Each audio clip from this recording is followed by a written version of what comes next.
And it's just been very, very peaceful as protesters hold their signs up and, try to voice their concerns about this latest shooting. But while these protesters gather, the GBI is investigating the shooting. And this surveillance video, if this could call that up, this they're saying will be a key part of their investigation. Here you can see Brooks running from officers. And at one point they say he turns and they believe he's pointing a taser at officers.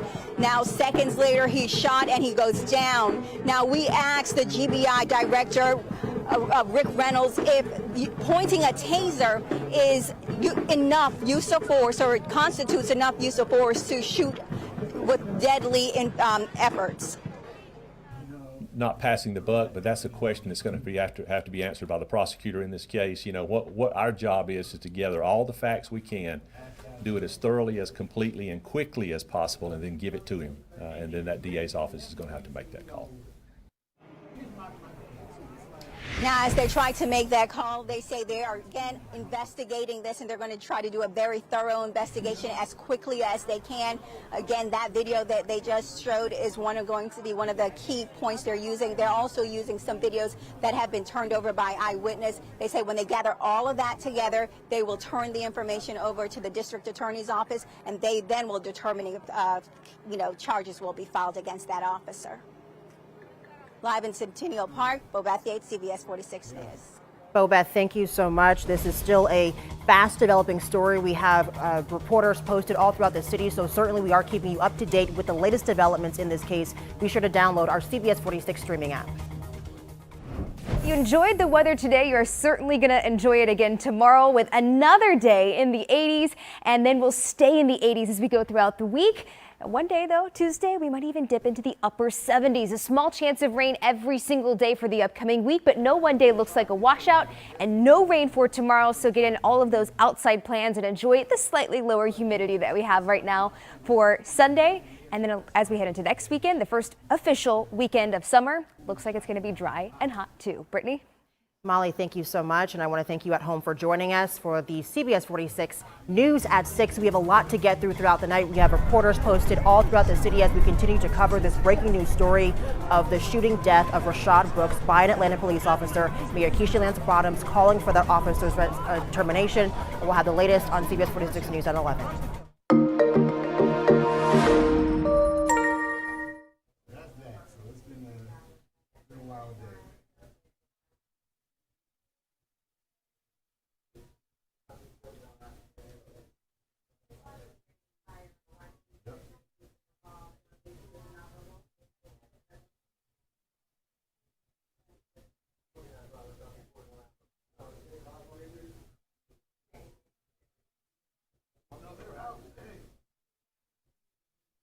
It's not as big, but it's,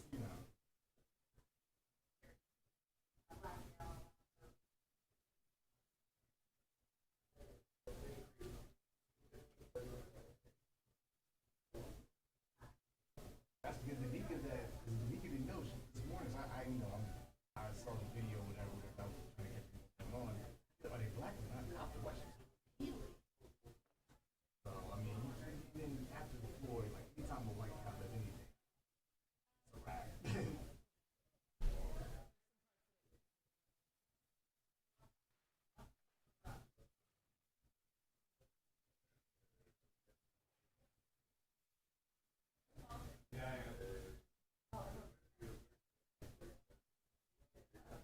it's possible. Right now it seems kind of. I don't want to jinx it, but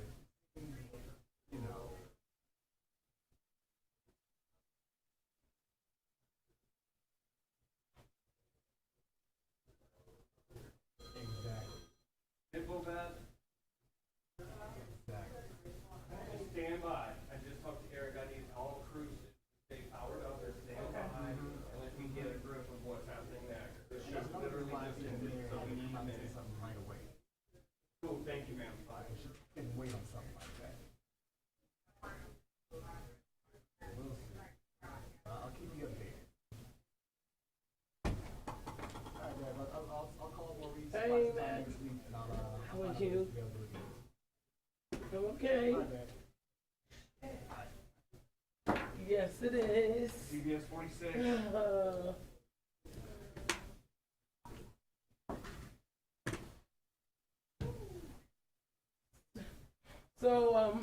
Hey, don't talk for a minute. So it looks like, I mean, the protest, Yasmina had good protests where she is, and Bobeth has good protests where she is. Bobeth's a much more peaceful than Yasmina, because she's like where it happened. So I think that's still going to be the story, because those protests started at 1 a.m. when we kind of owned it. So for the later shows, we were going to play up the fact that we were the only ones there when the protest started last night, and early this morning.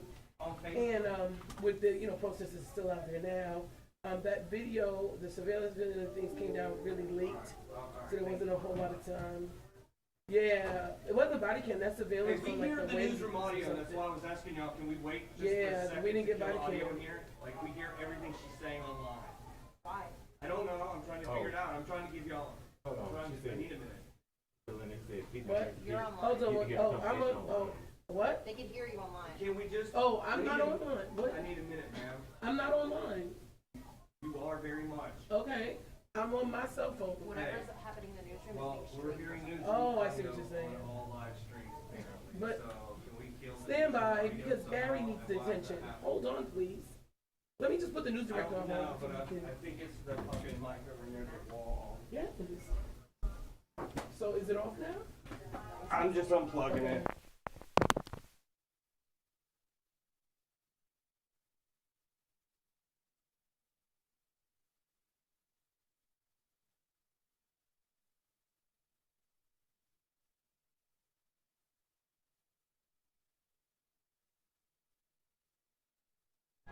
I have a shooter attached to. Yeah, I'll just take it and put it on mine. Where is he? He's behind. I got it on the camera. Where are they going? They're supposed to come right here. Oh, okay. You texting me? Yeah.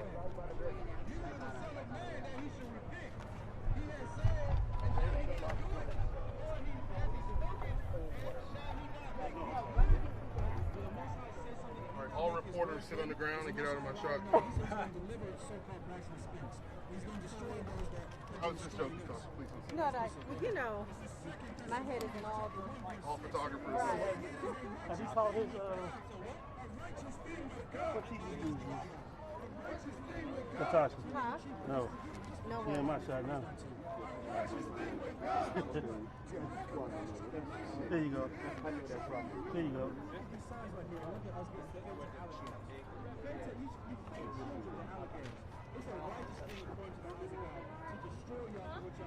Hey, transfer me to ENG, please. When I came to protest,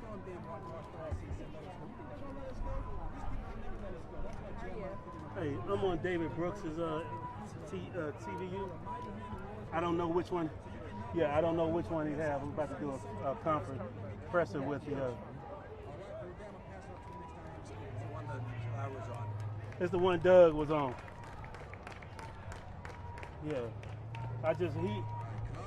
Yeah, he went to go do something. I just jumped in to do this. Family. Yeah.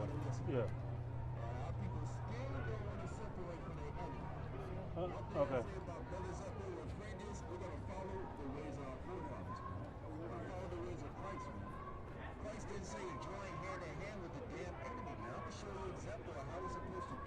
Yeah, guy on the bike.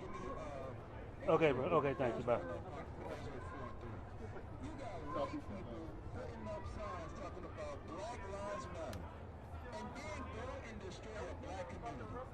Oh, that was you?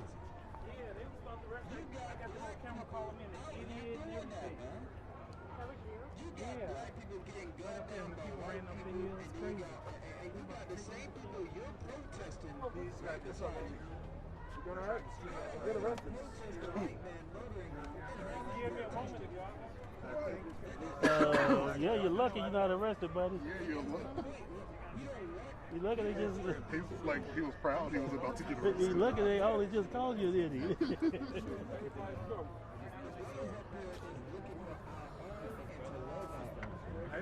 Hey, George. All right, how are you?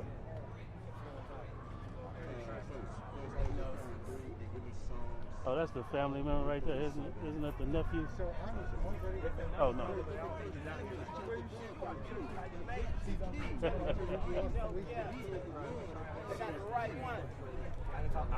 Lord. Yeah. Can she fit in your car? Will she be able to get in the car? Oh, I'm sorry. My bad. Hey, we'll talk later. You want me to call you on the red phone? That's my girl, though. Man. He good at that, boy. And then it works, too.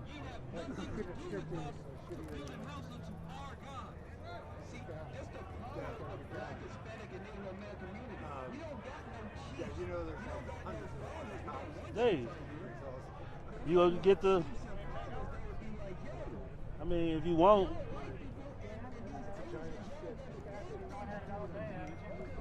I have. This is still. You know what? I had 3 You more wanna do minutes this? in here. That's it. I think we have time. Wait, where's... Huh? No, I was looking for He's those. gonna take over. Okay. What channel? All of them. Okay, cool. You need that IG?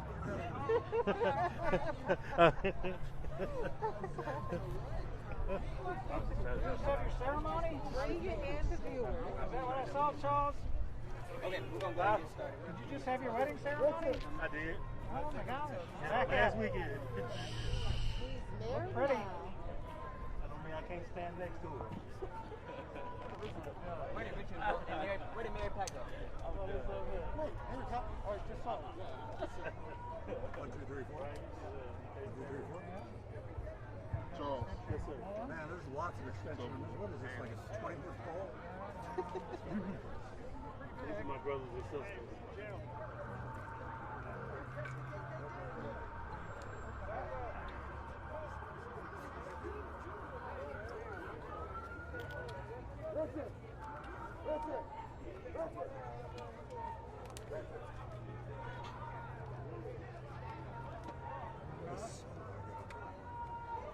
I know, it's stupid. Didn't they say that thing in, where was that, in Minneapolis? Gerald, can you stay back there so we can get a good angle of you? Oh. Good angle? Yeah. You're not really good angles. I'm not. I'm just doing a cut. You're good. Now she takes good angles. I don't take good angles. I'm all right. Were they held accountable under Eric Garner? Yeah. Tamir Rice? Oh, man. All right, my name is Reverend Jared Sawyer Jr. With the Tire Campaign. I'm standing here with Mary Pat Hector, Attorney Gerald Griggs, and Mr. Richard Rose, who is the president of the Atlanta NAACP. We stand here in the midst of all of this, again, first of all, to echo the sentiments of the entire city of Atlanta and the nation that's been woken up by what has happened with this terrible situation of Mr. Rashard Brooks being murdered at the hands of the police here in Atlanta. Enough is enough. Time is up. Time is out for such injustice over and over and over again. But in the midst of all of this, the late Mrs. Coretta Scott King once said, the struggle is a never-ending process. The freedom is never really one, but that you have to earn it and that you have to win it in every generation. This is the time for us to stand up and for us to rise together in the spirit of justice and in the spirit of equity so that we can move forward to win the freedom of police brutality and criminal justice reform in this generation. We stand with the family of Mr. Rashard Brooks and we give our condolences to them. We want to let them know as a family in the city of Atlanta that we are here with them and that we are here for them during this time and that we're not going to let up, we're not going to let off until we see justice roll down like waters and righteousness like a mighty stream.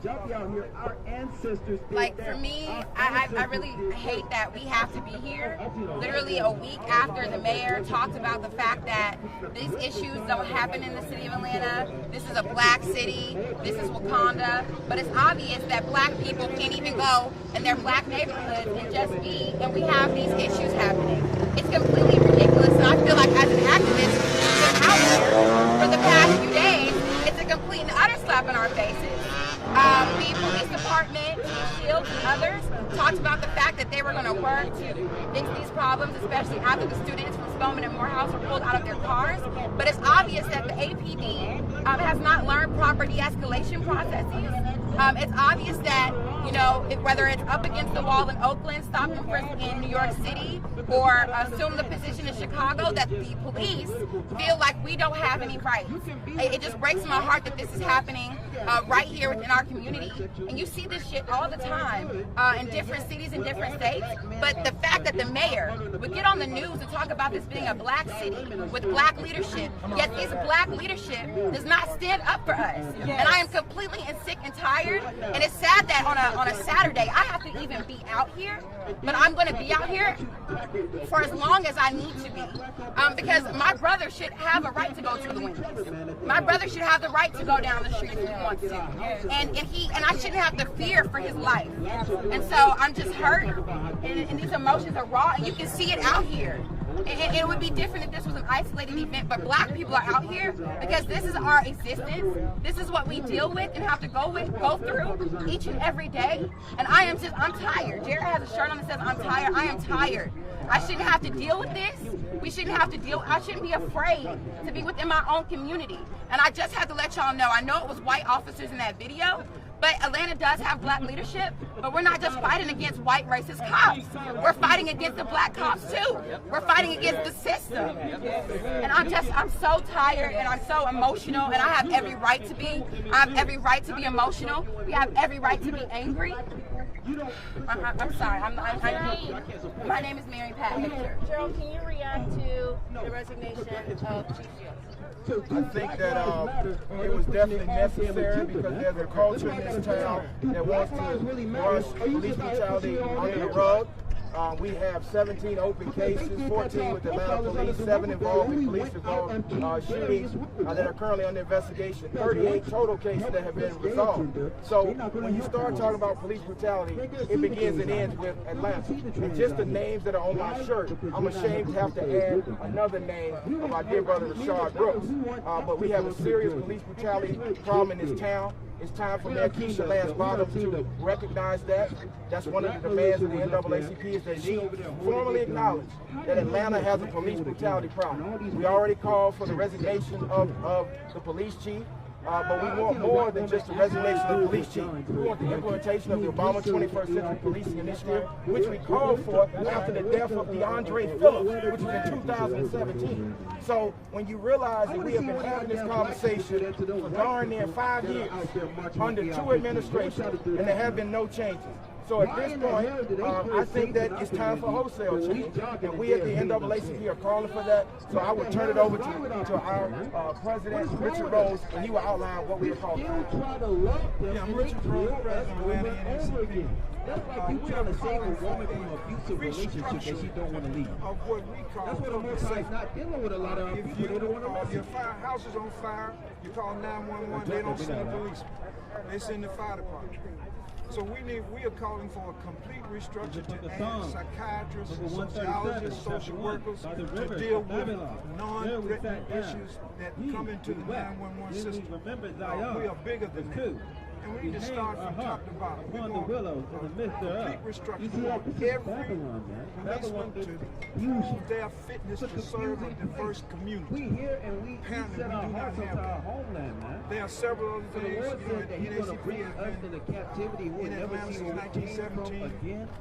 Our focus was voting rights, equal justice, never gonna go back home education, again. and economic Every time opportunity. we're here in Black Babylon communities or still America, are not we afforded mourn, those We're opportunities crying. 109 And then years sometimes later. we out here So dancing we with will the be, people that murdered us. we are planning a press I've conference seen y'all, on Tuesday. man. We can Y'all talk in about Atlanta all these things in more talking detail. about F the police, But we are but y'all so doing the damn proud of shot these young slide. people to come out You doing the, and echo the electric things that slide we with have the been police. talking about for decades Are and y'all really generations. mad? Proud Are y'all of really their mad, energy, man? That's proud what of we trying to their figure out. courage. Keep going. We are just super proud of it. Verse We don't 3. thank these young For people for there, coming out they and that making a carried statement. us away captive. Their books. I just want to add one other thing. They that carried As us Richard has captive said, we while are there proud was of a young song. people, Oh, and I because like of this how case, they we say are black people continuing are to so call spiritual. for Just like nonviolent the struggle brother and came over here protest. said We the want the Sunday protest law. to continue in a nonviolent manner, but elevate your voices, because clearly the power structure in Atlanta is not listening. So for 15 straight days, we've been protesting, and on the 15th day, they decide to kill an individual where they could have used de-escalation tactics. So again, we continue to call for a peaceful protest, but make sure that they hear your voices. There will be a peaceful, nonviolent protest on Monday with the state chapter of the NAACP, and there will be another peaceful protest on Friday at 1 o'clock. We're going to send a message, and it's going to be clear. We will not stand for this, and we will get change. So please join us on Monday at 9 o'clock at the Richard B. Russell Building. We're going to have a huge march where we take our demands directly to the powerful, and that's directly to the state capitol. They got them out of Egypt. Don't mess with them. But now, the white people There are those who asking in the city of Atlanta when we'll be satisfied. We're not going to be satisfied from just the mayor of Atlanta making a blunt statement. We're not going to be satisfied by just the firing of Chief Erica Shields. We're going to be satisfied when, first and foremost, as Attorney Griggs says, that the mayor of Atlanta acknowledges that Atlanta does have an issue with police brutality. And with, I'm gonna let you finish, but listen, with police you brutality, so-called black people are the with real police- Jews, with and the white man is the brutality. devil that the Bible speaks of. All right, with All right, police Kwame, brutality. we still got that. Thank you so much. Can you finish that last round what you were saying? Absolutely. We're not going to be satisfied until the mayor of Atlanta acknowledges that we have an issue with police brutality and criminal justice reform in this city. We're not going to be satisfied until tangible things are done. Tangible things, just like Attorney Griggs mentioned, the 21st Century Policing Reform, President Obama, the 8 Can't Wait campaign that's been established and launched all throughout the country, and our We Are Tired campaign, at which we are acknowledging that not only do we need an executive order, because executive orders don't move from administration to administration. We need legislation in this city that is going to remove things like qualified immunity from being in the presence of favor of police officers, making that as long as they're not violating the constitutional rights of citizens around this city or around this country, they can just get away with crimes calling it self-defense. We need to dismantle these police units that are not holding these police officers accountable to protecting citizens and ensuring that we're all able to experience the basis or the foundation of this country, liberty and justice for all. And so it's time for us to truly put the pressure. We're not going to let up. We're not going to let off. We're going to keep on marching. We're going to keep on protesting. And so it's time for us to truly realize, specifically, we're sending a message to the city of Atlanta, to the mayor, to the city council, and everyone in power that enough is enough. We're not letting off. And you need to respond to our demands right here and right now, and it's time for things to change. Lock the motherfuckers up, right? Don't give up. They committed murder, right? No justice, no peace. Right? That's You all. see it on film, right? Why they not locked up right now? Sorry. But why they not locked up right now? That's what it is. If I murder somebody on camera, I'll be locked up today. Ain't no difference. That's the problem. Everybody trying to. We gotta make the cops understand they on the same level. They on the same level. They not no different. They not no different from me and you. Y'all need to be at that power.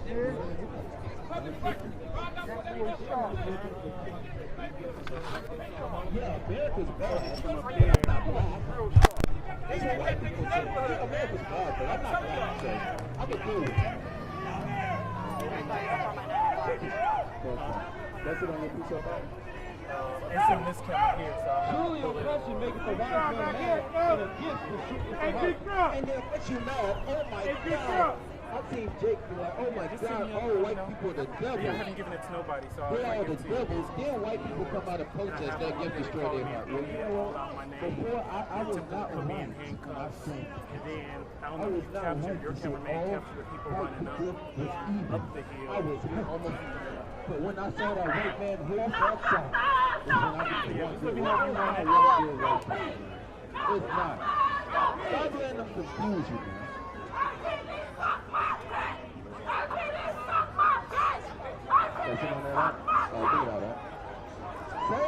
Sing as one of the songs of Zion. How shall we sing the Lord's song in a strange land? How shall we sing the Lord's song in a strange land? That's what, this is one of the scriptures Nat Turner pulled. Well, if you watch Birth of the Nation, he said, how can I sing the Lord's song in a strange land? We in a strange land right now, acting like it's home. Like it's cool, man. It's not. Y'all still think that y'all in a sweet old good America. Well, you gotta understand, this place is a captivity. This place is meant for you to be destroyed. This place is supposed to destroy the blacks, Hispanics, and Native Americans, and it's designed to do so. And you think taking one person out of position and putting them back in position is gonna do something? No, it's not. You think telling white people that they got to be held accountable, that you want to be equal? I don't want to be equal to a devil. I'm above a damn devil, man. Our people are the vessels of mercy when they're the vessels of wrath, according to Romans 9. All they have and give is wrath on the earth. Everywhere they go, man. Everywhere they go, they destroy, rape, rob, and murder people. If you want to be with these people, keep going. That's what I think. Verse 5, if I forget thee, O Jerusalem, let my right hand forget her country. Let my tongue clip into the roof of my mouth. That's the problem with blacks, Hispanics, and Native Americans. He said, if I forget Jerusalem, let my right hand forget thine cunning. Y'all forgot y'all wisdom. You're seeking wisdom from white men, man. You pulling down amendments like that's cool. But yeah, the Second Amendment said that everybody can own. But back then, slaves couldn't own no damn gun. That's not talking about you, damn it. Why is it when the NRA, they got white people going out with guns, the police don't do nothing, but one black man can go out with one gun, the gun is not even chambered, don't even got a magazine in it, and they all out there. Because the amendment was not for you. The Constitution was not for you. But this Bible is FUBU, for you and by you. You forget your wisdom and your cunning, man. That wisdom and cunning that the black, Hispanics, and Native Americans got is the commandments of God. And that's what y'all love. That's what y'all wisdom went, man. Your wisdom went right out the window. Start loving your goddamn enemy, who's the white man, who is the damn devil that the Bible speaks of. Go ahead, get your picture, Bob. This is the book of Psalms, chapter 58, verse 3. The wicked are estranged from the womb. They go astray as soon as they be born, speaking lies. Yeah, they go astray as they're born, speaking lies. Y'all saw that video with that little white European girl, and she said, where did, I think she ate snacks or something. She said, who ate all the snacks? She said, a black person. Who taught her that? Nobody taught her that. It's written within them to be goddamn wicked, man. She ate the cookies and blamed it on a black man, and her mama gonna laugh. Like it's cool, man. Like that's funny, man. Like that's what irritates me about what's going on with our people. Give me Sirach 7 and 4. Our people are foolish to keep loving these people. They're foolish, man. And if you a cop out here, I feel bad for you. You better, if you're a black man and you're a cop, you better make it your duty not to kill your own people. Because Christ told you, if you a soldier, kill no one. He said, if you're a soldier, kill no man. As a black man with some little bit of power, do it to save your people and not to take their lives, man. Hold them white devils that's in your office accountable, man. Because you know what they be doing. You know a lot of your your senior officers or other co-workers they evil, man. We gotta hold them accountable, man. Today, I'm gonna be happy today I see black policemen stumping out a white policeman. I'll be happy. Because it's not about what I want to say. It's not about profession. It's not about profession. It's not about ideology. It's about nationality. It's about nationality, man. That's all right, 1-7. I'll bring it out, huh? This is the book of Sirach, chapter 7 and verse 4.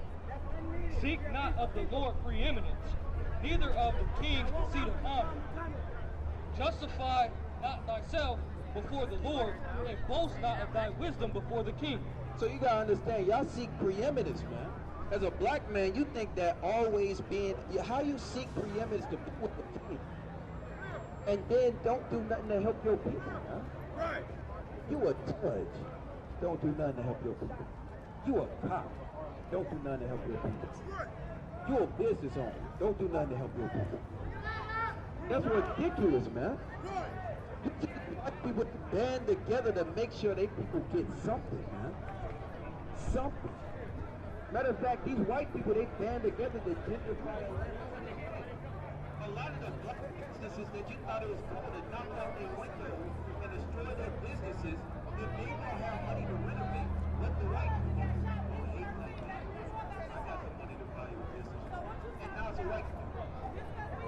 And now you got more George Floyds and Ahmaud Arbery's going on.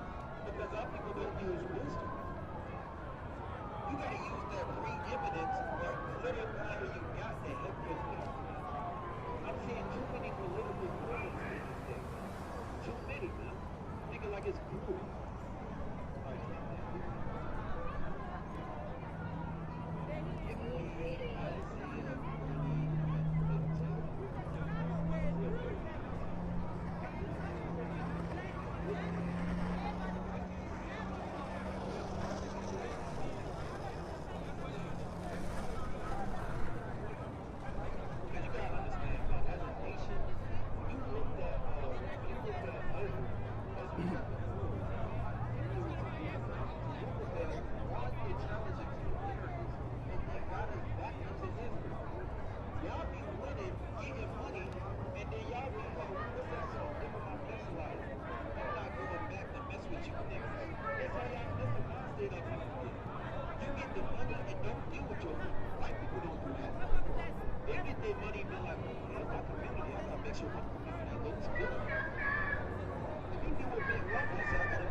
You don't love who y'all are, man.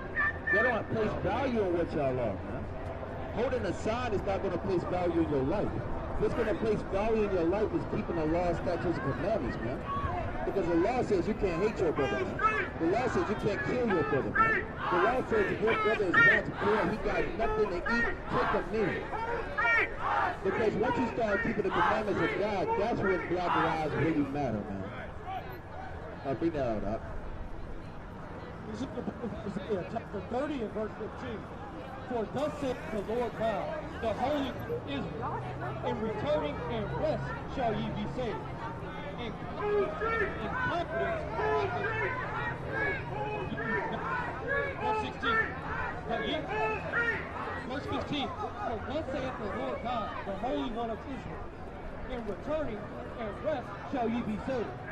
In quietness and in confidence shall be your strength, and ye would not. Verse 16.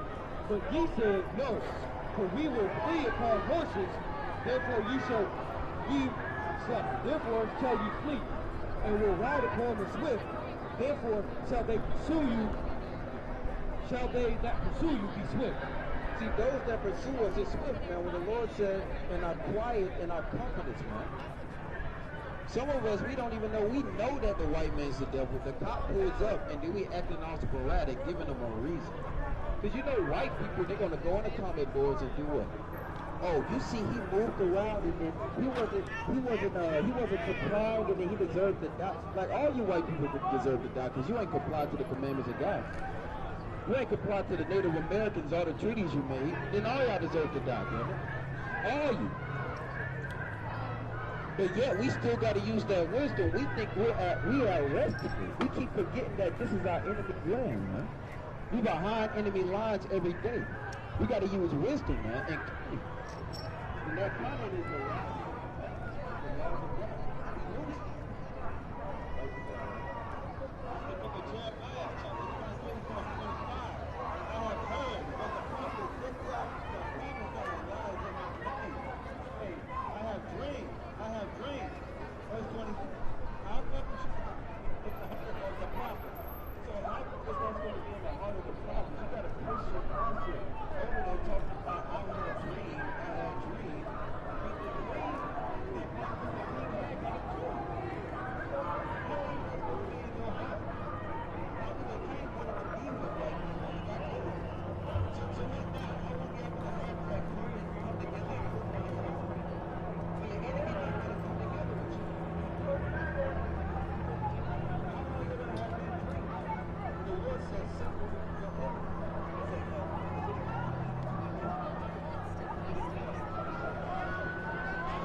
God said he severed you from other people.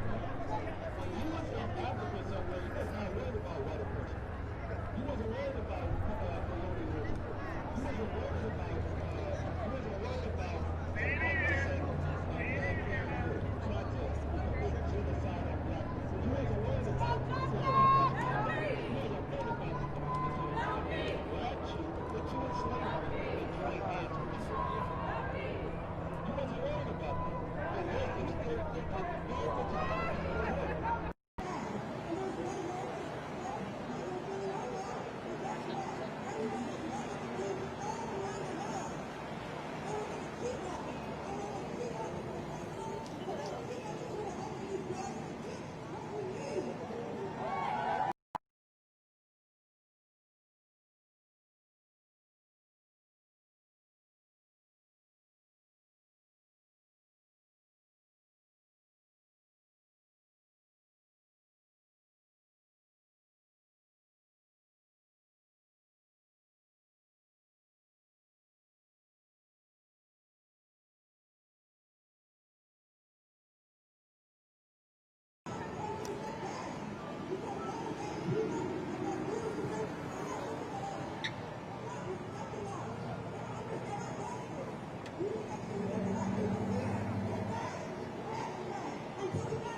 You'll look at me, try as best you can not to look directly. All righty. So first thing is how to say and spell your name. I'm sorry? Say and spell your name. Micah Slusher, M-I-C-A-H-S-L-U-S-H-E-R. And so Michael, what brought you out today? What brought me out today is just felt like I needed to come out and listen to people speak on these issues and educate myself a little bit to understand what's really going on. And have you heard that the police chief resigned? I did hear that. I don't know too much about the situation or why she resigned, but I did hear that. You know, when you think about that, do you think that, we're moving in the right direction, or what's your reaction? I'm not sure. I know she put out a statement after George Floyd died, so I know that there was some progress being made. But I think there's a long way to go to start making some real change in our communities. All right, thank you so much. Yep, thank you.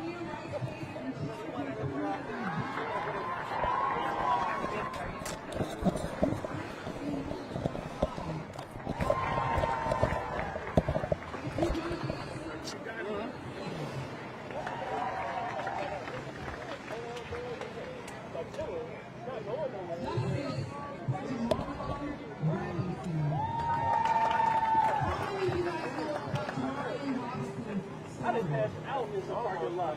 I didn't even know. I didn't woke up about 5 a.m.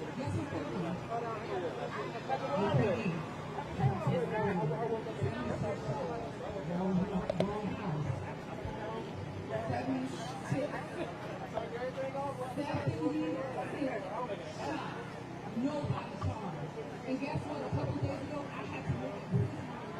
She's coming out yelling, saying, I want justice for my son. He deserves justice. That was somebody's baby. These are all someone's child. Teach real black history in all schools. Stop overlooking the black community.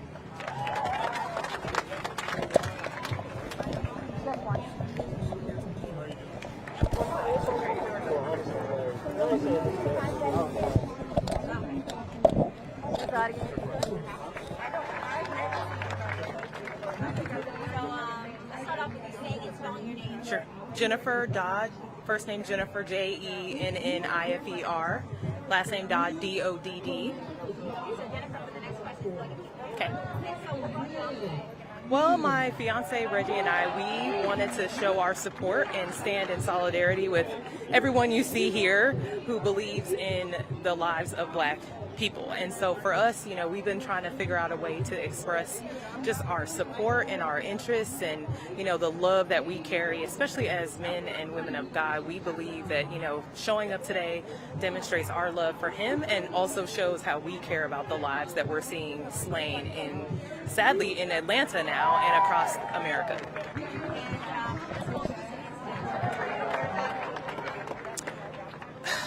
Well, I actually just found out about it right before I came here. And it definitely hurt my heart to hear that yet another black man has been slain. And so, it's heartbreaking. It's heartbreaking, especially when I look at my fiance and I see that he could be just like Rayshard, just like Ahmad, and the list goes on. So it definitely hurt my heart, and I think it encouraged me and Reggie to come out tonight as well, just to show our support and just show our love. I mean, it's almost the least that we can do in addition to just exercising our right to vote too. So. No, it's okay. I didn't think I was going to do that. So yes. They just announced that the chief is resigning and the officer that did the shooting was fired. How do you feel about that? I have to say, I'm fairly new to Atlanta, and so I'm learning all about this great, wonderful city, and I'm pretty impressed to see what's happening. I mean, I think it's a step in the right direction. There's certainly more to be done, but it's good to see that, you know, just one step at a time. And so for me, it seems like it's a good decision, and hopefully we start to see even deeper change within the Atlanta Police Department. Yeah, thank you.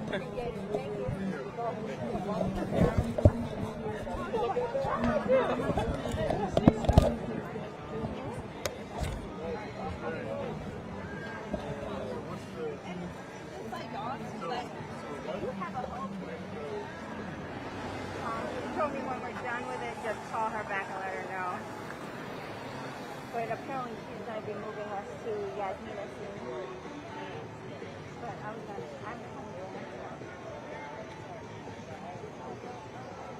Hey, so we just finished the interview. We got two really good ones. What's up, man? Hanging in there? Doing all right? How long have you been here for? I'll say 6 days ago. Yeah. It's all blurring together.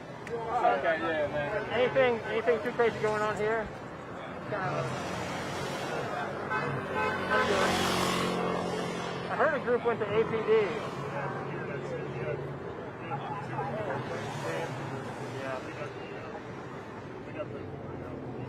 That's good, man. I might shoot for a little bit. Yeah, it's hot, dude. It's hot. It's hot. All right, buddy. All right, so my angle is going to be there.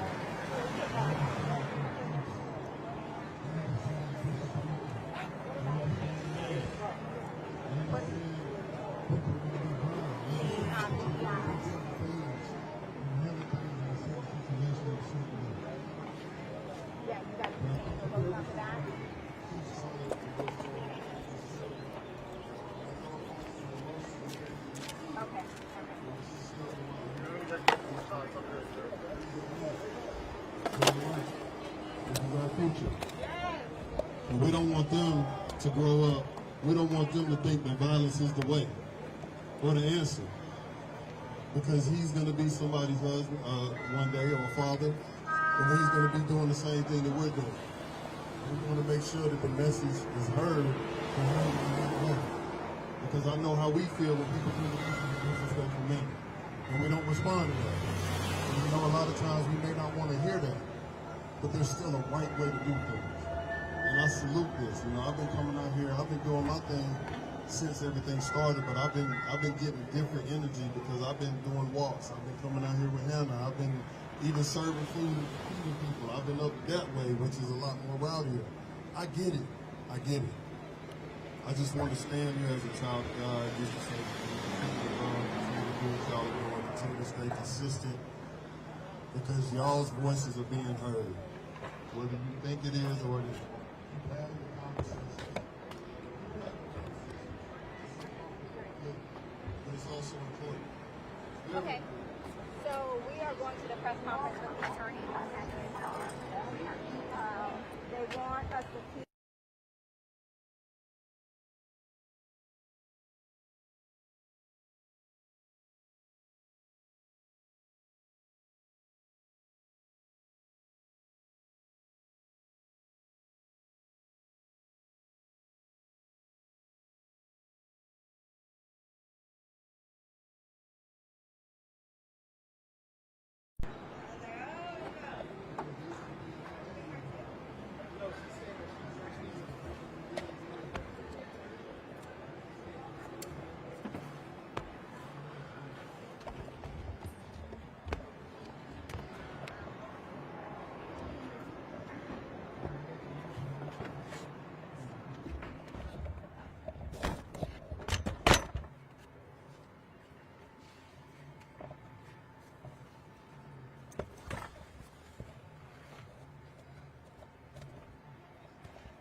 You're gonna just feed it back, or do you want me to? No, I mean I can set it up to go. This is like our third scene. Like, this is excessive. Like, you can't keep just moving us. Well, we can, but you can't do it and expect that we're going to have anything coherent. It's just one story. It's just, you can't.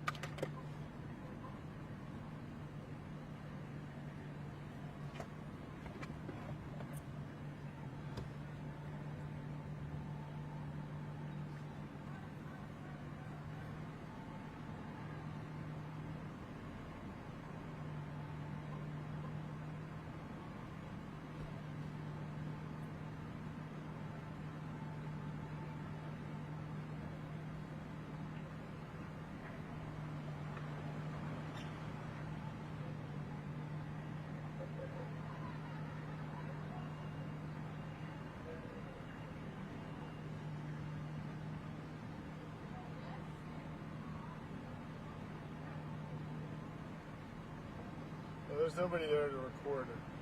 Nobody's answering it in engineering.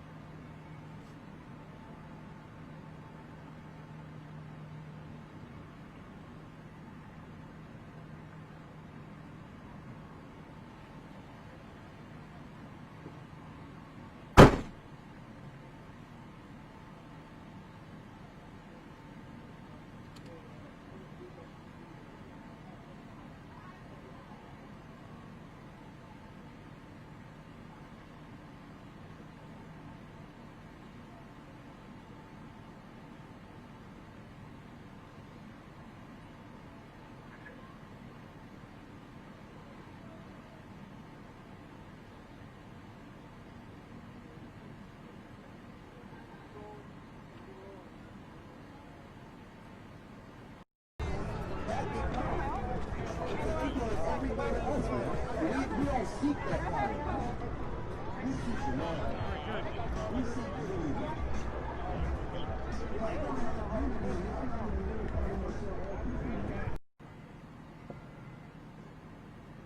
If I offended you.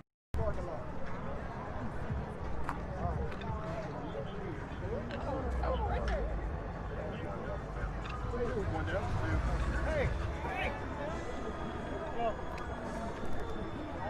Hey man, you did a good job on the front line, man. Yeah, I was worried about you for a little bit, but then I was like, oh, he looked like he got it. He got it. You can stay keeping his composure.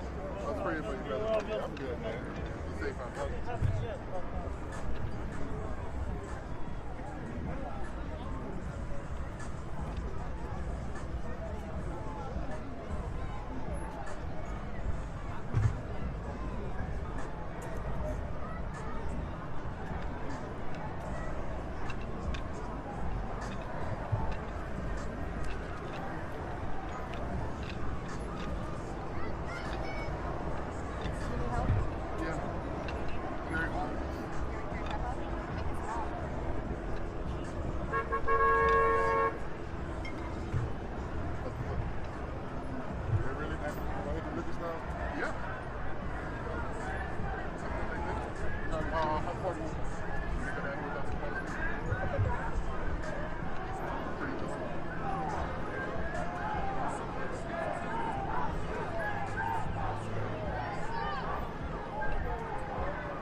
Bring them cars down some more. Come on, bring the cars down some more. Just a little bit more. Come down. I don't care about you parking in the road. Just come on down a little bit. Give a damn parking in the road. It's our street. Come on. Come on.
got that block down there. We'll find out.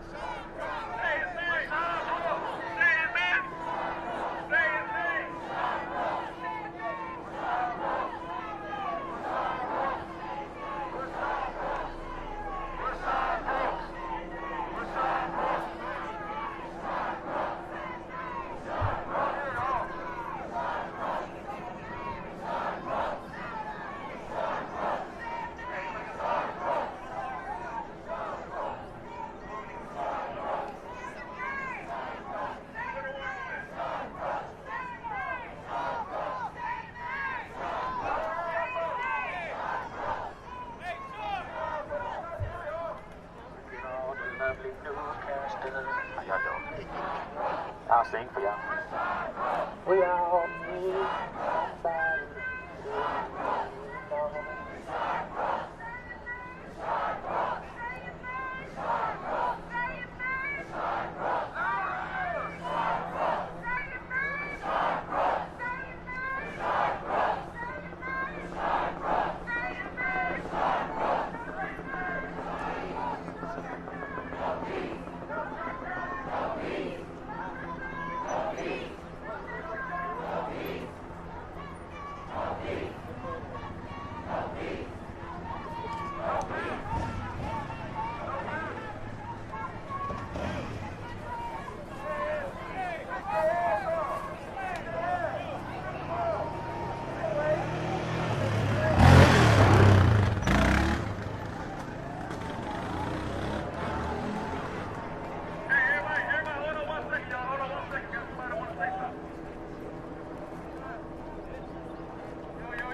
We need all of them shut down.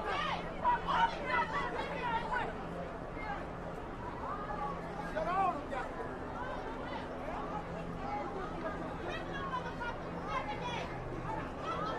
Don't go out. All of them.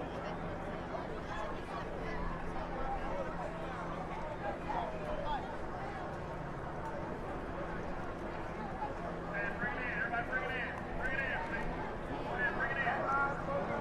in.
Hey,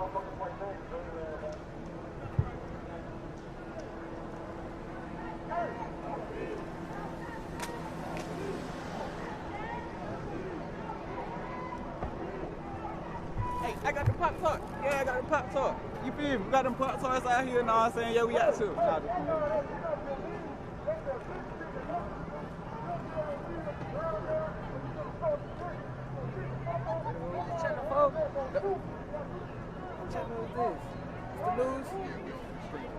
Black Lives Matter. You hear me?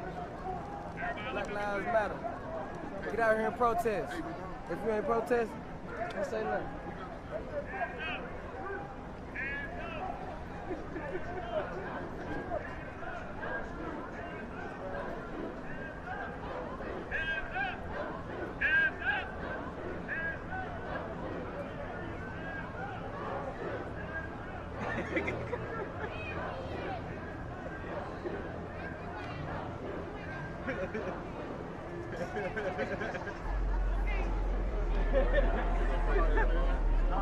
My bad. These Black Lives Matter.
The corrupt institution is money.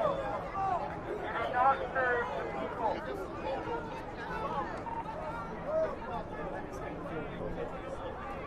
think the police is militarized.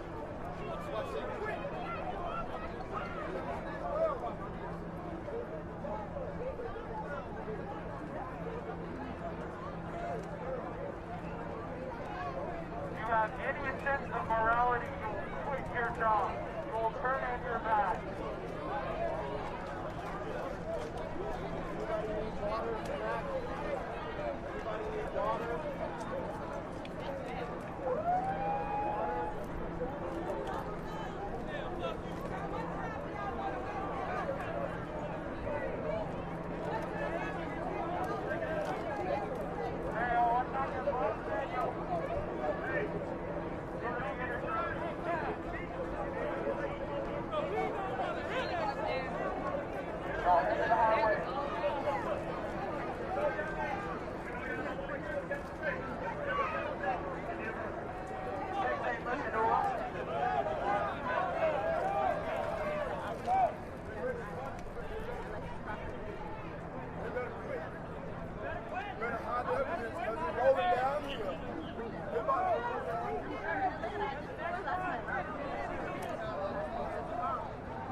You fix his helmet!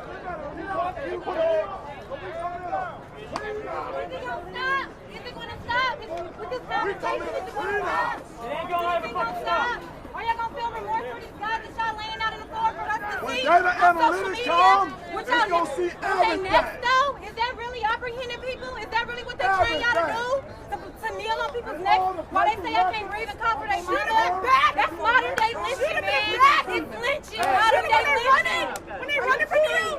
Are you serious? They don't know what I'm talking about. Shooting her 8 times with no. That's not We your paid our tax dollars for y'all paycheck, for y'all to serve and protect us. That's why our tax money going. Y'all wasting our money. Y'all killing us in the streets and taking our tax money. That's all y'all It ain't doing. them boys in blue, so they cool. That's all y'all doing. Y'all ain't tough. We want you guys to stand up. We want you guys to see this kid. We want you guys to help us do that shit. That's the main thing. We need your help. You ain't gotta kill him.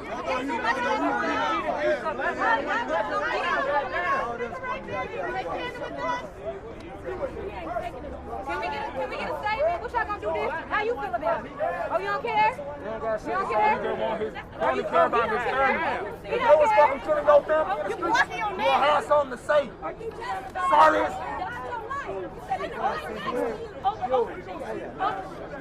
Our kids gonna see this and say my dad didn't stand for shit.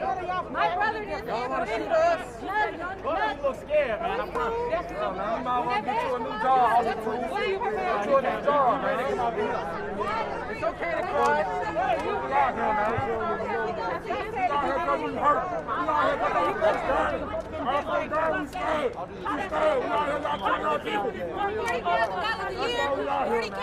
you serious? If that, come on now.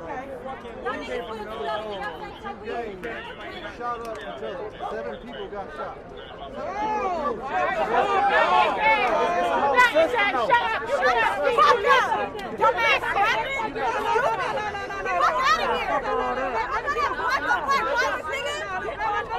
This is necessary. That's the reason why you got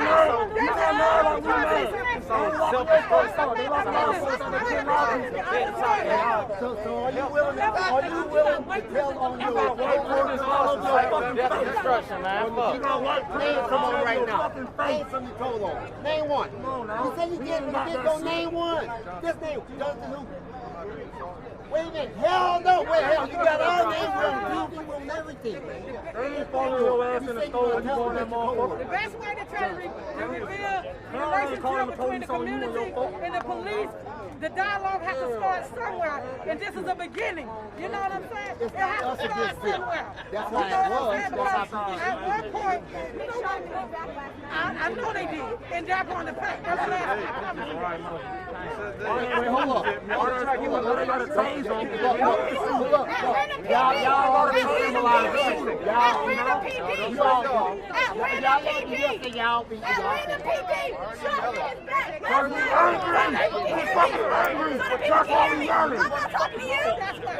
I know you're yelling. We gotta make sure that every day. We gotta make sure that Number one, from 1900s, you had the Jim Crow law that was against it in every state. In every state, that black man, black woman, they're railroaded. They got 65,000 women, black women are missing, and nobody trying to find them, ain't nobody making no fuss. I'm talking about, but now, off the Jim Crow law, is just was overturned in 2018 in every state except one, Harvard. Now, so, look, since we've been railroaded, they think the law is wrong. Why don't they release those people? Oh, you straight. You know you goes against all this. It's not violence. It's your people that's with power. People with money. Look, we proud.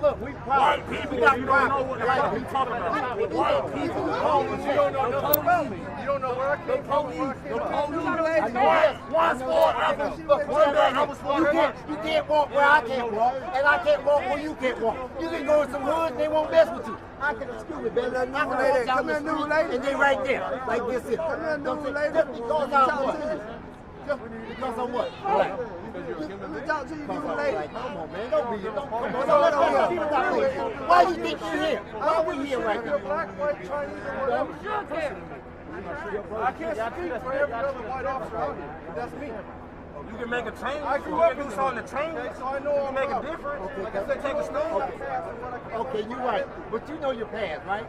I want to ask you a question. In 2020, how many black people you arrested and how many white people you arrested? Tell me. About 50%. We're going to see that. And you work at APD? And you APD? We're going to find out. He said he did 50%. Let's check it and see. We're going to check it. Let's say 50. We're going to take 50, and it's mostly black people in Atlanta.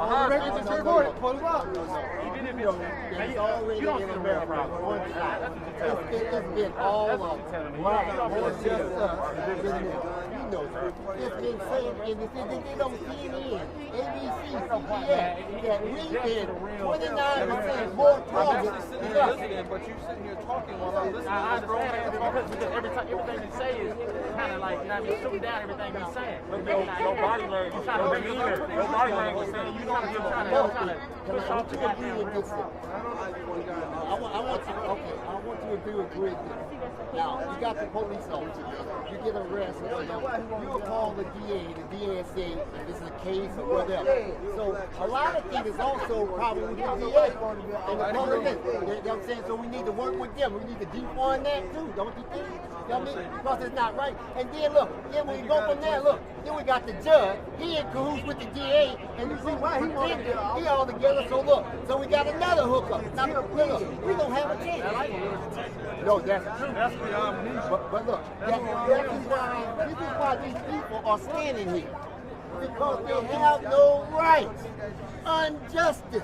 That's why. Now look. Now when they go from there, look what they do. They take them from there, they lock them up, they give them so much money. Any given day the prison gets $245 million in every state. They're giving that. So you got in there, get in there, they'll take these people, they'll make them work for nothing. Take their money, take their parents, their daughters, their sons to come visit, use all, Bill will make $1 billion on just their commodity, on just their money as far as to feed them us on their books. That's plus what they make. Now, then you got them in there. Since the Jim Crow law, don't you think it's right that they go back? It was wrong since 1950. It was just turned over 2018 to bring them back and bring them back for a retrial or either let them go. What do you think? Is that right? No, wait a minute. I don't understand. I just asked you, is that right? That should be right, right? That's fair. If the law is wrong and it was crooked and it's overturned, then all the people that was under that law either go get a retrial or either be let go. Point blank. That's 1 + 1 is 2. I believe it. Now we're not coming here, man, trying to burn that down. But I'm gonna tell you something. They ain't a building, they ain't a car, they ain't a flag, they ain't a jewelry, they ain't a jewel that's gonna value a black man or a white man's life. Point blank. So I need you to stand up with your brothers and correct it and get the weed up. I don't work with everybody. It don't matter when you see somebody, you tell them. I'm not gonna cut them off. Hold on. Good? Everybody good? Right, there we go. Go, you good. God bless. Everybody ball in the back. Fucking peons.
better not touch my truck. Don't touch my shit.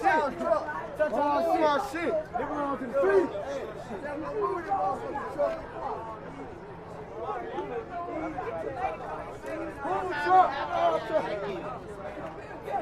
Who shit? They know if we got to talk to these folks, the war will be over. The real niggas gonna quit on them. We need justice!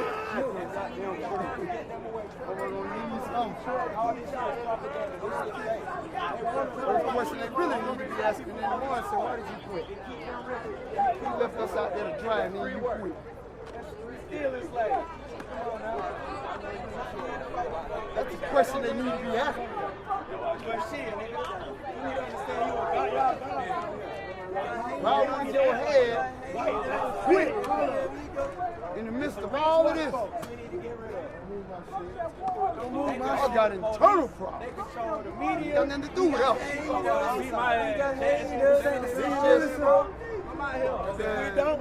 Result of something that happened internally. Hey yo, hey Emma, one time the police sucked you and put that police out.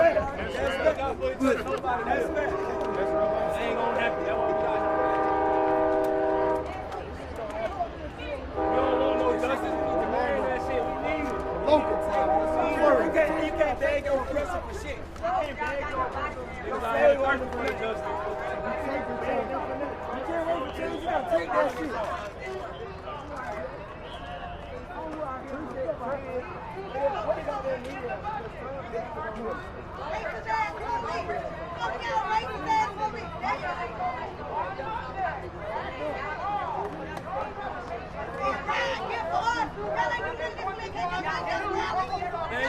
y'all niggas just puppets of the system, man. Y'all let these folks for some money. You might well be a stripper, man. You do anything.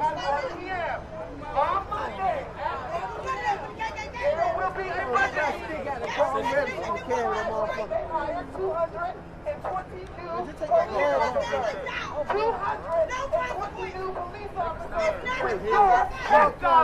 Are you mad? Are you mad? Are you angry? Show up to City Hall on Monday. On Monday, they are trying to hire 221. Yeah, right. No return. You should be at City Hall on point of Monday no return saying now. absolutely not. Did you know on Monday at 1 p.m. the City Council is considering hiring 221 police officers with your tax dollars? You should be mad. You should be angry, and you should be at City Hall on Monday at 1 p.m. Okay. Monday at 1, we will be there. The chief tucked the tail between the legs and got the hell on, we gonna be there. And make sure the rest of them. Also, family, today, Erica Shields stepped down, right? So, that's not a victory. I don't want to hear no clapping. The fight is not over. Now, she's in a position to put somebody else as a new police chief. Right now, we have an interim, the deputy stepped up to be the interim police chief. We need to have a say in the next police chief in Atlanta. We need to hold Ms. Keisha Lance Bottoms accountable to all of these factors, and we need to be downtown on Monday, 1 o'clock. We are not hiring 221 new murderers, new catchers to the city of Atlanta. No, thank you. Thank you very much. No more masters. No justice, no motherfucking peace. No motherfucking peace. Justice for my shot. No justice, no motherfucking peace. And we can keep peeing our motherfucking self. Fuck you talking about? We tired of peeing our motherfucking self to y'all stupid ass. Y'all don't understand. Because actually, our community has put together a list of demands. Ain't got no time yet. He did get hired yesterday. Can you hear me now? All right. So here's our list of demands from the People's Town community. And I want APD, because I see you guys staring at. My name is Chris Lemons, president of our neighborhood association. I know you commander. So first and foremost, we want to destroy all the statues of the bigots up at the state capitol house. Next thing that we want to see is that we want to dismantle the APD police force and require all police officers to reapply to their positions. The next thing that we have asked as a demand from our neighborhood is that all pensions for any officer found guilty of police misconduct will be forfeited. Right now, you can be convicted of that and still collect your pension. It's unacceptable to being paid for by our tax dollars. The next thing that we want to see psychological testing for all current and new police officers that are going to be hired. The other thing we want to see is lie detector testing for implicit and racial bias by any police officer that currently works for Atlanta Police Department. The other thing that we're going to ask for is look up. That's right. Now, the next thing is that we're going to require officer intervention at any time that the officer is engaging in misconduct.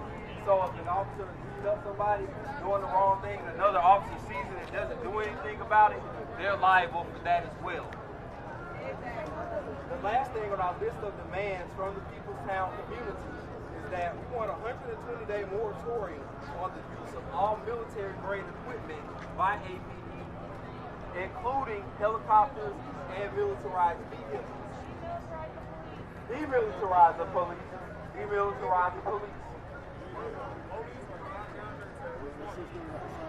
They're one and the same, bro. To be honest with you. If anybody wants to sit up there and ask me to do some research, there was a letter written by the head of the Ku Klux Klan to the Honorable Minister Elijah Muhammad, telling him that basically we're going to take these schools off. And we're actually going to put the doctors, lawyers, your police officers, as well as the teachers. And you can see that today.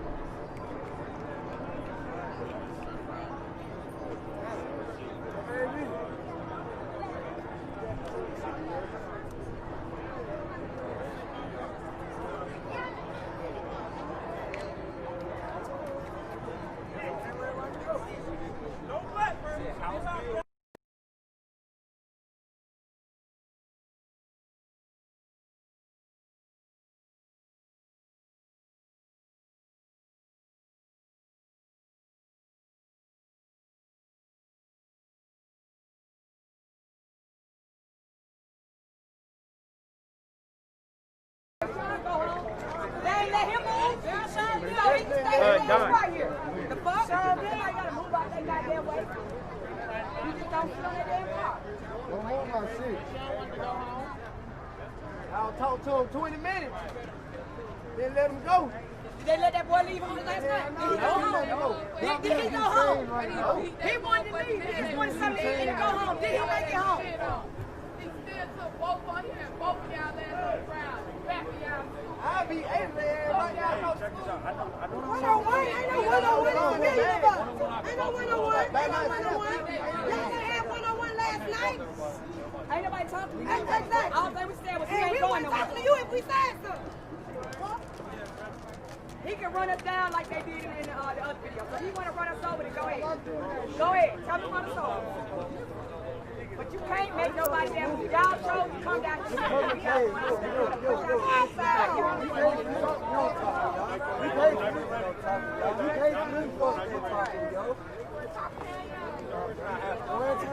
Or until you show us you got a warrant, you're ready to cop them, you can go get him. We'll let you do that. You got a warrant? The taxpayers' dollars right here. No taxpayers. Don't move my shit. Don't move my shit. Don't move my shit.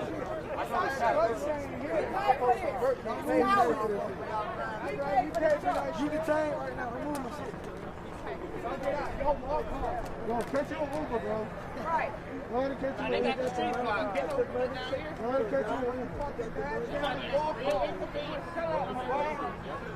They got the street blocked out. We got to park all the way over there and walk. They got it. They don't want people out here. They want real human beings for people to be over here. Yeah, like that. And then you wanted to be down here to watch us, and now you ready to go. You wanted to watch us to stay out here all day? What is this? Ain't no get to leave when you want to. You're going to get overtime. Fuck y'all. You leave when we tell you to goddamn. That's what you're here for, a check, right? Y'all choose when we get to live and die. I don't think I'm choosing when we get to try that car off the lot. That's a big difference. I ain't asking for much. You want to be here, listen.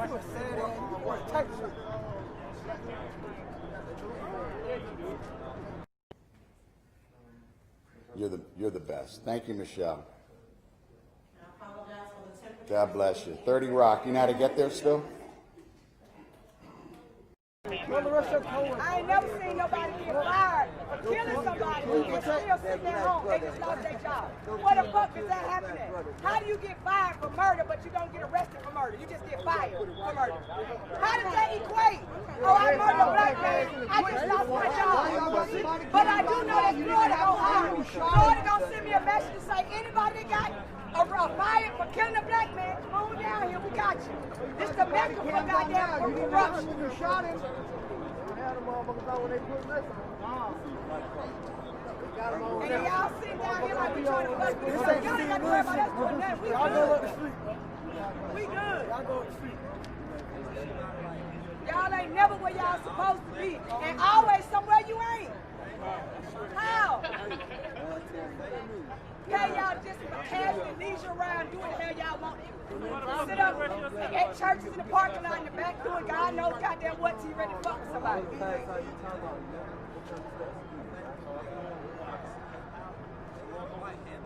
Don't lean on the car. Don't lean on the car.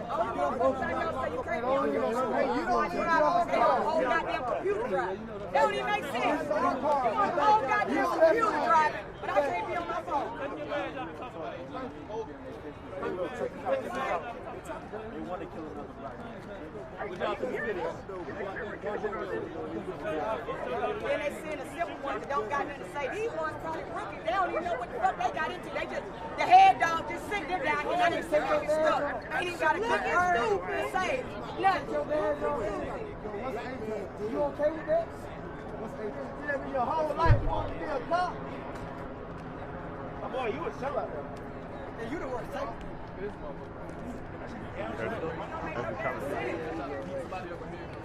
Whole life I'm a handshake guy. I take handshakes over fists all day long. Shit, we don't take handshakes with pigs. I think I know Joe did.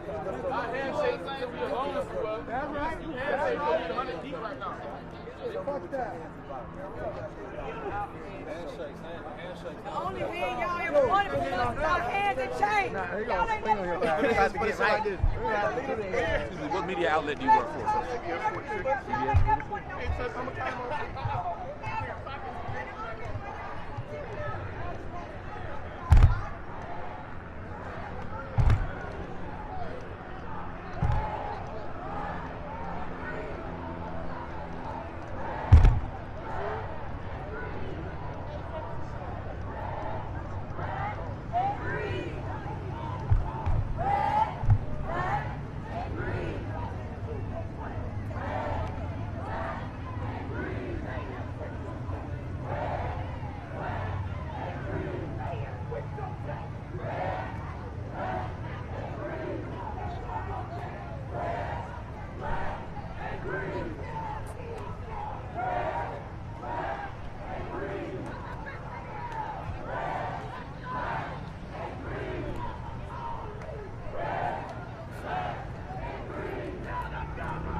What date? Like basically sometime at 9 o'clock. He should have some. No, I wish I would. I'll keep you posted. Okay. Assume the presser itself is live. Okay. Gotcha. Thank you. Hey, Josh.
No scrapes or anything? Back is killing me though. Hey man, workman's comp. Let it work for you. Serious. That's what that email does. Keep everybody posted on that chain, okay?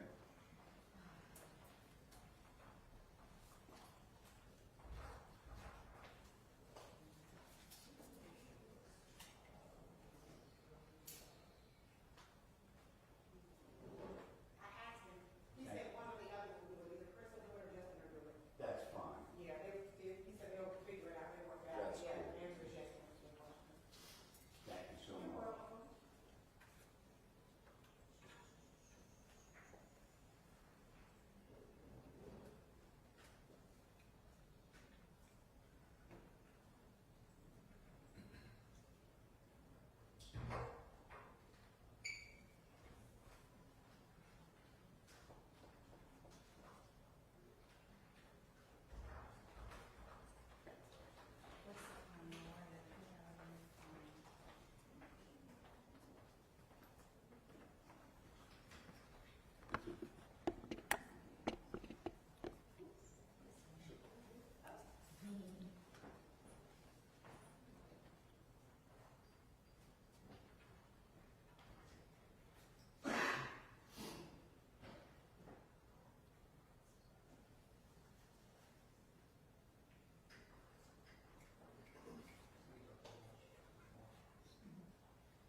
Okay, I'm powering up now. It's done.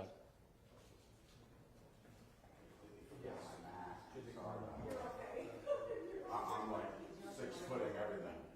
I always put on my wrist.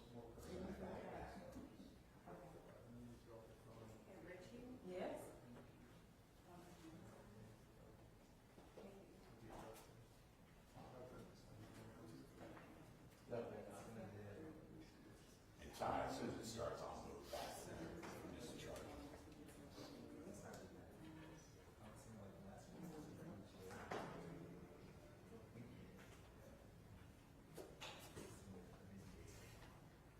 just sometimes they are concerned, sometimes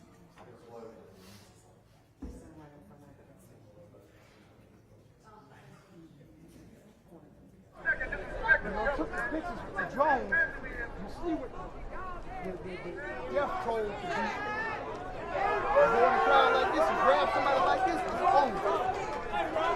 These goddamn streets on it. Let me know if you want to talk.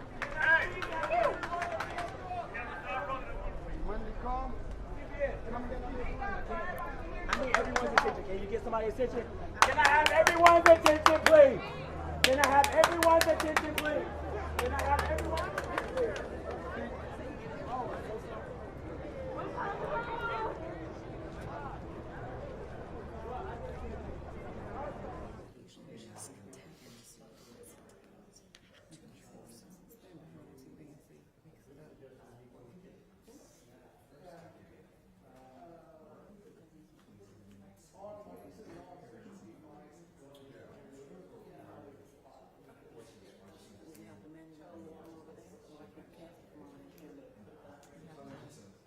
do it now from here. He put it here instead of from the computer here. So Chris is going to do just this picture right here. She's going to have to, you know what I mean? I think it's right here. You see it?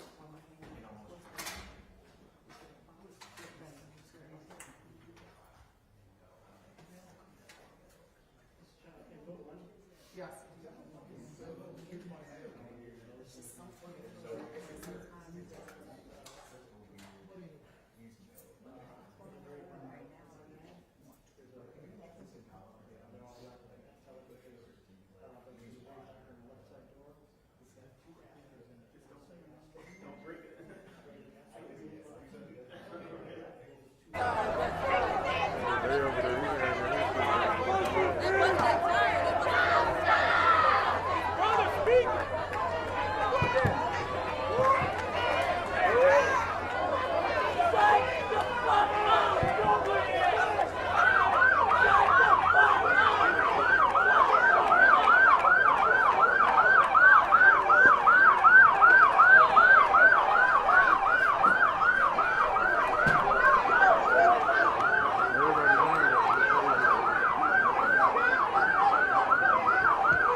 Once again, this is the guy who has to deal with the record number.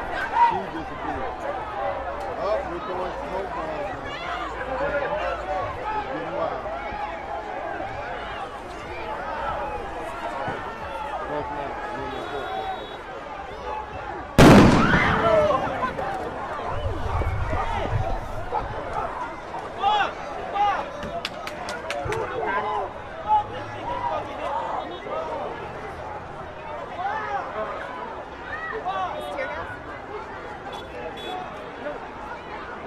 I kind of want to move.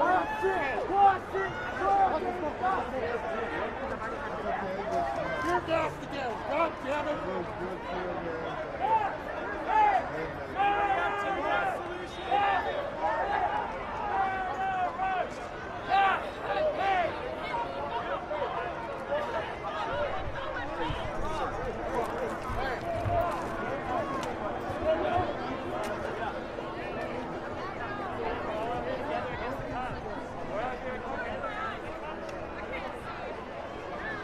Show the water. Show the water.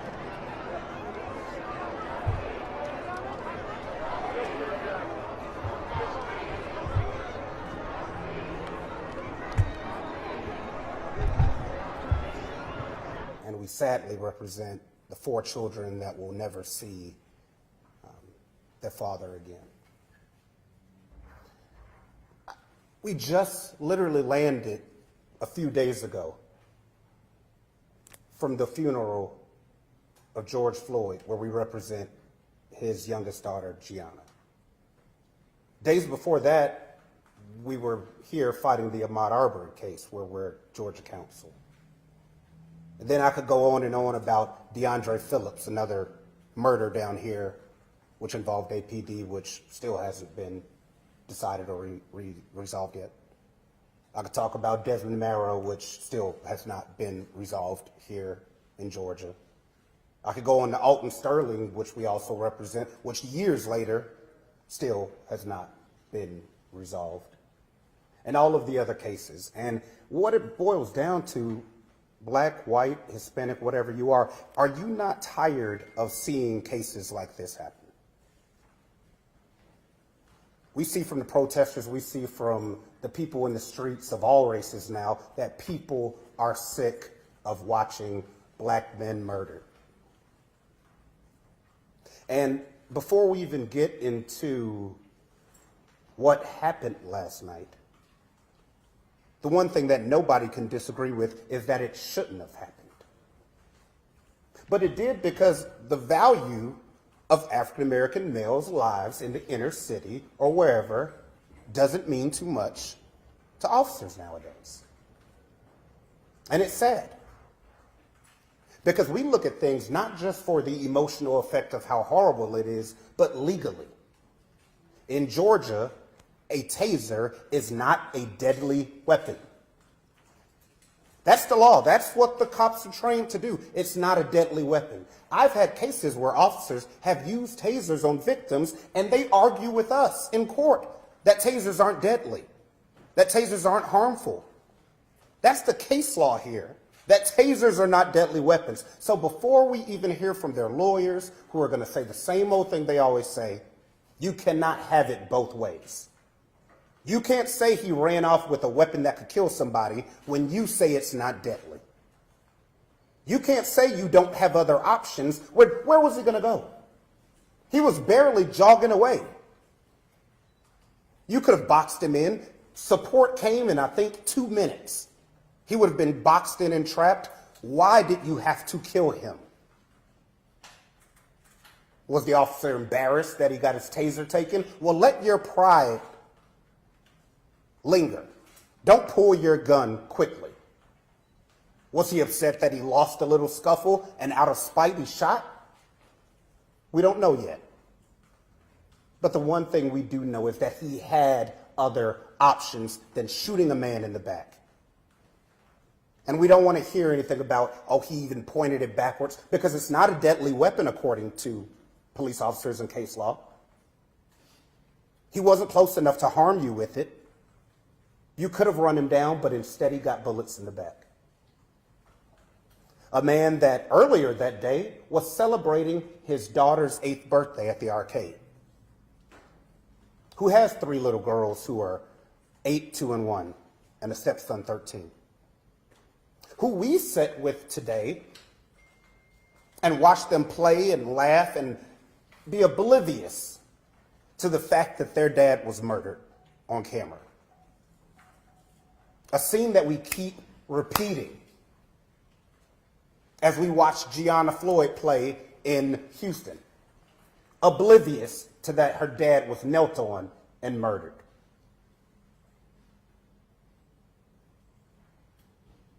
How many more examples will we need?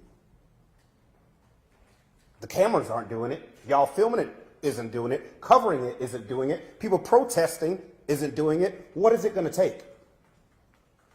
How many more examples are we going to get? I actually thought that we were going to get over all this. I thought this was finally going to start ending with all these changes. We saw the police chief resign today. We don't have the exact reasons why, but I can theorize that maybe it's because she even realized, what more can I do training-wise? They know they shouldn't have done that. Do we need to start over and rehire all the officers to retrain them? What other options do we have? The problem is that they've been given leeway to use lethal force for all too often and too long. And this is what we're left with. And as we are just getting this case, the details are just getting more horrific, because there were multiple witnesses out there. We talked to some witnesses today who said that the officers went and put on plastic gloves and picked up their shell casings after they killed him, before rendering aid. We counted 2 minutes and 16 seconds before they even checked his pulse. And people wonder why everyone's bad. Just watch the video as he lays there dying. The officers stand around. One kicks him and flips him over. And then the witnesses tell us that, which we can't see on camera, but they filmed it. They went and picked up the shell casings. I wonder why. So that all of you can't know how far away he was when they shot? So that you can't find their positions when they use that weapon? But they appear to be caring more about covering their tracks than providing aid. Aid that could have saved his life if allegedly he was taken to the hospital and died in surgery, but they didn't give that to him. So we agree with the mayor saying that the officer that fired the officer that fired his weapon should be terminated, and he should also be prosecuted. The family met with Paul Howard, and they've opened their investigation, and I can even say we want justice, but I don't even care anymore. I don't even know what that is. And I've been doing this for 15 years. I don't know what justice is anymore. Is it getting him arrested? Is it getting somebody fired? Is it a chief stepping down? I know that this isn't justice, what's happening in society right now.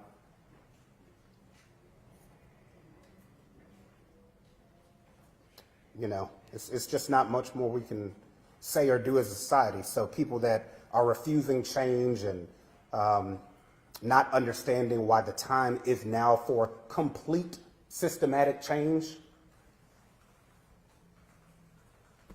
take a look. And then compare it to all the videos online where it was a white individual that had a deadly weapon that wasn't killed. which we've also been looking at today, trying to understand why didn't they get shot? And why did Rashard have to when he's running? And that answer I don't have yet. Other than that, it's just tiring. And I'm sure everybody's tired of seeing it. You know, we're so concerned about trying to find a vaccine for the coronavirus. The world is pitching in. We're pitching in millions and millions and millions of dollars. Scientists from around the world are trying to help find a vaccine, but nobody's trying to find a vaccine for civil rights abuses. It's something that we're told to wait for. It'll come. Nobody's trying to find a vaccine for why officers pulled the trigger so quick on African Americans. There's no flood of money or scientists or the top experts or our leadership in this country trying to end that epidemic. But I guess that is because it doesn't hit close to home to the people that care. So once again, and I'll say it as the millionth time as y'all seen me fight in one of these cases, we'll fight for justice. We'll try and get the cop arrested or whatever it may be. Sue the city and see if they'll settle. I don't know. But we're just tired. And if you don't understand that because you may be a different color, you may be a different gender, you may not be from Georgia, then you may be the problem.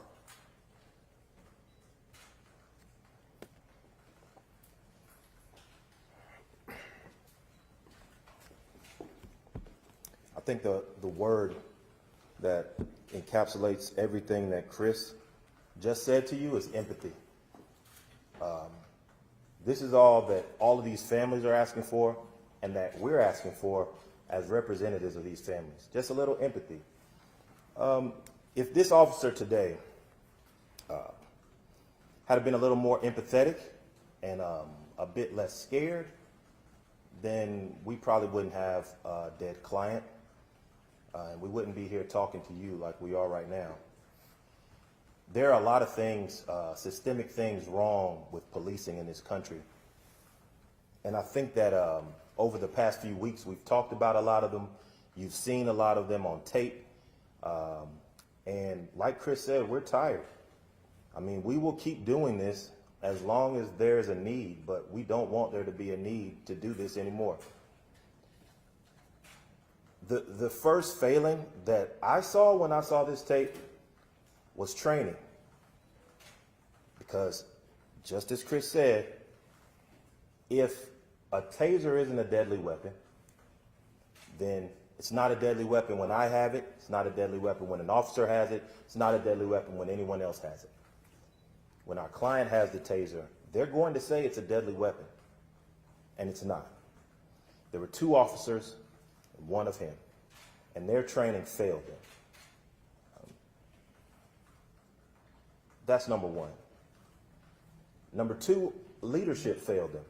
And I don't want to see anyone lose their job, but maybe the police chief needed to resign because whatever they're doing from the top, it's not reaching the bottom. And if they are doing it correctly from the top, and that's what they're trying to get across to their officers, then it's not working and it needs to change immediately. Because this can't happen again. Policing in this country, in this city, needs to change to something more empathetic, something more community-based.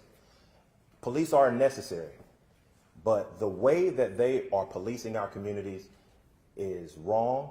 It's causing death, and we're not going to stand for it anymore. Obviously, you see that the people are not going to stand for it anymore. I think a lot of things and a lot of these minor changes are happening because people are scared, and they're scared for their things. They're scared for a building or a store. They're scared for a restaurant.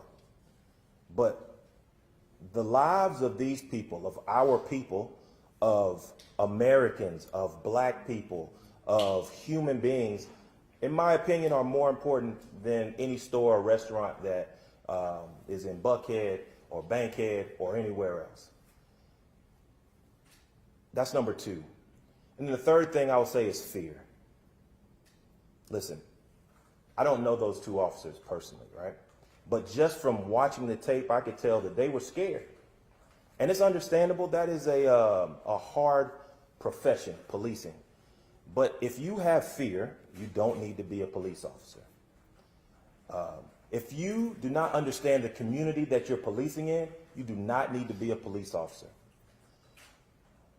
If you are not comfortable with black people, white people, brown, yellow, whatever people, you don't need to be a police officer.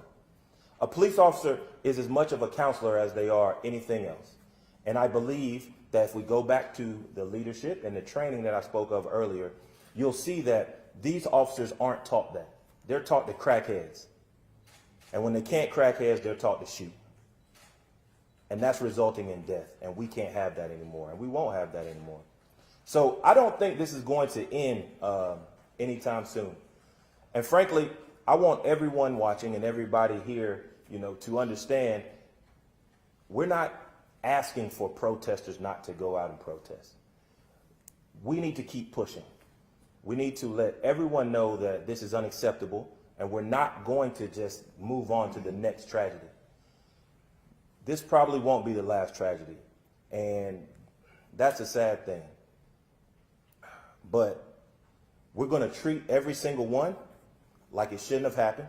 We're going to go as hard as we can for this one, like we're going for George Floyd and his daughter, and like we're going for Ahmaud Arbery and his mother, and like we're going for Alton Sterling and every other single case and single person that should be here today that's not here with us. Because at the end of the day, and this is what we get back to. I mean, if you look around and you see our firm, we are white, black, Asian, brown, yellow, green, whatever. It doesn't matter. We're all people. And so if we can see that, we don't understand why the police can't see that. And there are some people who have now opened their eyes and woken up and they see that, and we think that's great. But we want you to put pressure on the police, put pressure on the mayor, put pressure on your governors, put pressure on everyone to let them know you will not take this anymore. You're going to stand up. And this is not just black people, because we've been dealing with this our entire lives. This is for everyone else who hasn't been dealing with this, who's dealing with it now. Stand up with us, push with us, fight with us. When you see us in Minnesota, fight with us. And when you see us here in Atlanta and in Brunswick, fight with us. Because our fight is your fight. This is the United States of America. We're coming up on July 4th. And this is going to be a very weird July 4th for a lot of people. Very different. Because people are coming to the realization that America doesn't mean America for all Americans. And that's a problem. So keep pushing, fight with us, and hopefully we'll get some change. And this will be the last time we have to have a press conference about a dead black man killed by the police for no reason. Thank you. Another thing, that some of the witnesses said is they didn't do a sobriety test. There was no count to 100 or whatever it is and walk this line. They said that they were just talking. And it seemed to be a decent conversation. And then all of a sudden, one of the officers grabbed him and told him he's under arrest. So this started from nothing. This wasn't a bank robbery in progress or anything violent. They just told him he was under arrest. And now I see that they're reporting, oh, it was a suspected DUI or he fell asleep blocking the line. He wasn't blocking the line. And they didn't even do a sobriety test from what the witnesses right there said. So why was he even under arrest? You want to know how this could have been avoided and all of the protests that are going to happen and all this? Talk to him. Talk. Hey, buddy, you fell asleep in line. You okay? Why don't you pull your car over there and call an Uber? And then you walk over and you leave. Why is that so hard for police officers? A conversation. He wasn't doing anything crazy or violent or harming anyone. Hey, buddy, I think you've had something to drink. Maybe, but I guess they didn't feel like doing a sobriety test. Pull over there, call an Uber. I guarantee you that happens hundreds of times a night in college towns with young white kids or other places in America. but we don't get that benefit of the doubt.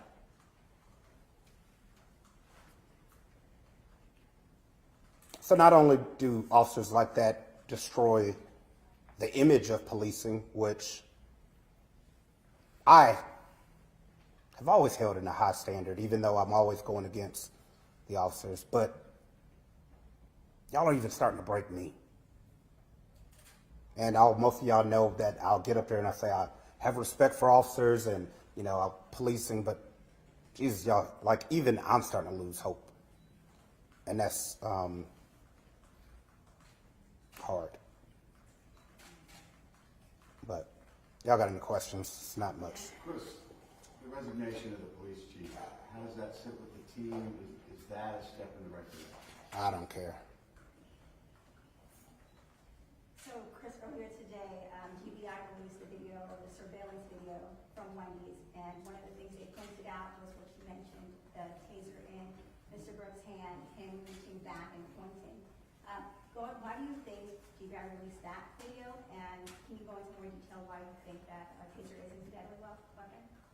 I mean, I think they were just releasing the full surveillance video of, the parking lot. I'm sure there's more video. Like I said, witnesses have video of some of these horrific actions.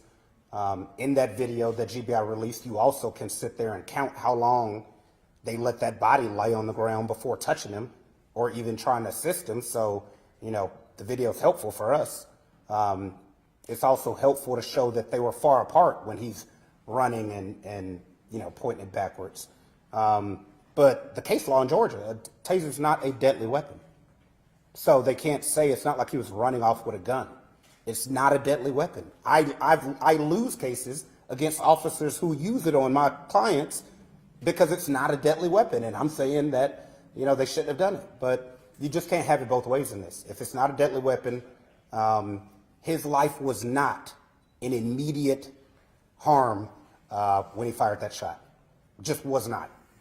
It wasn't. And I watched one of the most conservative police chiefs commentating today, and even he said that there were other options he could have done, and that a taser isn't a deadly weapon. Ask Taser, is a taser a deadly weapon? I promise you they're going to say no. Chris, what you said, the more you find out, the worse it gets. What are some examples of that? Well, there's just so many witnesses that saw it. We didn't know that they picked up their shell casings before GBI got there to investigate the scene before. I don't know.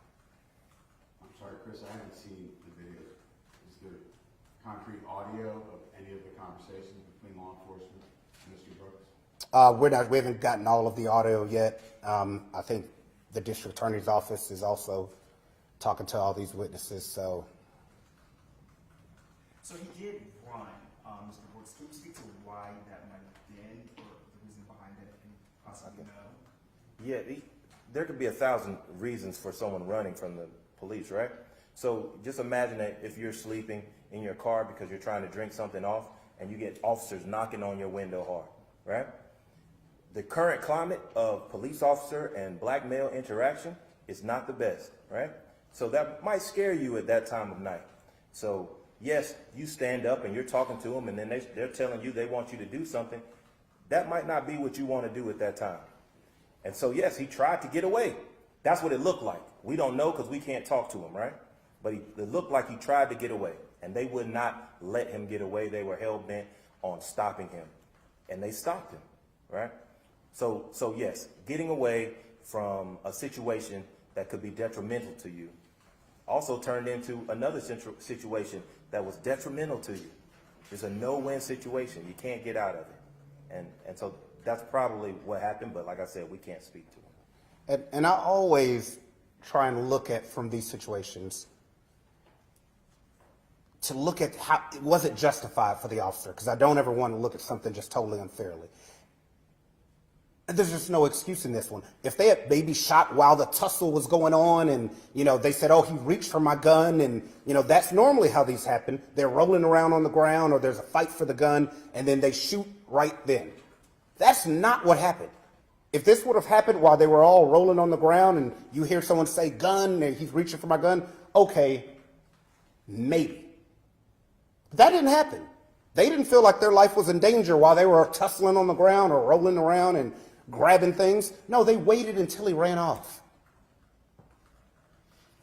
So their justification went out the door after they let him run. We also got to check on the emotional state of these officers. I mean, because it gets personal, you know, and this is a thing when you're in the field, and we understand this, that it is a personal thing. It gets personal to them. But as the professional in the situation, they have to divorce themselves from that emotional aspect of that job. Because if you don't, someone can die, like we saw today, or like we saw with that officer and George Floyd. It can get personal. We understand there's combat. There are big guys wrestling and fighting. But at a certain point, the professional in you has to come out, and you have to calm down and be the professional and show that you have training, which hasn't happened and definitely didn't happen last night. What more can you tell us about Mr. Brooks, who he was, where he went, what his background is? Father, was working at a tortilla place, actually. Family loved him to death. We had more family members at that house today than I could count. A ton of brothers and sisters that love him more than life. He was supposed to take his daughter skating today. Yeah. For her birthday. It's just, and I'm sick of sitting in somebody's house and their little kid is playing with us, and we're sitting there trying to laugh with a 1-year-old or a 2-year-old or an 8-year-old, knowing, you know, that they'll never see their dad again. I mean, I'm literally sick of it. She had on, when we were there today, she had her birthday dress on because she was waiting for her dad to come pick her up to take her to go skating.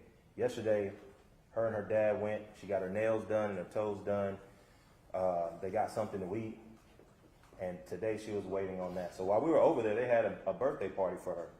You know, today there was a birthday. Yeah, 8th birthday today with cupcakes while we were sitting there talking to her mom about why her dad's not coming home.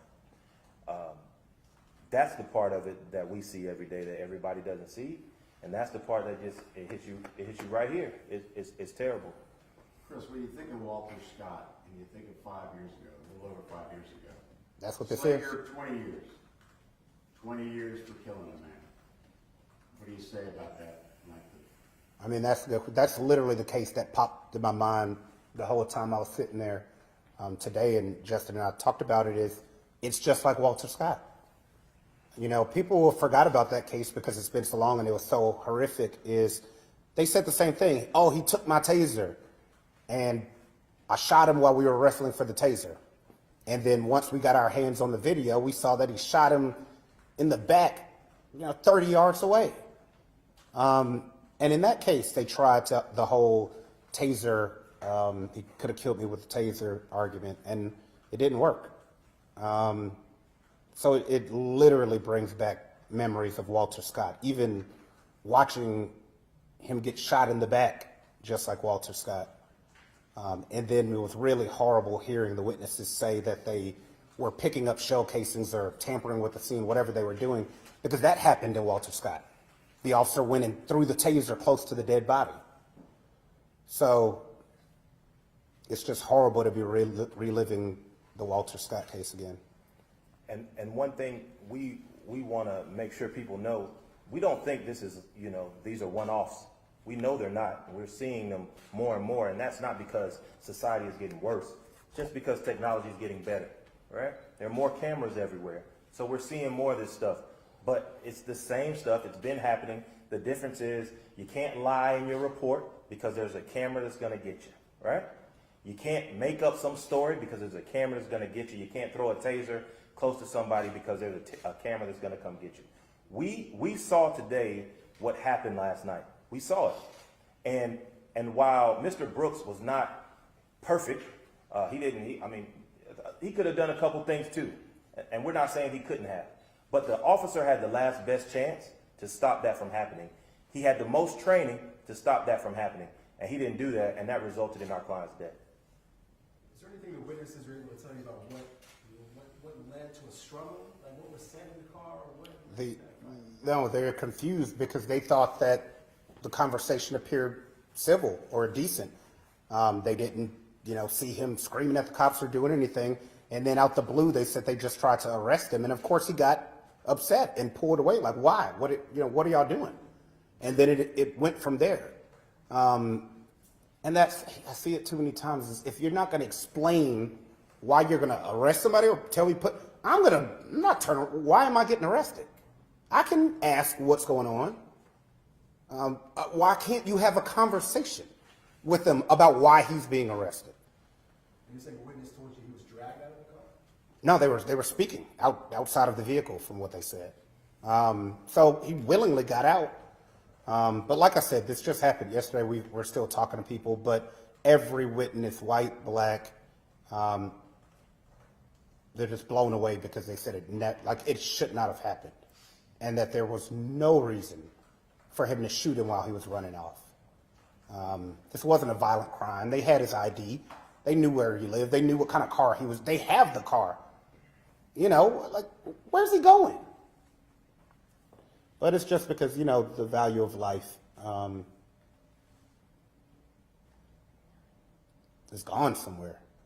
It's like a video game where you just think you shoot somebody and it's not an actual father or a human being. I'm just starting to lose faith. I've known you for years. I've never seen you like this. I know you're tired, you're sad, you're mad. Not to speak for you, but you're still ready to fight. Yeah, oh no. I mean, that's not going to change. I mean, we'll keep fighting these as long as we have to, and making sure people get fired or resign or whatever, or get put in jail, because, I mean, we have to do our part to try and make it stop. But the one thing that Justin and I really realizing is it's a national effort. Black, white, male, female, the only way this is going to change is if everybody keeps coming together. People who are conservative or didn't want to speak up or say anything, you've got to speak up. You just got to speak up. You mentioned training earlier. Is it time to overhaul training altogether? I mean, it seems like in all these cases, usually the officers actually do have training. Is it the nature of the training, or is it? And Chris, we've covered a million of these. What it is, we know there are so many loopholes. There is no clear time of when to shoot or not to shoot. It's always in the mind of that officer. Well, sometimes that mental state of that officer is not okay. They're not well. They're not, they're too angry, they're too upset. It should be, this wouldn't have happened if you cannot shoot someone unless they're pointing a gun at you, or unless they're brandishing a gun. You just can't shoot them. You can't shoot them if they have a taser. You can't shoot them if they have a knife and they're 50 feet away, or you go to jail. There aren't definite rules like that. Lawyers have rules. Doctors have definite rules. You can't leave something in somebody's body. But with police officers, it's so much gray area. When being a police officer is the most powerful job in this country. There's no other job where you could take someone's life, liberty, or freedom. There's no job that is as powerful as a police officer. They should be up on the standard of doctors and lawyers and looked at like that, but they're not. And that's got to change. To that training question you just asked, it does need to be overhauled. We need to focus more on de-escalation and less on militarization. The police officers, they walk around in these neighborhoods, they have flak jackets on, some of them have ARs and other assault type rifles. They are armed to the teeth, and then they're walking around people, intimidating and inciting fear. There used to be a time when police officers would walk around and you know their name, they know your name, they know where you went to school and your mom and all that kind of stuff. That time is over, especially in the black community. I mean, I don't really remember a time that hasn't been the case in the black community, and now that time is completely over. So we need to focus the police department more on de-escalation. And if officers are going to be in the community, check and see how close these two officers live to that community that they were policing. I guarantee you they live nowhere near there, right? And if they did, check and see what kind of contacts they had in the community. Did they go to church there? Did their kids go to school in that community? I guarantee you the answer is no. Because if they did, they would understand that, hey, these are people too, and maybe I could deal with them the same way I deal with the people who live close to me. Yeah. And that has a lot to do with empathy, like I said before, and training for de-escalation and not militarization. And this week, other than, to assist in trying to solve this policing issue, we'll be releasing our thoughts and ideas over what changes we think could end this from having handled so many of these. Because something's got to happen other than just lawsuits and asking for arrest. But thank y'all. As I said, the family will be speaking on Monday. They needed some time. All right, thank y'all.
Like, I don't have anything.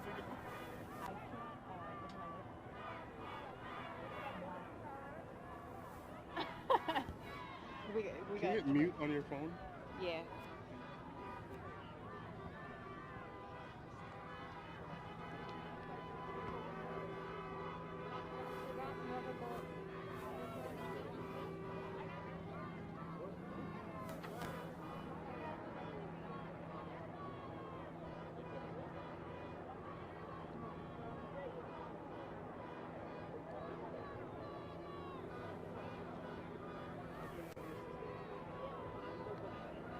Chris, can you help me out for a second?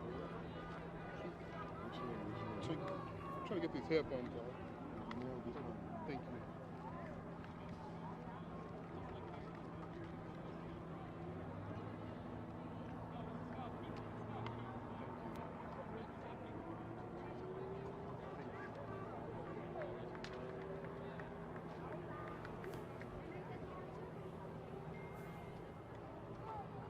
They're streaming your shot on digital. Huh? Streaming your shot on digital.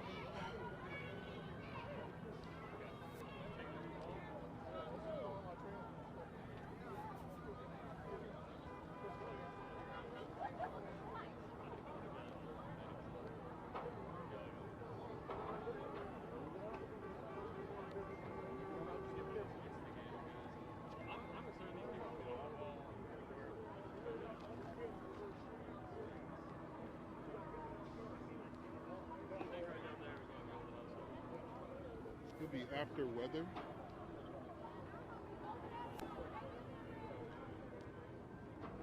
Two and a half.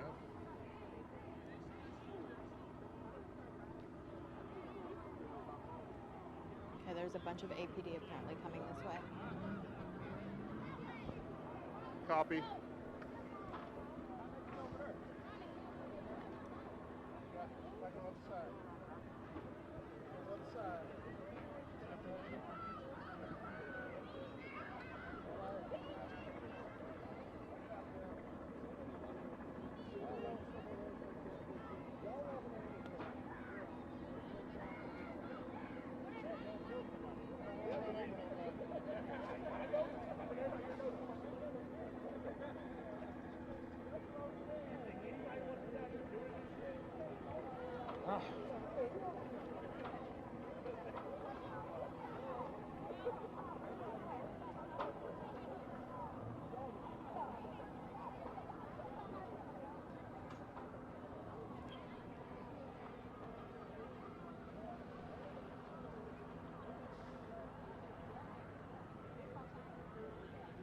1 minute.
Here we go, stand by.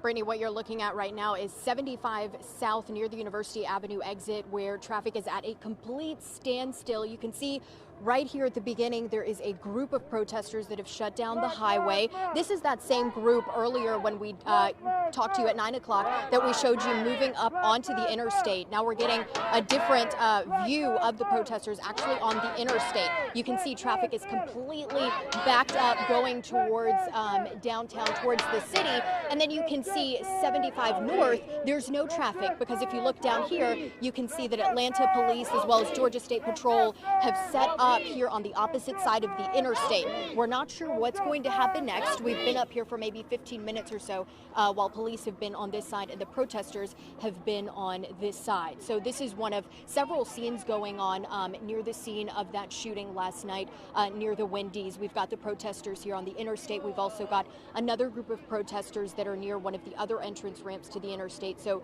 several different scenes going on. But again, 75 going south here near University Avenue is at a complete standstill as protesters are on the interstate. Brittany.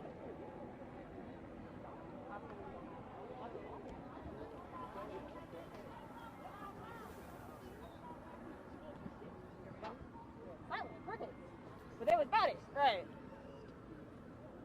No, Brittany, I have not seen any. No, not up until this moment. I've not. I think I'm across from y'all, but we're like blocked off from this. I have to go back under, I guess, and around. What's your purpose? Are you here to protect black people?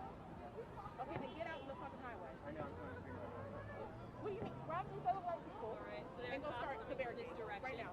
They're armed officers. Get them, link arms, and get out here and put your bodies between us and the state. What are non-black people doing? We don't need you to stand. Get on the highway.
Come back to you at 9.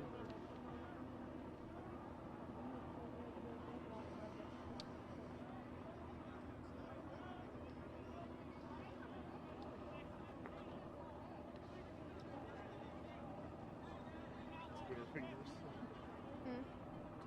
What?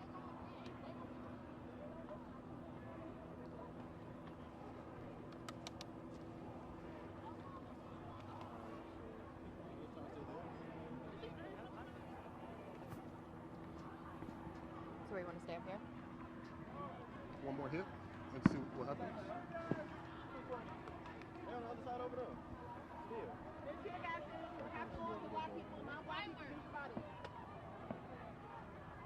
Everybody lined up. Alright, I'm good. This one came on this side. Good. Yeah. I'm down here.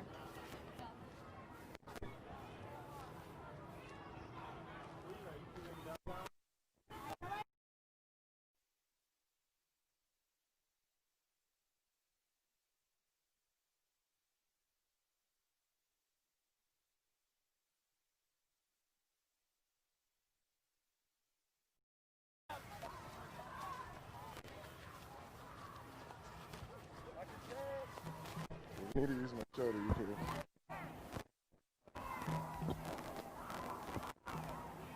Thank you.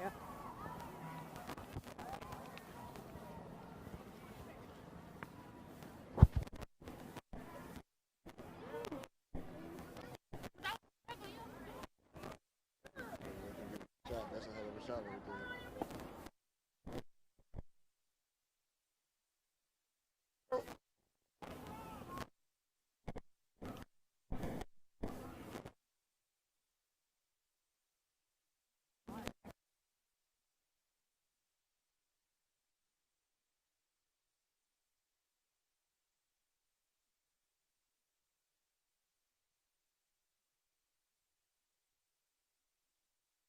So, like 7.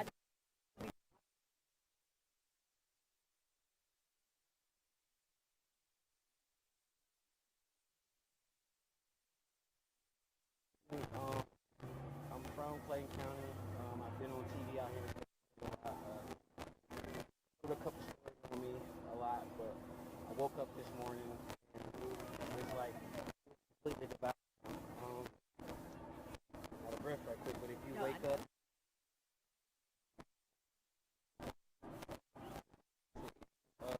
Taxed out and wait. Officers getting trained. Of course. Can we do a quick interview with him? Let me get it recorded.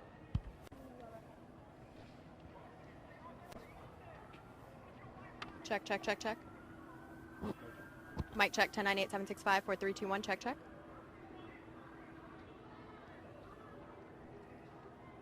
How long y'all been out here? All day? Yes, we have been out here all day. Check, check, check, check. Hey, one more, please. Check, check, check, check. 1098-765-4321.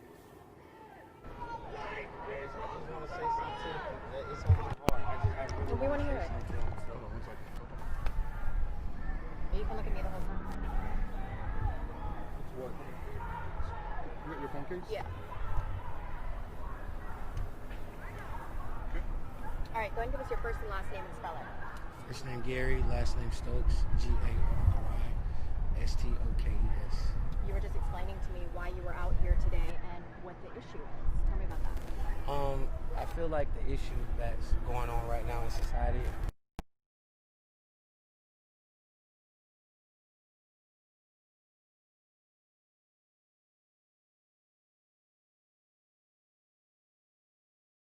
Some of these officers are improperly trained. R.I.P. to Mr. Brooks. I respect that completely. It's sad. I don't have nothing good to say about that. But at the same time, I feel like these officers need to be retrained. That's what this all boils down to, retraining. This is the state of Georgia. This is something Martin Luther King built. This is something the NAACP built. And this is a place called home. This is Atlanta. Atlanta's home. This is where everybody comes. We accept the gay community. We accept everybody. We accept all our own problems. And we deal with a lot of the choices that we make, but they don't make it hectic for us. We've had something this major to happen in the state of Georgia, but not in the city of Atlanta. Not where everybody comes to be safe. People come here and we count on Atlanta. We count on these people. I'm glad no one's out here looting right now. I'm glad. I'm completely glad about that because you're not hurting them at the end of the day. You're hurting yourself. Your mom, your uncle, your pops, your aunties, they built some of these places. They work, they sweat to even make sure that these places stand because they didn't want to put them in the community for us. So exactly what we're doing tonight, we need to continue to ask for change. And we need change in our police department for training. We need that in every police department in the state of Georgia, because at the end of the day, everybody put on their pants the same way, everybody eat the same way, we bleed the same way, we even take our medicine the same way if it's a cough medicine or a shot. So we're equal, we're not different from each other. So we just want to say to Atlanta, I love y'all. We all love each other out here. Let's stay together. Let's not be divided. Let's come together and do something what it's supposed to do. Let's not destroy this place, but destroy what's being done and make it right. So thank you. Thank you. I appreciate it. Thank you. Thank you. Thank you. Yeah, take care. Thank you. Be So it's safe. gonna air at Thank 9:30, you. 10 o'clock maybe? Well, y'all gotta edit it first. I know y'all gotta edit 11. it. 11? Yeah. Thank you. Thank you. Take care.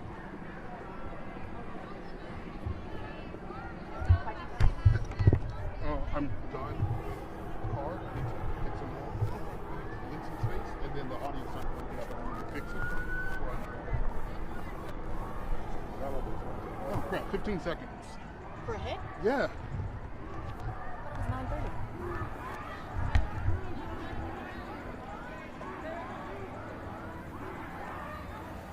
Yes, we've actually moved from up where we were by the interstate. And if you look down here, you can see there are still a lot of protesters on this street here. We're off the interstate, 75 interstate exit University Avenue, near where that shooting happened. And you can see now protesters are moving back. Yeah, what we showed earlier was the protesters that were actually on the interstate. We saw police on one side and then the protesters on the other side. We'll of course keep you updated as the night goes on. Brittany.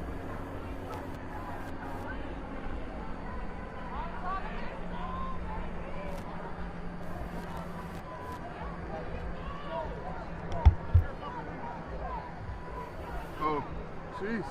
I thought we had like 4 minutes. He had to rush us. Stuff was not going through correctly.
I'm egging on. They did us like that back in the day. You can't say that they did us like this. Come on, man. That's real fact, bro. Bro, this is my first time ever being out here. Fuck that. That's the truth. You hear me? I see you got the horn on you.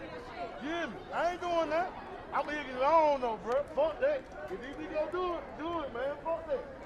Fuck that shit, man. Fuck that. I want to pull my car up and just block the road. I might do it. Did y'all go up on the highway? Food Street! Food Street!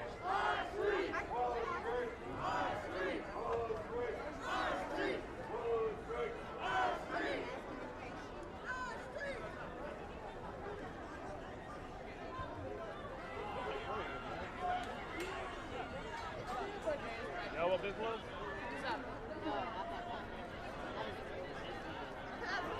See everybody here.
more firecrackers now.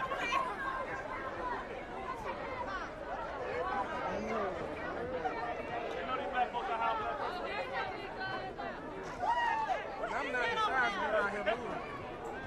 I got 2 more, don't Hey, we got to hide by the heat. He shut right here. Shit, he got my size. It said everything on fire. Burn it down! Burn it down!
Head to the highway, head to the highway.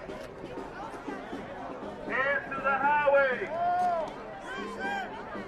the highway.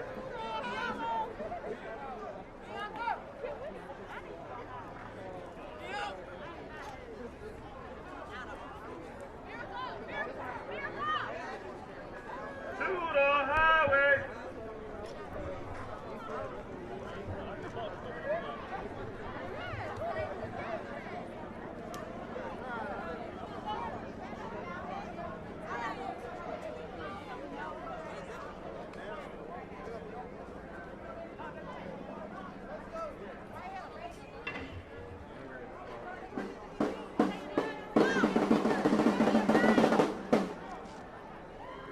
You got him now?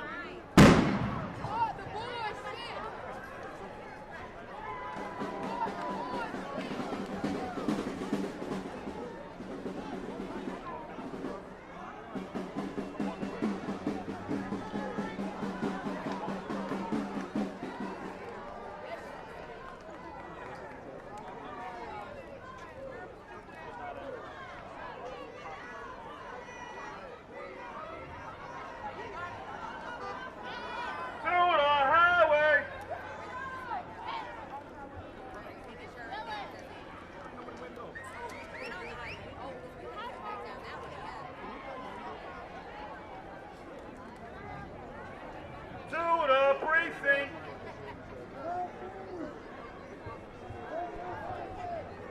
Everybody head to the precinct.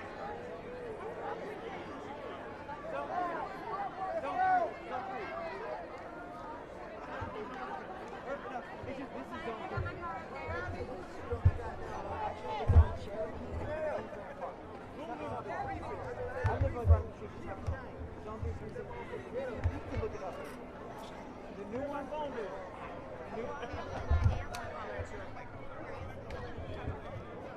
Hey, Belinda, you want us to call you?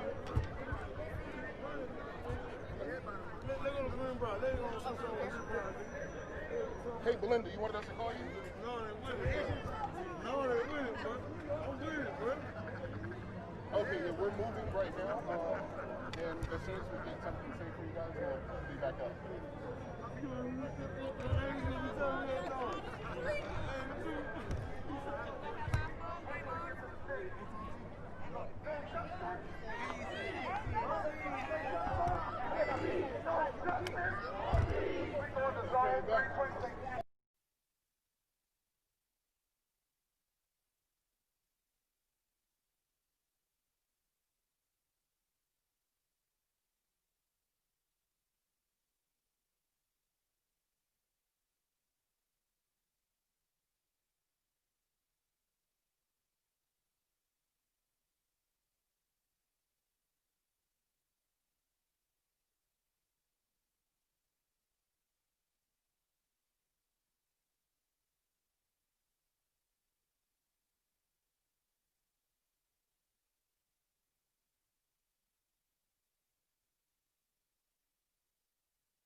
around this area. Again, just to bring you up to speed and let you know where this is by University Avenue and the Wendy's by that exit off of the downtown connector. Why are they protesting there? They're protesting there because this is the scene of where Rayshard Brooks was shot and killed about 24 hours ago by a white Atlanta police officer. We do know that Mayor Keisha Lance Bottoms has asked for that officer to be fired. Of course, we're waiting to figure out what will happen there. But in the meantime, look at your screen on the right side. We see a protester by the Wendy's there. We don't know what they're doing. It looks like we lost the shot a little bit, but it looked like they were pulling something down from the boarded building.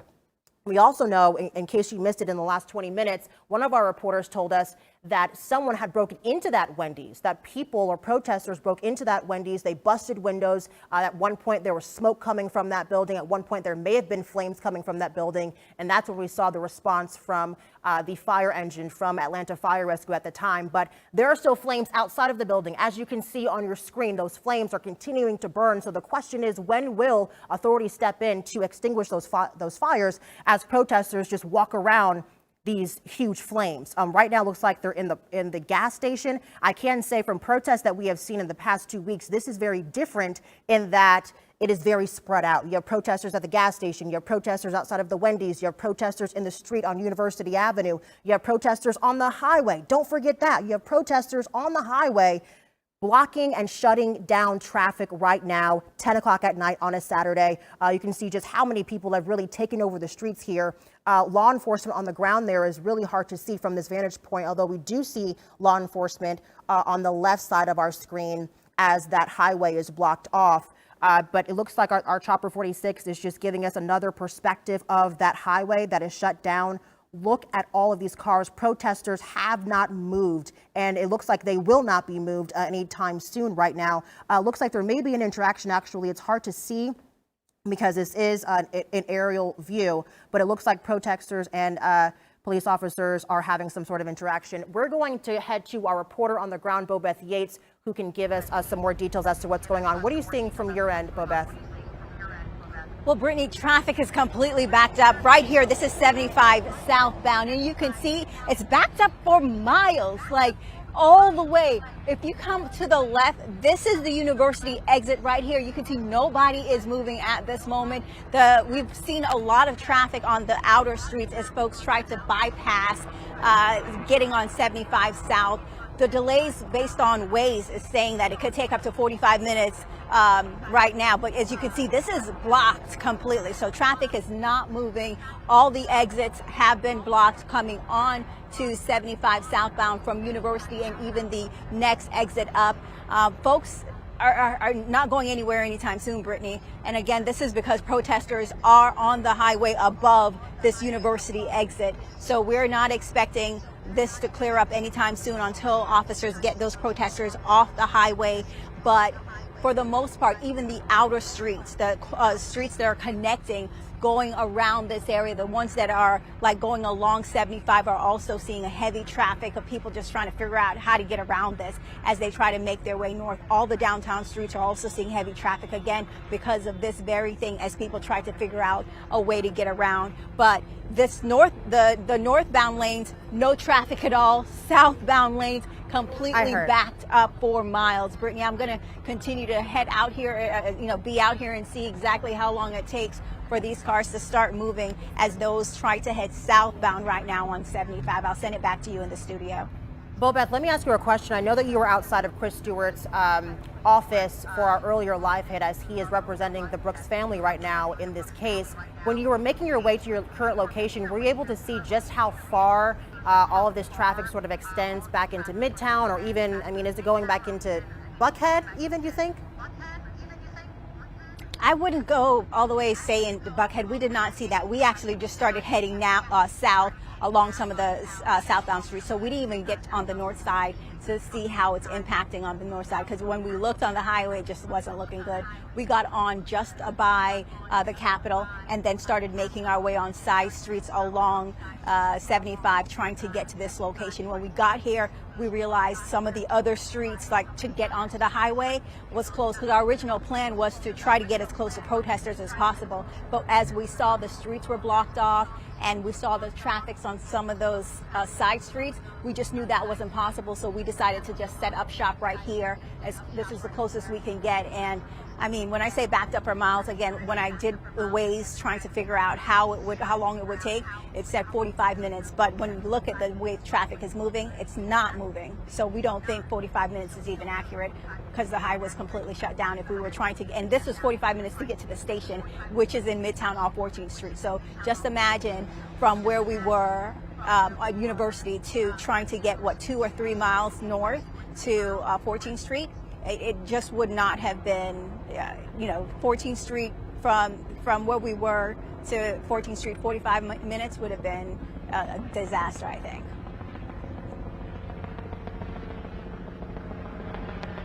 We do know that we are live on CBS 46 right now. We are live on Peachtree TV right now with this breaking news in terms of the protests that are happening. Bobeth, thank you so much for that coverage. We're going to get back to this chopper shot, it looks like, this aerial view of the shutdown of the highway. We just heard from Bobeth. We heard her say that really traffic is backed up for miles. We've seen it here developing for the past hour now. And you can see this is developing right now live on your screen. Officers are moving towards protesters. This is a scene that we have seen at protests here in Atlanta time and time again. But they are moving forward with their shields. They're moving forward with their helmets on, and they're moving forward with their vests on, it looks like, as well, as they get closer to protesters. Protesters, though, still have their arms raised, it looks like, still holding their signs, and they are not moving.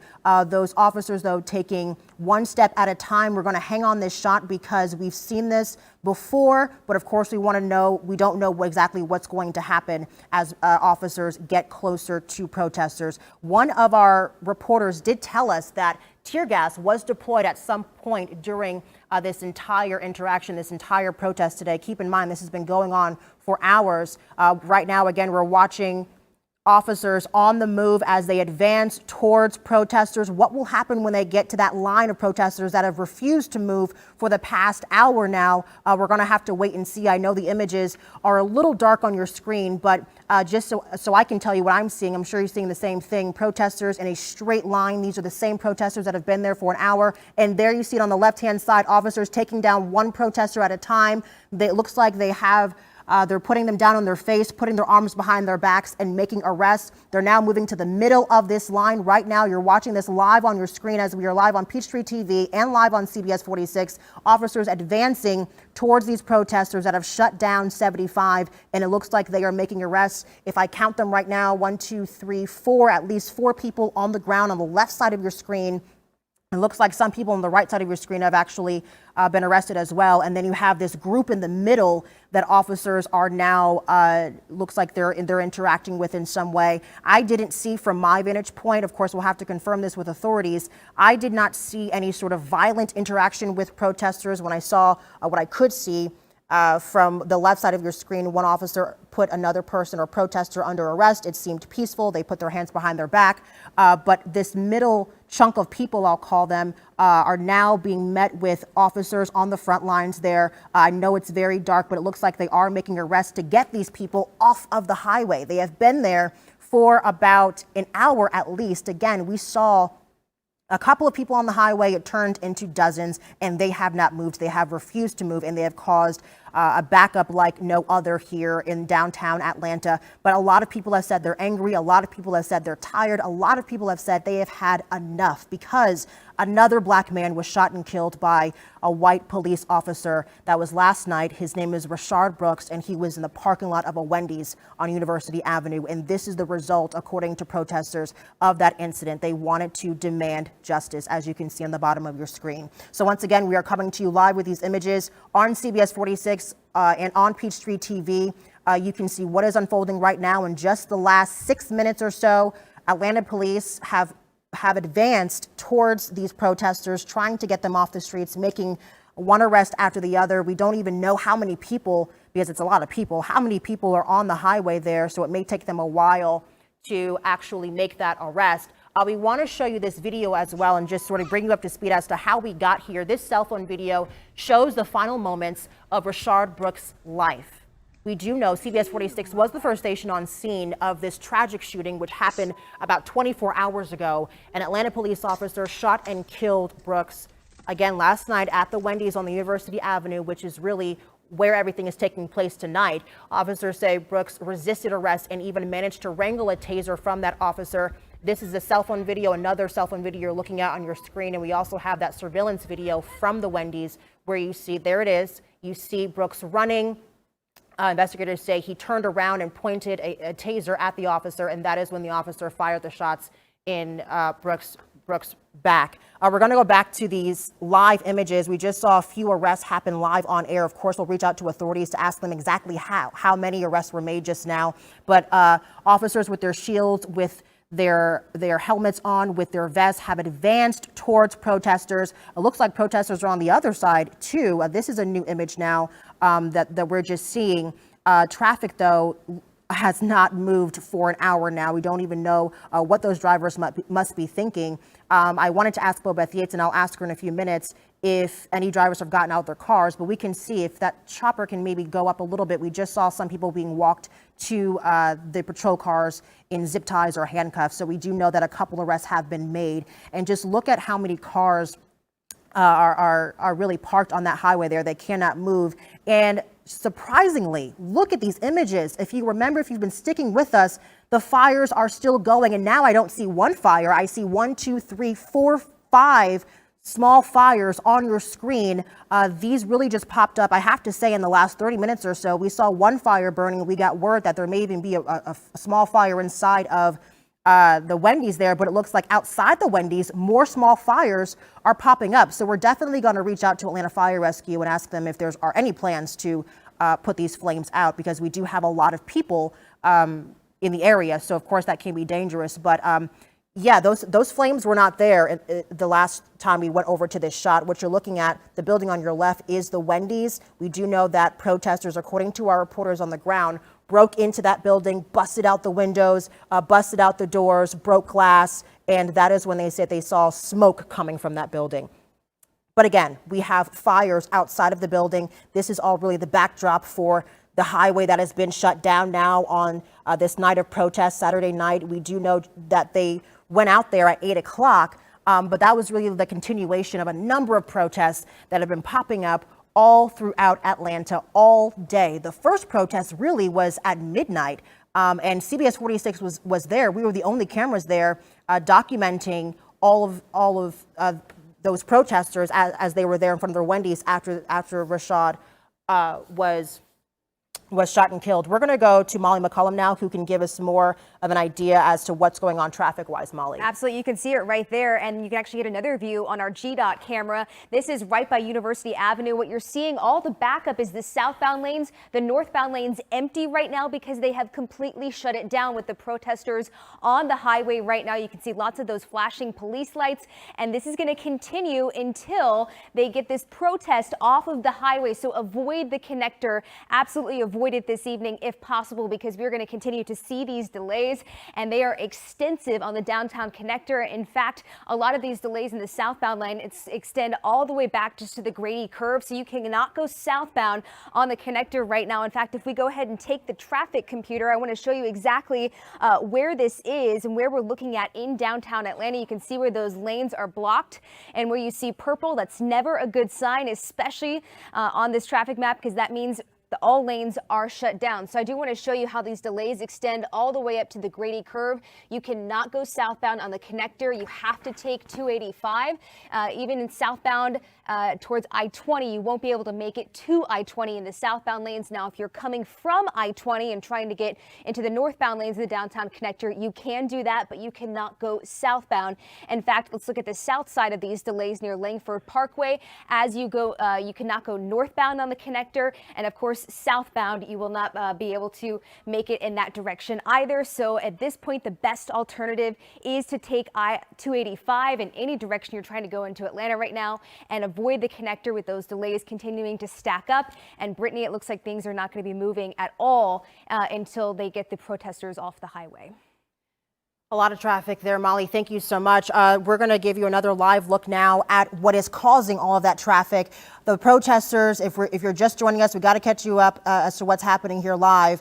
Protesters took over the highway around 9 o'clock tonight, and they shut down I-75 by University Avenue, which led to backups on both I-75 North and I-75 South. Officers have since, in the last maybe 10 minutes or so, officers have since gotten in their shields and their helmets, and they started walking and advancing towards those protesters, making arrests. It looks like we're watching some sort of police and law enforcement getting off of the highway there as Chopper gives us live images. And we have to go back to the Wendy's. This is the Wendy's at the center of this incident and investigation. And right now you see, again, 1, 2, 3, 4, 5, at least 5 small fires, little fires outside of the Wendy's here. Oh, I see a 6th one. Again, every time we go to this shot, we are seeing a new fire that has been set by people that are outside the Wendy's. I don't want to call them protesters necessarily because I don't know if they were part of the original group or they just sort of came to the scene there. So, but it looks like they are setting fires. We do know that reporters are on the ground. They're working to get to a safe distance because, as you can see, things are still developing there on the ground with fires being set and just a lot of people in the street there. And of course, we want to be as safe as possible. So let's go to our reporter, Bobeth Yates, who has another viewpoint of all of that traffic that's at a standstill. Bobeth. Yeah, Brittany, it hasn't really changed much since we've been here. Right here, you can see southbound traffic really backed up. I just checked again. Now this traffic is going all the way back to Mount Zion. So as you can imagine, southbound traffic backed up from University all the way to Mount Zion. That's a couple miles. And earlier I heard you mention, I see people coming out of their car. Not yet. I haven't seen anyone really come on, but I have seen people turn their cars off, windows down, but no one actually on the highway. But it seems like the traffic continues to be delayed. Right now, it's not moving at all. When I did Waze earlier, it's saying it would take about 45 minutes to get from University to 14th Street. But again, I don't think that is correct because traffic is not moving at all. And many of the side streets have been also packed with people as they try to make their way north or figure out a way to get around all this traffic. But again, Brittany, we'll be out here trying to figure out how long these folks are going to be waiting in traffic, and we'll bring you updates as we get them. Bobeth, let me ask you this quick question. Are you seeing any of the drivers getting out of their cars? They have to be restless just sitting there in their car for so long. No, I haven't seen anyone get out. All I've seen was people turn their car off and open their windows. One guy earlier had his door open, but he did not get out onto the highway. Right now, all we've seen is a couple cars just turned off. Like the one in front of us seems like it's off. There's no lights on that one at all. And there's been a couple more of that where, people just, I guess to save their gas, just kind of shut their engine off and are waiting with the windows down. But no one on the highway as I've seen so far. All right, Bobeth, thank you so much. We'll get back to you in just a moment. So again, no telling exactly how long people will be stuck in their cars. And when you look at that, it looks like traffic is moving on one side of the connector. It's hard to see exactly which side this is. I don't know if a producer can tell me exactly what we're looking at, but it looks like some cars are able to start moving there. This is the first time we've seen any movement from any vehicle in the past hour and 15 minutes. So as protesters have taken over I-75 and I-85 in protest of the shooting and killing of Rayshard Brooks. And we do just want to, if we have those pictures now, we can go to those images. Again, this is a northbound. I just got told this from my producer. This is northbound on I-75, I-85 by the University Avenue exit. It looks like cars now are moving. Again, this is the first movement we've seen since protesters shut down the highway. We have seen in the past 15 minutes officers make arrests in order for this to happen. So, of course, this is developing now. And I do want to sort of get you up to speed and let you know how we got here. It is 10:15 right now. And about 24 hours ago, 27-year-old Rayshard Brooks was at a Wendy's. According to investigators, he was asleep in his car, and officers arrived and they gave him a sobriety test and then tried to make an arrest. They said that there was some sort of tussle, as you can see on your camera. This is actually cell phone video from a witness from other people who were at the Wendy's. And then you see what happened here in this surveillance video. That's where this picks up, and that's where this story picks up. Officers say that they took the officer's taser, that Brooks took the officer's taser and started running and pointed it back at officers. And that is where that officer you see on your screen, a white police officer, we are still waiting to learn his name, turned around and shot Brooks in the back. And we have learned that since then, attorney Chris Stewart has chosen to represent the family as they handle this case and so many others of unarmed black men being shot down by police officers. And we also know, developing today, that Atlanta Mayor Keisha Lance Bottoms has called for the firing of this officer. Again, we don't know his name yet, and has also told us and announced today major breaking news that Atlanta Police Chief Erica Shields, has resigned. So we have a lot of developments that are happening all throughout the day, really. Shields did send out a statement saying that she will support Mayor Bottoms in whatever role she is assigned and whatever her vision is for the department. Of course, we know that there is an interim police chief right now and that there is an immediate search for the person that will take over that job. We want to head back out to live pictures right now. This is the first time we're seeing this. Traffic finally moving after an hour and 15 minutes of I-75 and I-85 being completely shut down, stopped to a halt there. If we can sort of stay on the highway there just so we can see traffic moving now. What you're looking at is some of those fires that were outside of the Wendy's. I saw 6 of them maybe 6 minutes ago, but now I see that they're dying out a bit just naturally. I didn't see any Atlanta Fire Rescue putting out those flames, and it looks like protesters aren't as close as they were, although I do see some people still in the street there. I don't see any law enforcement from our vantage point. They could be either in front of the protesters or in back of the protesters, but it's hard to see. And I know those images are dark on your screen, but just to let you know what I'm seeing as I'm watching it live with you, there are some protesters there on the outside of the Wendy's standing in the middle of the street there. If we can get a chopper to go back over the highway, I-75 and I-85, so we can see traffic moving, this is definitely breaking news, as this is the first time we've seen traffic move in an hour and 15 minutes. But in the meantime, until we get that shot, take a look at what's happening right now. A fire, another fire inside of the Wendy's on University Avenue. There, now we have both images. So the fire is on University Avenue there at the Wendy's inside. Looks like the drive-through window. This is the second fire that we have been told happened inside of this restaurant. The first one was told to us by our reporter. She said she saw possible flames and really smoke coming out of that restaurant after people had busted the windows and broken in. And now we see these flames coming through, shooting through almost, and they look pretty large through the drive-through window, it seems to be there. I don't see any people outside of the restaurant. It's hard to see. I do actually see a person on the left side of the screen and another fire now being set. So fires keep popping up. We don't know who's doing it, what they're doing it with. And it looks like another fire. This is happening live, guys. Another fire in the front of the restaurant. I can see those flames. They're small, but we can see those flames there shooting into the sky. This is another vantage point for you at home. You can see the smoke from all of those fires we've been talking about for the past 30 minutes or so. This is the result. Smoke now just billowing into the air. It's making the air pretty thick from what we can see. We can only imagine what it's doing to the air out there on the ground as people just continue to walk in the street. People are walking by that gas station there. What I can tell you is what's interesting, we haven't seen this in a minute, cars are now passing through. And of course, we know that is because the highway has since reopened, at least on I-75 northbound, after those protesters shut down the highway for such a long time, all protesting the shooting and killing of Rayshard Brooks. So we see a lot of people, looks like maybe a dozen people on the right side of your screen, just there in front of the Wendy's.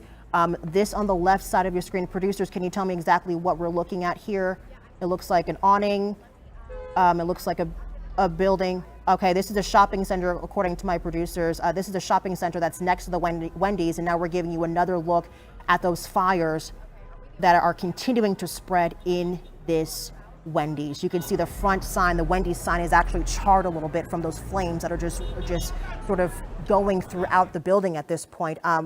Of course, we're going to ask Atlanta Fire Rescue, where are you to put out these fires? Those flames are now shooting as they grow minute by minute. They're shooting out of that drive-through window. just take a look at your screen. Of course, this is the first time we're seeing this. We're watching it live with you. Those flames are growing as we continue to watch these images. And if you look at the front of your screen, that's the front of the restaurant. If you've ever been to this Wendy's on University Avenue, that's the dining area in the front on the right side of your screen. And there's another fire there. Now it looks like Chopper is giving us another shot of traffic. I believe this should be the I-75 south side. Producers, let me know. Okay, this is the I-75 south side. This is still at a standstill. We know the I-75 north cars were moving. We saw that in the past maybe 10 minutes or so. But it looks like this is breaking news right now. Cars are now being let through. I-75, I-85 no longer shut down. It was shut down for the last hour and 20 minutes. We brought you every moment of that blocking of the highway live on air, and it looks like cars are now being let through. This is the first time traffic has moved. We know that this has caused extensive backups throughout all of downtown Atlanta, as we heard from Molly McCullum, and she's going to give us another traffic report right now. If you can, Molly, break down what you're seeing. This is the first time that we've seen traffic move, especially in the southbound lanes, and those delays were extending all the way back to past the Grady curve. We're talking about past I-20, and there's another view. This is just behind where the highway opened, a little bit farther north on the southbound lanes, but we did see people hop back in their cars earlier on this camera.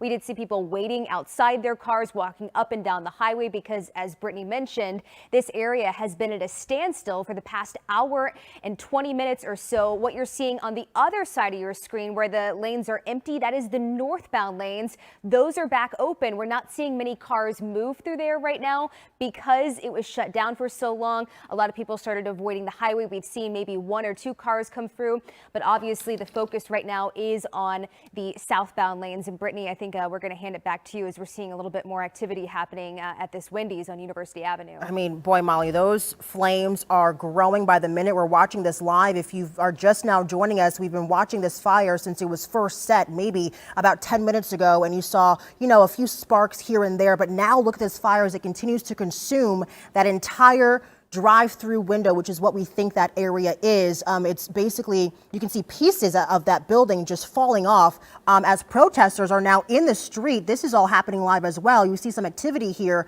by the Wendy's on University Avenue. People here, and I don't know if these are protesters from the earlier protests or these are people that just joined in, but they have actually taken over the street. And you have to bear with us as we're bringing you all this information live. Chopper is just sort of taking different shots of what's happening down there on the ground. So we're going to head back to this fire that we're watching really just consume this building. You can see now it's going into the roof of this. Where we're actually looking at the fire going into the roof of that building. And just to give you a reference point to bring you up to speed as to why people are protesting by this Wendy's, why people are setting fires inside of this Wendy's. This was the scene of an incident maybe about 24 hours ago where Rayshard Brooks was shot and killed by a white police officer while he was there last night. According to GBI investigators who had a press conference earlier today, they say that the 27-year-old fell asleep in his car, and the officers showed up, tried to give him a sobriety test, and then they tried to make an arrest. There was some sort of tussle, as we've seen from different cell phone videos from witnesses, and they say that Brooks took one of the officer's tasers. He got up and he started running with the taser. In the surveillance video that we've seen that's been released from GBI, we also know that at some point Brooks turned around with the taser in his hand, and that's when we know the officer fired shots. We see some fireworks going off right now, set by people as they start running off to the right of your screen. But just to get back to how we got here, Vic Reynolds, the director of GBI, saying that is when in the surveillance video, as you can see, Brooks turned around with the taser and the officer shot him in the back. And of course, we're waiting to figure out exactly who that officer is. We're going to head back to our Bobeth Yates, who has been on the ground. Bobeth, are you seeing traffic move right now? Yeah, we saw a couple car length movements, so not a lot. But you can look out here, you can see just a little bit of a crawl. I would say still less than 5 miles an hour. But it's definitely better than no movement at all, as folks literally have been standing here for hours, about an hour and a half, I think, as you mentioned, as they try to make their way north. Again, when I checked, it said it would take about 45 minutes to get from this exit on 75, that's University, all the way up to 14th. And as you can see, that's the southbound lanes, but the northbound lanes completely shut down. We're seeing no traffic coming through the northbound lanes. And the delays on the southbound side is going all the way back to what we were told was Mount Zion Boulevard, and many of the side streets are also packed.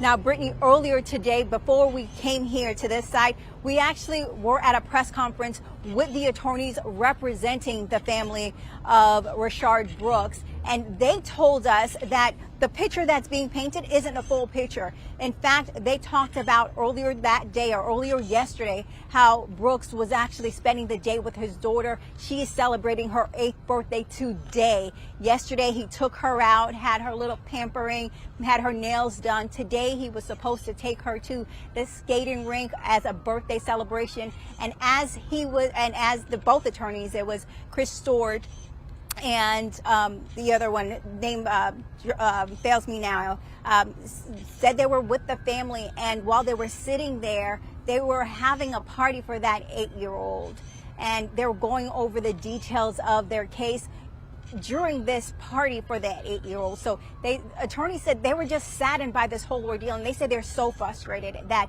they're having to deal with this yet again.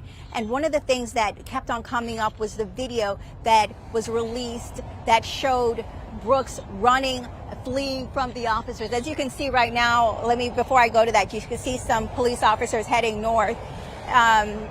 They're actually heading south in the northbound lane, if that makes any sense.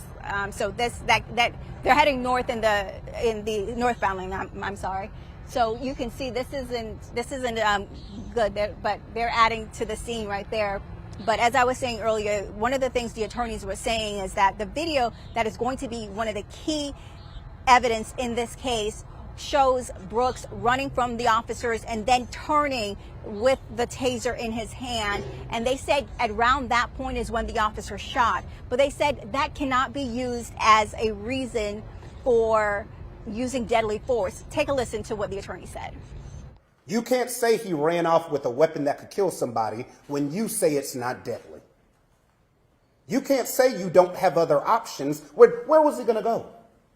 He was barely jogging away. You could have boxed him in. Support came in, I think, 2 minutes. He would have been boxed in and trapped. Why did you have to kill him?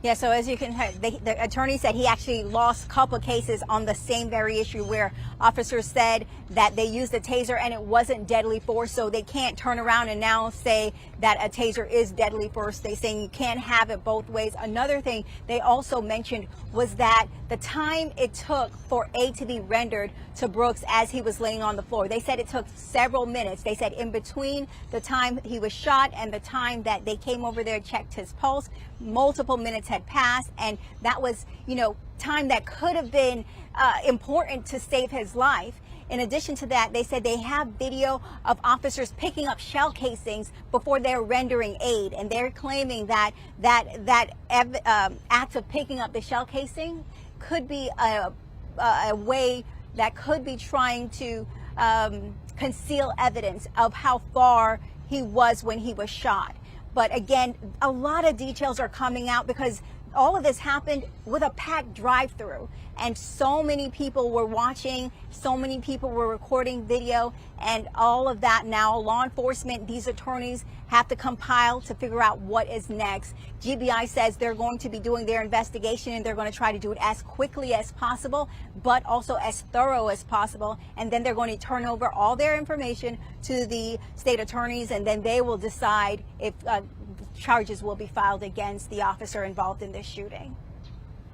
But Brittany, we are seeing a little bit more movement now, going back to what we're seeing here. You can see it's almost like a steady flow, just about maybe, I would still say 5 miles an hour, but it's not stop and go traffic as what it was when I first started talking to you. So you can see it actually going. I'll send it back to you right now in the studio. All right, Bobeth Yates, thank you so much for that as we look at live images of traffic now moving on I-75 south and I-75 north. We have to, though, bring you up to speed as to how we got here. Just 24 hours ago, we know, according to officials, that Rayshard Brooks was at the Wendy's on University Avenue. He, I guess, fell asleep in the car, according to officials, according to GBI, who has taken over this investigation. Fell asleep in the car. Police were called. They tried to do a sobriety test and then tried to make an arrest. There was some sort of a tussle between Brooks and the officers where his taser was taken. We've seen this unfold on several witness cell phone videos. The taser was taken, and then we see what happens on that surveillance video where Brooks is running from officers, and he turns around for a quick second with that taser in his hand, and then you see an officer shoot him in the back, and that has set off a firestorm on social media, and has set off a firestorm in the streets as people are upset at the death of another black man at the hand of another police officer. Of course, we don't know if that officer will be fired. We heard Atlanta Mayor Keisha Lance Bottoms calling for that officer to be terminated today. We also heard that Police Chief Erica Shields resigned today. So a lot still developing right now. I do have my colleague Rick Fulbaum now in the studio. Rick, would you like to join in on this coverage and add anything that you're observing right now? Well, you know, I wasn't supposed to be here tonight. But I got a phone call that I was needed, and I'm glad to be here. What I'm sad about, though, is that I need to be here. You know, we've been through so much here in Atlanta over the last several weeks, several months, even if you're talking about COVID-19. That to see this happen and to see the city going through this sort of collective trauma again is very upsetting. We're going to go to Yasmina. She's on the ground right now. She has a ground shot of what's unfolding. Yasmina, what can you tell us? Yeah, Brittany, we're still at the intersection of University Avenue and Pryor Road. You can see there's a lot going on here. The Wendy's where this shooting happened is actually on fire right now.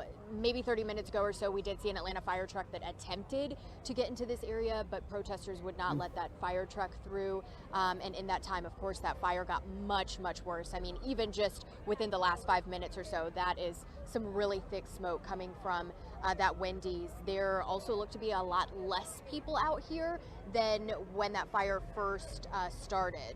You can see that traffic is also now moving through this intersection while protesters are also in the road and on the sidewalk. This just one of several scenes that we're seeing near here behind us is where we showed you the protesters on the interstate earlier. So there are a lot of different scenes going on, but what you're looking at right now is that Wendy's. You can't even see the Wendy's sign anymore. It is on fire. We've got the smoke. I haven't seen another Atlanta fire truck attempt to come back into this area, so we're just kind of waiting to see what happens. You can see a lot of people are in this parking lot across from that Wendy's now. A lot of people in the road, cars coming through, and Atlanta police are behind us, so they are not over in this area.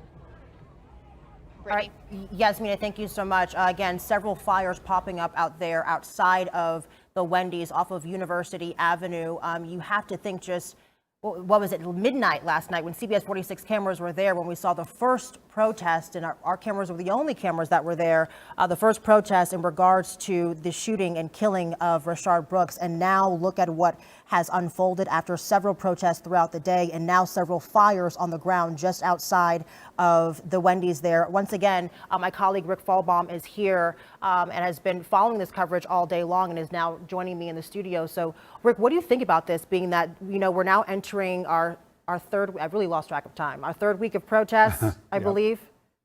Yep, third week of protests, and we've been dealing with the coronavirus for a number of months, and now we have this, you know, and you really just have to think about the resilience of the city of Atlanta and whether the people here are going to be able to respond to this kind of thing, you know, in a way that that they'll feel good about tomorrow. I mean, that's really the bottom line. And you know, so far, you hate to see the destruction of any kind of property, and then sadly, that's what we're looking at. You know, you understand the emotions behind it, but you don't understand the violence and the destruction, the arson. So, you know, such a disruption, you know, I think that there needs to be, you know, you think about the kind of the kind of response that we got from the city after the first night of riots or the first night of marches and protests after the death of George Floyd, and you remember the overwhelming force that the city of Atlanta came in with And you have to ask yourself, well, you know, obviously a different decision was made tonight. This was just completely unexpected, although you have a hard time believing that or understanding that as we take a look at the video on the right-hand side of your screen of the final moments of this young man. And, you know, once again, we are left with a piece of videotape, in this case, two different angles of videotape to look at and to try to make some kind of sense out of it. And we heard from the attorney for the family here saying, why did he have to die? Why did you have to kill him? That was the question that he has for the police officers. And I think that a lot of people watching this video are asking themselves the same thing. Right, and he also said the attorneys are Chris Stewart and Justin Miller saying, you know, you had other options. Very interesting. I did a story earlier this week as we continue to look at live pictures and this video, talking to one of the people that are now on the task force that has been put together by the mayor to create better policies and procedures for Atlanta police. And he said, this is a quote, "We're going to have our own George Floyd situation occurring if we keep allowing that to happen." And, you know, a lot of people that I've been talking to, protesters in the past 2 weeks, were afraid that we were going to have an incident here in Atlanta. And once Rayshard Brooks happened last night, many people just saying enough is enough, and other people saying they're just tired. And so you see people outside protesting really all day. You see people protesting into the night, so tired that they decided to get onto the highway, get onto I-75, get onto I-85, and stand there for an hour and a half, not allowing one single car to get through. They shut down a major highway in a major city. I didn't see any violence from our vantage point. Of course, we'll continue to keep communication with our reporters on the ground, but we haven't seen any violence between protesters and police officers. We did see those arrests happen live on our air. Of course, we're reaching out to law enforcement right now to see exactly how many people were arrested. Rick. And Brittany, there was some tear gas deployed. Did I hear that? Yeah, our reporters said that there was tear gas deployed at some point today. You know, I mean, that's something that obviously we watched over the last couple of weeks with the protests in downtown. And Brittany, you know better than anyone, having been there and having been, you know, sort of socked in the face with that, with the tear gas. You know what that's like. You know, I think that taking over a highway, it's certainly an inconvenience for many people, but it's not violent. It is a way to exercise, you know, one's First Amendment right to go out and peacefully protest. You know, so in that sense, it seems like a better solution than the fires that we see on the right-hand side of the screen. You know, our political analyst Rashad Ritchie is joining us now on the phone.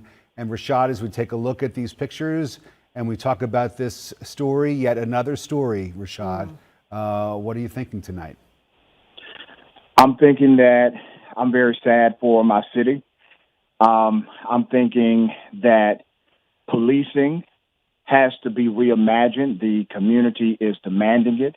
I'm also thinking that this happened, obviously, at the absolute worst time. There's no good time for any police shooting, police-involved incident like this. But this happened not only in the middle of a global pandemic, it happened in the middle of a racial pandemic, in the middle of a protest, in the middle of this city. And for those who are upset and protesting, there's definitely a collective understanding across the planet. And what you see are expressions of frustration, unlike you have seen in modern history. And people like myself and other local leaders, we are doing everything we can do to keep as much peace as possible during civil unrest. Is this our George Floyd, Rashad? Is Rayshard Brooks our George Floyd, or are there too many differences in the two cases? Well, there definitely are some differences, but here's what's happening, Rick. These are distinctions without differences for many, because we had Ahmaud Arbery before we had George Floyd, and we've had many others in Georgia and some in Atlanta that have still been unsolved or not prosecuted. And when you talk to some of the protesters, and I want to make sure viewers know that there's a distinction between protesters who are typically more organized and what you're seeing tonight. What you're seeing tonight is an uprising of the local community. These are people that live in that general area who are coming out saying, not here, not now. Why did this happen? And so there's a difference. But today there's an emergence. Tonight there's an emergence of the protester class as well as the local community coming together and saying that this should not have happened. But there are differences between what happened with George Floyd and what happened to this young man. However, in the middle of frustration, nobody's really talking about the nuances in the moment now. They're talking about, once again, an individual who seemingly was intoxicated and allegedly failed a field sobriety test is now dead. That's what protesters and members of the community are saying and baffled by. And Rashad, we just have to tell you what's happening right now live on our air since you are on the phone. Part of that Wendy's where this all unfolded, the Wendy's you were just talking about, is now in flames, engulfed in flames. We watched that fire start in the drive-through window, and it has just built continued to build moment by moment. And now all you see on your screen right now are red and orange flames coming and shooting through that Wendy's restaurant. Again, the scene of where Rayshard Brooks was shot and killed yesterday. Rashad, do we still have Rashad Ritchie on the phone? I'm still here. Okay. Let me ask you this. After seeing what happened last night, and we do know that you are on that board, on that committee that the mayor has put together, what will this information do for you all, for that board? How will this influence how you guys will move forward? Well, let me say this first off, because obviously the big news today was that the chief of police resigned. Here's some insight. Many of us on the committee, we were going to recommend an overhaul of city leadership with the police department anyway. So it is no surprise to us that she resigned. She will likely be reassigned to another post and still remain active with the Atlanta Police Department, as she should. She's been with the police department over 20 years. She has given the city a significant amount of good service. But beyond that, there's a significant disconnect between community and law enforcement, especially when we're talking about Black and brown communities. There's a disjointed perception of what policing should be. As far as the council is concerned, the council will make recommendations about use of force tactics. I know that what will come up in our next meeting is the use of tasers. As many are saying, the young man who was killed, Mr. Brooks, was able to grab the taser of the cop. That's what is seen allegedly on the tape. Now, the question is a taser a lethal weapon? Well, there's another question then, because police officers, in order to be trained to use a taser and certified to carry a taser, they must be tased themselves, which would suggest that a taser is a non-lethal weapon, and it is classified as a non-lethal weapon. So if we're saying that this is a justifiable killing because of the taser, well, even police agencies classify the taser as non-lethal. So where was the lethal part of him having the taser? So that's going to be a conversation that we will have as a council, as the Use of Force Council appointed by the mayor this week. All right, Rashad, thank you so much for your perspective tonight. Of course, we'll keep you close by as we continue to watch these live images right now. We have watched live on air the Wendy's where this all went down last night, where Rayshard Brooks was shot and killed by Atlanta police. It is now engulfed in flames. We watched this fire build flame by flame. Really, it is now shooting through the roof. If we're getting images of it on the left side of your screen, but it's shooting through the roof, really taking over that entire building. Protesters were around that building for much of the night. It looks like now they are just spilling out into the street. As we heard Yasmina Alston say, not that many are out there anymore. And we do know that the protesters that were on the highway have been arrested, and now traffic is moving. But again, this building is still burning, and I've been asking this question for the past maybe 40 minutes or hour. Where is the Atlanta Fire Rescue? Well, you know, I will tell you, Brittany, that we saw something very similar on the first night of protests here after George Floyd, and that is where there was a police car that was set on fire and no one did anything about it. It was allowed to burn. And then we saw a number of other fires that were set, a couple to structures, a couple to other automobiles.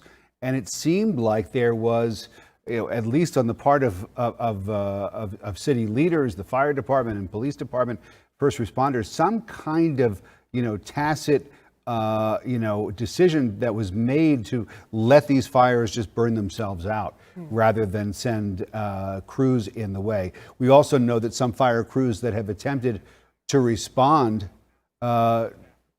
Cortez Stafford is joining us on the phone. This is actually a perfect person to talk to with Atlanta Fire Rescue.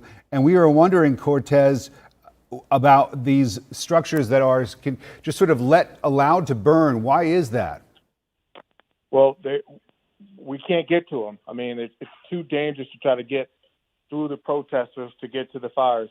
By us forcing our way through, we're putting our firefighters at risk and also the safety of the protesters at risk. I know that's interesting to say, but we have to be concerned about citizens in the roadway as well.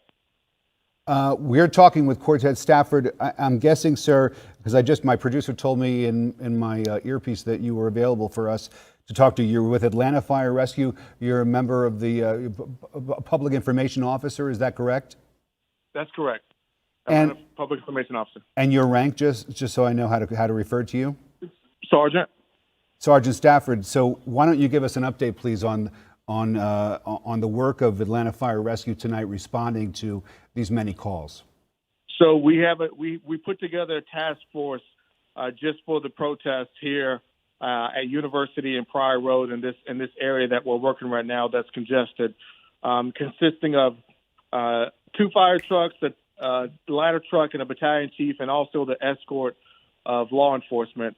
We have not been able to make it to the Wendy's, which is at 125 University Avenue. That's the address.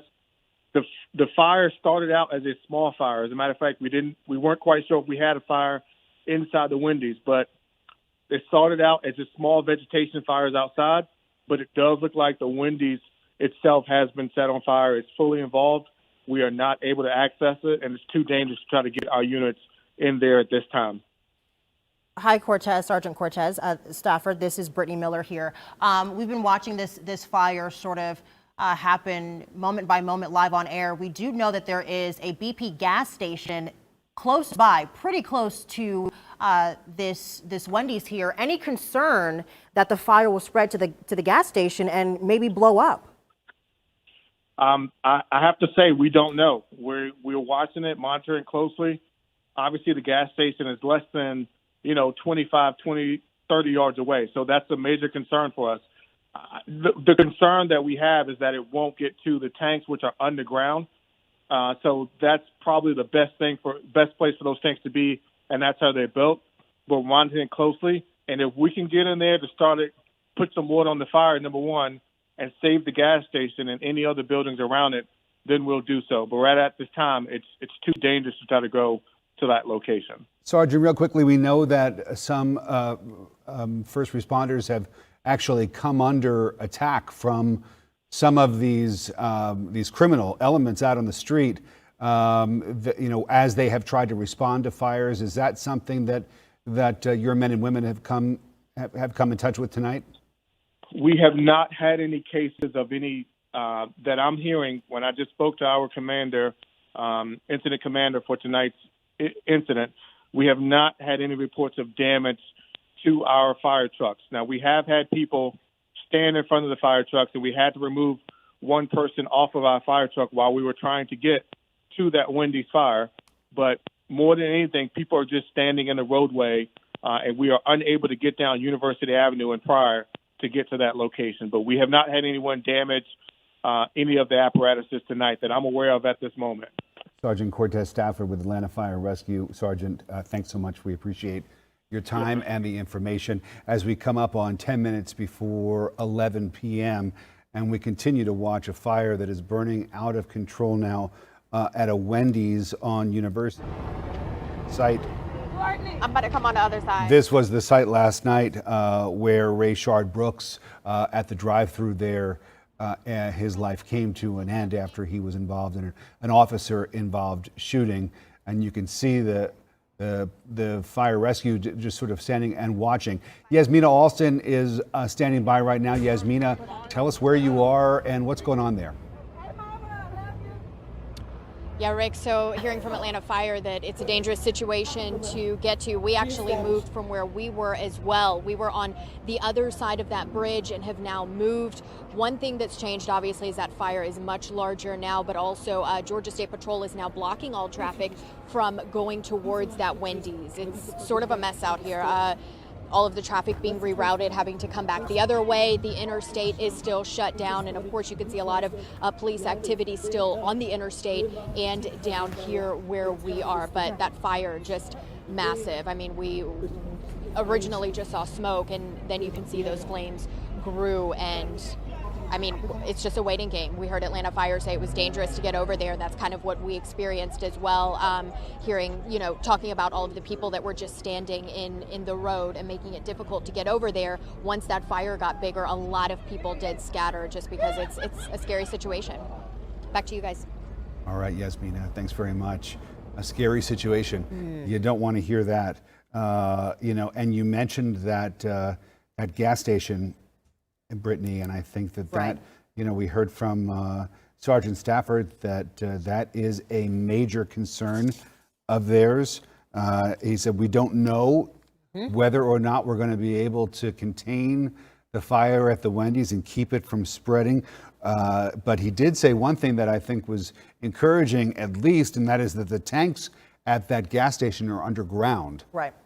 One thing that I just want to mention, we've covered protests here since late last month, and this is the first time we're seeing anything like this. We saw a few car fires on the first night of protests, but just take a look at the left side of your screen and just look at the powerful images you are seeing right now live. This is on University Avenue as red and orange and yellow flames shoot up into the air as we have watched live on TV this Wendy's catch fire, or someone set a fire, and then that fire really consumed the entire building as protesters continue, or people in the neighborhood continue to walk around that building. And we do know, again, just to bring you up to speed, we know that some protesters that were on the ground there, but way before the fires were even set, were on the highway on I-75, I-85. They shut that highway down for about an hour and a half before officers moved in and put them in handcuffs and took them away. Of course, we are reaching out to our law enforcement sources right now to figure out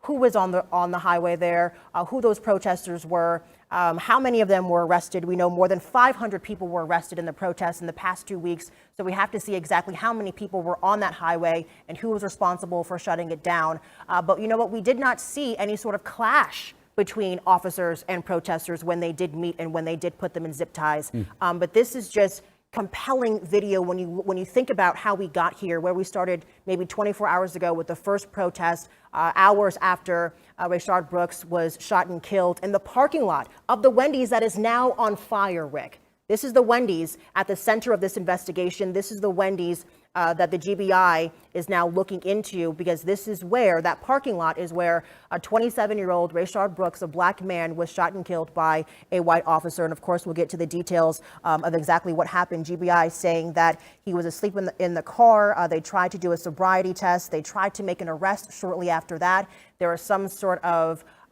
tussle between Brooks and the officer. If you look at that, if you've seen, you probably have seen it, that cell phone video, you see Brooks get the taser and then he starts running. At some point he turns around with the taser, and that is when, just like in a split second, if you watch that surveillance video, we see Brooks shot by that officer. We're going to head to Brittany Edney right now. That's our other reporter who is live on the ground. We've had team coverage for the past several hours right now. Brittany, what can you tell us where you are? Well, I'm outside City Hall, but let's talk a little bit about the scene over at Wendy's. Fire, of course, as we've been covering, this was where everything started last night and where Brooks was shot by that officer. That officer, I am told by Mayor Keisha Lance Bottoms, has been terminated. The second officer in that video that a lot of us have seen circulating at this point, that second officer is on administrative leave until this has been investigated thoroughly through. We learned all of this during a press conference today with the mayor at City Hall. Another big development that we had from officials is the fact that Police Chief Erica Shields, she did offer to resign, and Mayor Bottoms accepted that resignation. So Chief Erica Shields is out at this point. We have a interim police chief, and one thing that Mayor Bottoms said is that I think is important to point out is while she may be out as her current role as police chief, that doesn't mean that she is necessarily done with the city of Atlanta. Let's also remember that former Chief Erica Shields has a long-running history with this department, coming on in 1995. The mayor said at this point, though, they don't know what her exact role may be, but kind of insinuated that there could be some kind of future with Shields and the city of Atlanta. Brittany.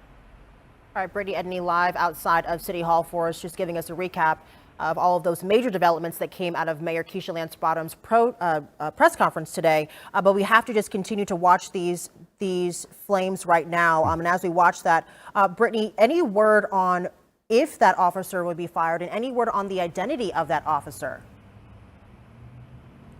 Right now, as far as both the officer that shot him as well as the other officer involved in the video, we do not have anything as far as identification. We have been told that it's going to be coming down the pipe at some point. We haven't been given an exact timeline, just that to know that it is coming. So we're waiting, of course, on that information, and we'll bring it as soon as that becomes available. We do know as well that not only did the mayor call for the officer who shot Brooks, call for his termination, but that did go through. So that officer has been fired.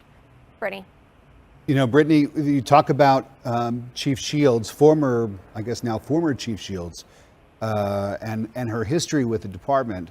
And I think, you know, it really, you do have to take a step back and say, what a fall from grace over the last couple of weeks for a police chief. And Brittany, you know, having been out there with the protesters around Centennial Olympic Park Drive in Marietta, that day, it was the first day of protest when the police chief came out and began to talk with the protesters one-on-one.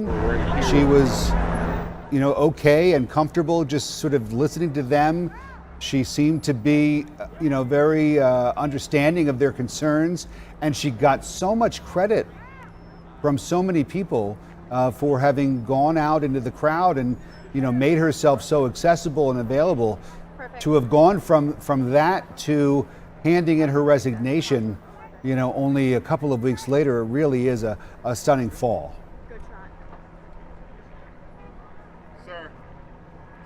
180-degree turn, correct? And we have to point the fact out that the spotlight has really been on not only Mayor Keisha Lance Bottoms, but also now former Police Chief Erica Shields. We've seen both of them very active in the community, heading out at the protest just 2 weeks ago. And this will be video that we'll share in the 11 o'clock hour on CBS 46. But just 2 weeks ago, we did see Chief Shields at the time go out into the protesters, try to have some conversations, try to initiate that healthy dialogue with protesters, and she was shoved at that point. So we have seen her in that community role.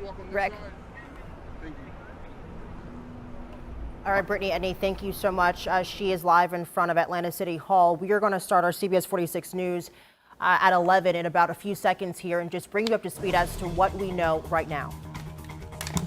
Breaking at 11, protesters setting a fire at the scene where an Atlanta police officer shot and killed Rayshard Brooks, who had fallen asleep while in the drive-through lane of a Wendy's on University Avenue in Atlanta. CBS 46 was first on scene of that shooting last night. After a confrontation with police, Brooks allegedly took the taser from police, ran off, and then was shot in the back by an officer. We do know the GBI is investigating. Take a look. This is surveillance video from the deadly shooting. Very difficult to watch. The officer accused of the shooting has been fired. The second officer seen in the video has been placed on administrative leave pending the investigation. CBS 46 with team coverage from the family of the man killed, plus hear from the family's attorney about what's next for them in this investigation. CBS 46's Jasmine Alston live where the shooting happened in front of that Wendy's. Protesters really started last night after midnight when CBS 46 was the first on scene. Yasmina. Brittany, that Wendy's that you're talking about where that shooting happened is completely on fire. We watched what started off as a small fire has now taken over that Wendy's. You can see the flames there. It got pretty intense over in that area once that fire got bigger. A lot of people, of course, ran away from that area. We were a little bit closer and decided to take a safer distance away from that fire as well. One thing that's changed is that Georgia State Patrol now has the road blocked off. All of this traffic that's trying to go towards that Wendy's is now being rerouted to turn back around. The interstate also is, you cannot get on the interstate and you can't come off at this University Avenue exit. Earlier tonight, we saw protesters on the interstate. They shut down the traffic, and while traffic is moving on the interstate now, it is moving a lot slower. You can still see a lot of Georgia State Patrol troopers are still on the interstate as that traffic is moving. So again, back live out here, that Wendy's where that shooting happened is on fire. We heard earlier from Atlanta Fire that they are trying to get to that area, but of course it is a very dangerous situation. Brittany? All right, Yasmina, be sure to stay safe out there. She is live on the ground for us. Thank you so much. Our team coverage continues tonight with Atlanta Police Chief Erica Shields stepping down following that shooting. CBS 46's Brittany Edney is live with more, with a look back at her tenure here in Atlanta. Brittany. We had a lot of news come out of Atlanta City Hall this evening, from a termination, a resignation, and just major leadership changes.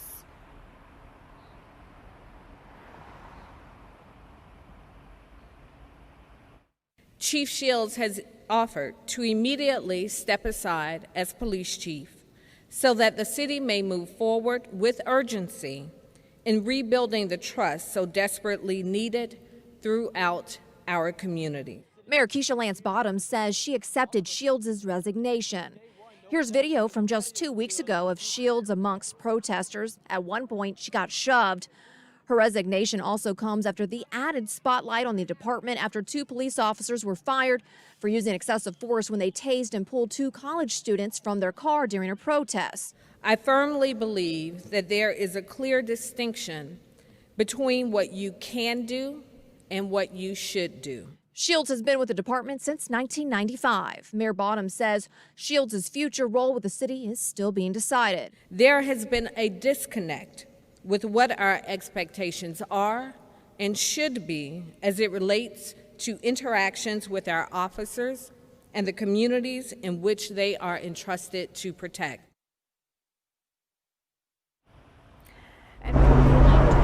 Erica Shields also released a statement just after her resignation. I'm going to share a part with you. It says, quote, "I have served alongside some of the finest women and men in Atlanta Police Department. Mayor Bottoms has my support on the future direction of this department." As for who's going to be in control now that former Chief Shields has resigned, we are told by Mayor Keisha Lance Bottoms that former Assistant Police Chief Rodney Bryant, he is going to be the interim police chief for right now.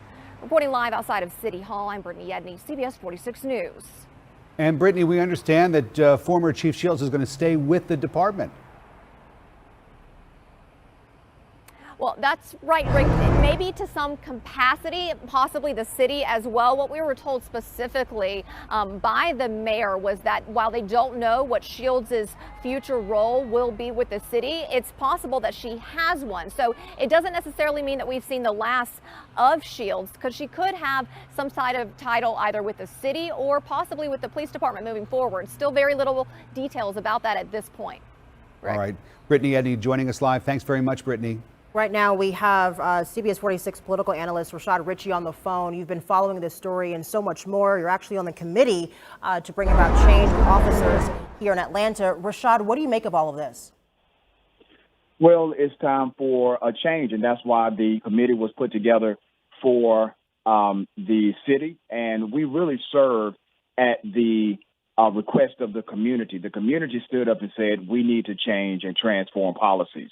And part of our policy mandate to change or to recommend for change is use of force. The council is called the Police Use of Force Council. And how ironic is it that tonight, once again, we're talking about a use of force incident. And I want to make something very clear that will probably start coming out Sunday, Monday, and Tuesday. You had 2 cops who responded, 2 cops who were involved, 2 cops who received the same exact training, and they were Atlanta police officers. However, one officer said he needed to use lethal force, and another officer did not. Why the distinction? Why the difference? Why is it that one cop said this situation calls for me to kill the suspect, the alleged suspect, and the other officer said it did not? That is a question that has to be answered at some point in the very near future. Rashad, as we all take a look at this videotape of this, the death of this young man, and it comes at 2 different angles, so you have to watch both tapes in order to get a complete picture of what it is that happened there. And even then, I'm sure we don't have a complete picture. But what jumps out at you? You know, what jumps out at me is just because you can do something, it doesn't mean you should do something. And I think that is the disconnect between community and law enforcement, especially when we start talking about our Black and brown communities. That jumps out to me when you look at the entire scene of what happened between the officers and Mr. Brooks. When you look at what's happening tonight, community and law enforcement should work together. Law enforcement obviously was developed, made to be an expression of community and not an opposition to community. And we are striving as a society, as individuals who care about our city, care about our country, we are fighting to make that connection happen again. And I believe we can do so with the right people in leadership and with the right movement forward. And we have to listen to what community members are saying. Rashad Ritchie, one more question from me. For those that can't see you, you are a Black man. Explain and sort of help us understand, or help viewers understand, the grief and the anger that so many people are feeling right now that has now turned into people shutting down highways and setting Wendy's on fire. Well, there's a collective frustration, but there's also an individual frustration. People who are immature, they express themselves in immature ways. I wouldn't go and damage a building, but I did shed tears this morning. When I saw the murder of George Floyd, I shedded tears at that moment in my life. And when I saw the murder of Ahmaud Arbery, the first time I saw it, I paused and I could not talk for 2 hours. And I talk a lot. I talk for a living, actually. So this was how it affected me. It's affecting people, especially Black men and Black mothers, in a particular way. And if it impacts someone who happens to be immature, and they don't really know how to get access to the people in power and how to create change through a policy and legislative process, then their frustration is limited in its expression, and they start lashing out on things that's close to them, that's familiar to them. And that's why it takes a leadership model that steps in the middle of that and says, listen, we understand the energy because all of us are experiencing the energy, but this is how we focus that energy into a lasting, transformative movement. Rashad, I have one more question for you. You said that there needed to be a change of leadership. You told us that your task force was going to recommend a change of leadership at the police force even before Chief Shields handed in her resignation. Is there anyone else who has to go? Are there any other leaders in your mind, in the minds of some of the other members of the task force, who where there needs to be a change? Well, I've spoken directly with 4 or 5 task force members about the leadership at APD. And this was before, obviously, tonight. It's not entire task force because we did not get to have that conversation. Yes, there are others who are in leadership command who may have to be reassigned because the structure is a top-down structure. That's how every police agency works. And if we're talking about a cultural change, there has to be a cultural change reflect leadership and also the leadership of the city. The city has the Citizen Review Board, and that Atlanta Citizens Review Board has to be strengthened by legislation from City Council, and that is also a good place to start true reform for how. CBS 46 political analyst Dr. Rashad Ritchie. Rashad, thanks so much. We'll talk again soon. Chief Erica Shields' resignation comes less than 24 hours after the deadly parking lot shooting. The former chief's been with the department since 1995. Her stepping down comes after the Georgia NAACP called for her to leave her position following weeks of violent protests and now a deadly officer-involved shooting. Let's head to Yasmina Alston, who's on the ground. Yasmina, we're hearing loud booms coming from our cameras there. What's going on?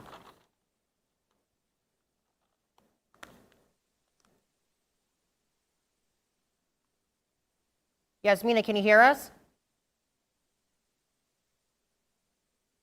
Apparently not. All right, we're going to try to reconnect with her in just a moment. But before we tried to get to her, we heard some loud bangs and booms, and then we saw some sparks coming from the ground, which we can suspect are fireworks just from being there on the ground and seeing how these protests unfold. But we have to let you know that this protest started off very peaceful. People were just chanting. They were in the streets. We talked to families that were out there with their young children. And then once the sun went down and protesters moved on to the highway peacefully, there was no violence on the highway. Down below, that's when we saw people breaking into the Wendy's there, busting windows. And then we saw small fires being set outside of that Wendy's there. And just to catch you up to speed and let you know the significance of that Wendy's and why we're focusing on that Wendy's, let's go to actually let Yasmina right now. Her shot is up and her shot is ready. Yasmina, what's going on? Yeah, Brittany, sorry about that. What you're looking at now is the Wendy's is still on fire. We still have not seen Atlanta fire trucks be able to make it over to that area. From what I'm seeing from where we are, it looks like there are more people than before over in that area, closer to the Wendy's. When the Wendy's first caught on fire, we sort of saw everyone running away from that area as the fire grew, but it looks like people are starting to move back into that area. Over here on this side of the interstate, we're starting to see traffic back up. There's nowhere to go. People can't go towards the Wendy's and they can't get on the interstate and they're not able to get off of the interstate. So we're just sort of seeing people stopped here. For a while there, cars were turning around and going the other way, but I don't know if we can see the cars here. Everyone is just stopped and that traffic is backed up. And you can see Georgia State Patrol there does have that roadway blocked off. And of course, people are walking up to try and get a closer look. Again, that Wendy's where the shooting happened is still on fire. Tonight we've watched that fire grow. And it looks like more people are over in that area now on the ground. And of course, a pretty large police presence is out here as well. So we're just sort of waiting to see what happens. We're waiting to see if the fire trucks are going to be able to make it over there. We're waiting to see if police are going to do anything. And we'll, of course, keep you updated throughout this newscast. Brittany. You know, Yasmina, as we take a look at these pictures, it almost looks as though the flames have intensified just within the last couple of minutes. And we did hear a large pop. I don't know if you were there at the time that this fire broke out, but do you have any information about who started this fire? And you know, we heard from from the public information officer with Atlanta Fire Rescue, Sergeant Cortez Stafford, told us that it started off as a very small fire. Rick, that's right. I'm not sure who started that fire. We just know that at one point, everyone just sort of ran over to that Wendy's, and then shortly after, we saw a little bit of smoke and heard of a small fire that was inside of the restaurant. Is from what we saw. We, of course, don't know where exactly that fire started, but people were throwing things at the Wendy's, and then that's when we saw a smaller fire that eventually grew into what we're seeing now. I mean, from here, you can't even see the Wendy's anymore, and all I'm seeing is just smoke everywhere. And Yasmina, you know, you were on the ground the first night of protests here in Atlanta when we saw the first fire of the Atlanta Police Patrol car and 2 other fires. How would you compare both of those scenes, being that you're there right now? Yeah, so that first night that you're talking about, that first night of protesting, and when we saw downtown businesses, the windows shattered, this is probably the most similar to what I saw that night and what you saw that night as well. So things definitely escalated quickly throughout the day from the time we first got out here and we saw, you know, just one group protesting to what we're seeing right now. All right, Yasmina, there on the ground, of course, continue to stay safe as those flames continue to grow. I mean, we have watched that building really get consumed. We do just want to let you know what we've learned tonight is that the Brooks family has retained attorneys. L. Chris Stewart, who we know is also representing several other families with similar cases, as well as Justin Miller. We do have a soundbite from their press conference earlier today. You can't say he ran off with a weapon that could kill somebody when you say it's not deadly. You can't say you don't have other options. Where was he going to go? He was barely jogging away. You could have boxed him in. Support came in, I think, 2 minutes. He would have been boxed in and trapped. Why did you have to kill him? That was attorney L. Chris Stewart, along with Justin Miller. He even said after that, you had other options. He had a very emotional press conference where he also said he's tired and enough is enough. What you're looking at right now is a live picture by University Avenue. It has been a wild night down there. We've seen protesters take over the highway. We've seen small fires being set around a Wendy's, and then now that Wendy's really erupting in flames, Rick. Yeah, just to let everybody know and catch everybody up, it is the weekend. Perhaps people not paying as close attention to the news as they might during the regular work week. But this is yet another case of a white police officer, in this case a member of APD, fatally shooting a young African-American man. And this happened after a struggle outside of a Wendy's restaurant on the south side of Atlanta.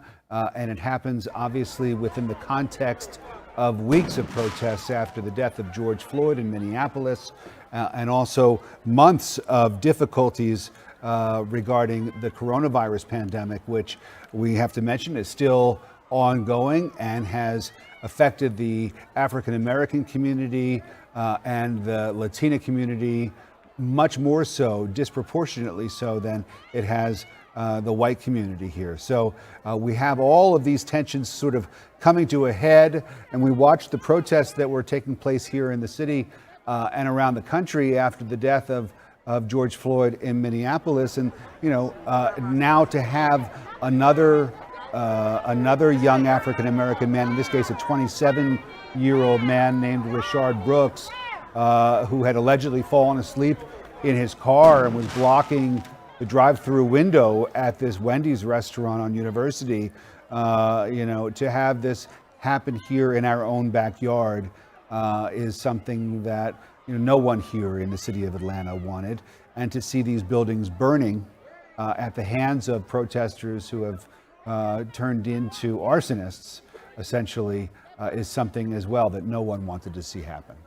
Absolutely, and just really watching this unfold has probably left so many people at home speechless because it took such a quick turn, and we've seen that. History has shown that here with the protests in Atlanta. But something we have to mention here, Atlanta Police, the department, and some of the officers were already in hot water because of what happened the last time we had protests a couple of weeks ago, when we saw that video that was only on CBS 46 cameras. We brought that coverage to you live, where you had Spellhouse students being stunned and tased, being dragged out of their cars. And we saw that some of those officers were fired after that. Some of those officers were even charged after that. So this is yet on top of that incident, Rick, that we saw live on our air.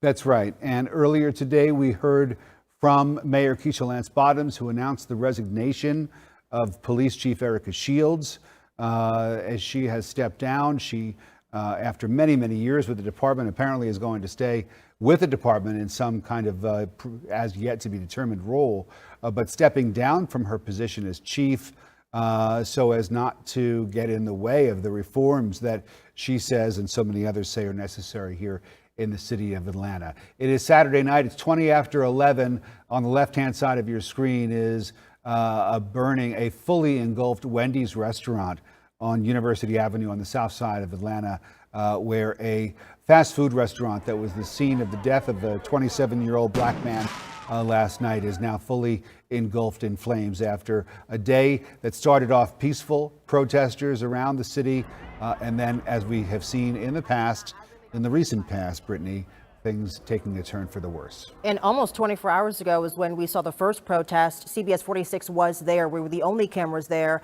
We saw the first group of maybe 100 protesters outside of that Wendy's. And to look at where we are 24 hours later after so many developments throughout the day is just astonishing to see on TV. We don't know where things are going to head next. We're still waiting to see what's going to happen with this fire that's been burning now for hours, Rick. I mean, we saw this again. If you're just joining us, we saw these flames sort of bursting and pushing through the drive-through window live on air. And then moment by moment, they just grew and shot through the ceiling. And now this building is torched and charred. And we saw protesters setting other fires around that building. We still have protesters on the ground. They've been with us all night. We have Bobeth Yates with the latest information. Bobeth, exactly where are you? We're still at University, just where the entrance of 75 is. You can see we have a lot of officers in the area. Literally just a moment ago, this entire street was blocked with protesters' cars. They were going car by car, knocking on the doors, telling them to get back in their car, or they were going to arrest them. And if you can see right here, the highway is still shut down as folks are starting to kind of congregate around it. And this down here is University. On the other side of this is where that Wendy's is and where most of the protesters are. You can see, if you could zoom in, that's where a lot of people are actually kind of congregating. But we are not allowed to go past this. Highway Patrol is blocking the road. There are some people that are trying to, to see how far they can get as they walk. But for the most part, officers were telling us not to go down there and trying to turn us around. So I think you kind of have to have a reason to continue going down that street. But it seems to me that there's a lot of people, not protesters, just standby trying to see what's going on out here, Brittany. And, it doesn't seem to be violent right here, but it's definitely a lot of people. There is a police presence, and, it just seems like a lot of people just are gathering, trying to see what's going on. And earlier today, you can see the frustration from the people here. And earlier today, the attorneys that represent the family were also frustrated. They kind of spoke to me and they were saying that they're just tired of having to do this. In one instance, that one of the attorneys, that was Chris Story, he likened this situation to another one. I don't know if you remember the shooting of Walter Scott. Apparently, Chris Stewart represented Walter Scott a couple years ago, and it was a similar incident where Walter Scott was running from police, and he somehow they had a scuffle with a taser, but he started running away. That officer in that Walter Scott incident was actually turned himself in and was prosecuted for shooting and killing Walter Scott. And they said this is so similar to that. This is a situation where a taser was involved, the person was fleeing the scene, and they were really frustrated that they're once again having to deal with this and, just keep going back and forth with, officers and the deadly use of force in incidents what they claim is not necessary. But I'm going to send it back to you as, folks again continue to gather back here. And we'll be out here getting more images for you as you need it. Bobeth, I just wonder if you could talk to us more about your conversation with the attorney that's been hired by the Brooks family. And we heard a little bit of sound from him a few moments ago where he talked about the fact that, you can't say that taser that he had fired was lethal force because you yourself, the attorney was saying to the police department, I guess, say that is not lethal force. Tell us more about that, because I think that as people watch the different angles of this terrible scene unfold, and they see Rayshard Brooks obviously running away, but then also turning around and holding that taser and there is a bit of a spark that seems to come from that taser. I don't know whether that's from him firing it, but that's something that a lot of people are going to sort of hone in on and say, well, wait a minute, this officer may have been trying to defend himself. Go ahead. Yes, Rick, that is definitely a point that was made. Now, but there's two issues that were brought up. The first one, as you mentioned, they're saying a taser is not deadly use of force. It's not made to be deadly use of force. And in the past, when someone has died out of the use of a taser, they've lost cases because the defense the officers raised was that was not the intent. It was not deadly use of force, and it is not something that usually can kill you unless you have some other issue going on, medically. Now, the other thing they raised was they're saying that the time between where the taser was actually deployed and the time when the gentleman turned was just too short for that to be the reaction. The attorney said that they kind of felt as if, if the gentleman was trying to taser the officer, one, it would have been impossible because the distance between where the officer was and where he was, the taser couldn't reach him. But also that the second officer that shot, saying that he reacted too quickly, the time between where that the Brooks raised his hand to turn and the time between the officer shooting does not align. So they seem as if it was almost already in play, is what they're saying. But again, this is what the attorney representing the family is saying. Sure, and I'm glad that you clarified that. Worth repeating. Bobeth Yates live for us. Bobeth, we'll check in with you in a little bit. Yasmina Austin is also down on the streets there near the scene where all of this is unfolding. And Yasmina, why don't you describe the scene as you see it right now? Yeah, so if you look down on the other side of the interstate under the bridge, you can see there's a group of protesters there near that Wendy's, the same Wendy's that we've been showing you all night that caught fire earlier tonight and then, of course, grew into a very large fire that, to my knowledge, Atlanta Fire has not been able to get to yet. We're still seeing the smoke from that fire. Now, on this side of the interstate, Georgia State Patrol, they do have that area blocked off, so no traffic can get to side. One of the changes that I have seen is I believe some cars were able to get back on the interstate, but Georgia State Patrol is also clearing out this area here, trying to get some of that traffic moving, and some people even left their cars just parked in the middle of the street. So now they're working on trying to figure out whose cars these are and whether or not they need to be towed. So a lot of moving parts out here right now near that Wendy's. Yasmina, as you take a look at sort of the tone, how everybody is responding and acting, here we have a building that is engulfed in flames. But how would you describe the police, the people who have come out to sort of check it out and see what's going on?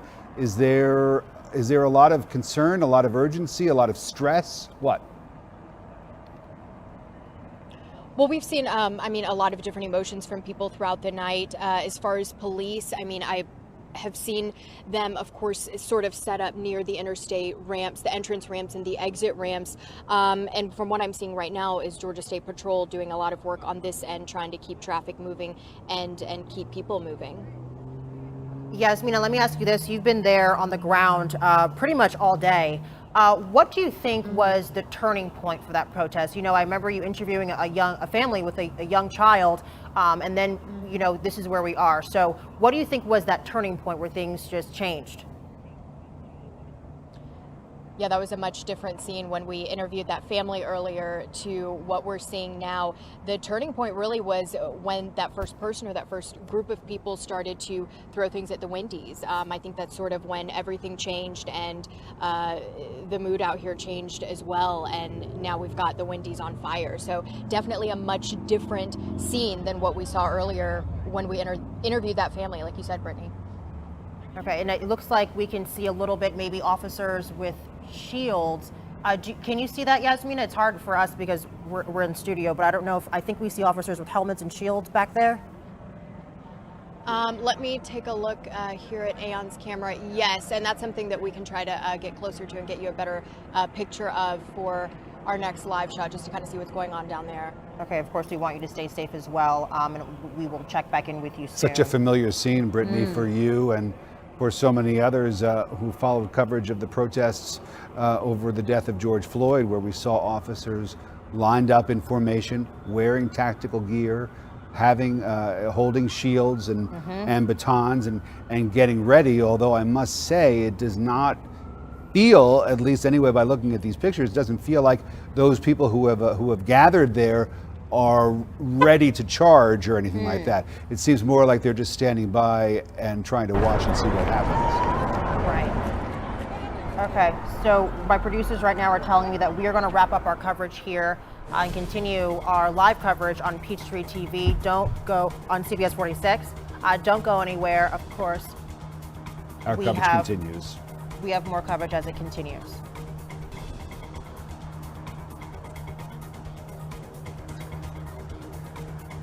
All right, and thank you so much for joining us. It is 11:30 on Saturday night, and you are taking a look at live pictures from downtown Atlanta on the south side, where there are buildings on fire, including a Wendy's restaurant that was the scene last night of a terrible incident involving a young 27-year-old African-American man named Rashard Brooks and police.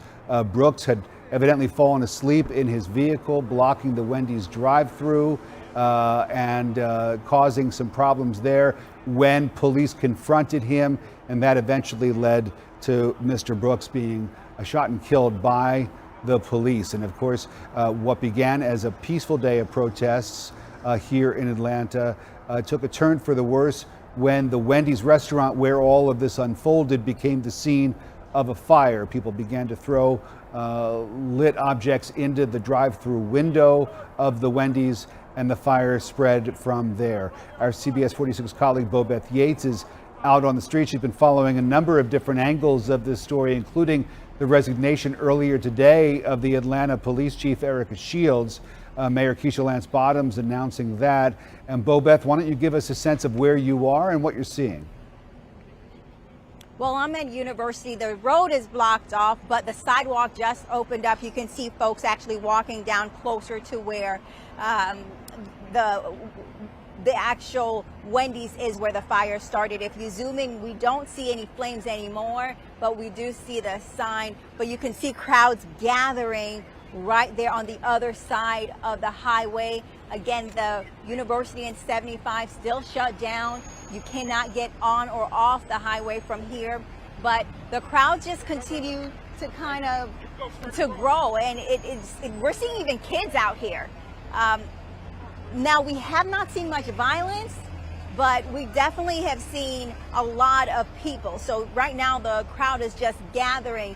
And earlier, one of the angles that you mentioned that I saw, I ended up talking to the attorney involved in this situation, and he just says, you know, he's just really frustrated and tired that he's having to do this over and over, and that something really needs to be done, saying that it's a matter now not just of Black lives being killed, but more an issue of police training. And they said it was really an issue of how come one officer felt the need to use deadly force, especially when it came to a taser when their life wasn't in danger. So, you know, it just seems like a lot of the people out here have similar beliefs, and that's why they're out here protesting. Again, I haven't seen any violence at this moment, but this area is what was ground zero where some of that violence has occurred. But I think because of the police presence, this has definitely calmed down a lot. I'm going to send it back to you right now because I no longer can hear you guys. So I just want to make sure that I can get back the IFB so I can hear you guys just in case you have any questions. All right, but I'm going to send it back to you in the studio right now. All right, Bobeth Yates there on the ground. Go ahead and get that situated. We have another reporter on the ground giving us a different vantage point. Yasmina Alston's been there all day. Yasmina, what's happening there? Yeah, Brittany, so things on this side of I-75 have calmed down a lot since the last time that we talked to you in the last couple of hits that we've done. Traffic in this area is now gone. Georgia State Patrol is working on clearing out the cars that were just left here in the middle of the road. You can see that they've blocked off the street, so you're not able to get to the other side by car. I believe Bobeth mentioned that you can walk over on the sidewalk, so we'll try to get a closer look as well. But on this side, things have definitely calmed down. A lot of the bystanders that were in the street, that were on the sidewalk, they have left the area as well. So, and actually to my right, there's a car that's being towed that someone left. So they're kind of clearing up on this side of things. Brittany. As we take a look at these live pictures, Yasmina Alston down on the ground for us, Bobeth Yates as well, and you can see law enforcement there just trying to keep a perimeter. In the distance in this shot was the Wendy's restaurant that was the scene of last night's confrontation between 27-year-old Rayshard Brooks and the police officers who were involved in his death. CBS 46's Brittany Edney is down. She has been following this story all day. Brittany, why don't you tell us where you are? What's the vantage point there? What can you see? Rick, as far as out in front of City Hall, it's been very quiet this evening, although there was some big announcements made earlier today from Mayor Keisha Lance Bottoms. You know, the biggest news as far as big leadership changes came when we heard that Police Chief Erica Shields had offered her resignation, and the mayor told us that she had accepted it. So, you know, Chief Shields had been with the department since 1995. Now, as for what's going to happen with her next, there could be some sort of role for her with the city, because Mayor Bottoms also told us that that is still up in the air. They haven't decided, you know, what her next role could be, but there could be a position possible for that. We also learned that, of course, the officer who shot Brooks, that officer who has not yet been named, we did learn, however, he has been terminated from APD. I do want to share with you something that the mayor said in regards to that officer's actions. While there may be debate as to whether this was an appropriate use of deadly force, I firmly believe that there is a clear distinction between what you can do and what you should do. And with Shields vacating that seat, we are also told that former Assistant Police Chief Rodney Bryant, he is going to be acting as interim police chief for the time being. Guys. Brittany Edney live for us. Mayor Keisha Lance Bottoms calling former Chief Shields a solid member of the Atlanta Police Department for over 2 decades. And she says that Chief Shields had offered to step aside in order to help rebuild trust in the community. And that will be necessary. If it wasn't apparent before today, Brittany, it's certainly apparent now. Absolutely. And just to get you up to speed and let you know what you're looking at right now, this is a live picture of downtown Atlanta by University Avenue. We are on the other side of the protests. Out in the far distance, you can see there are people there. We do have reporters on the ground at every angle.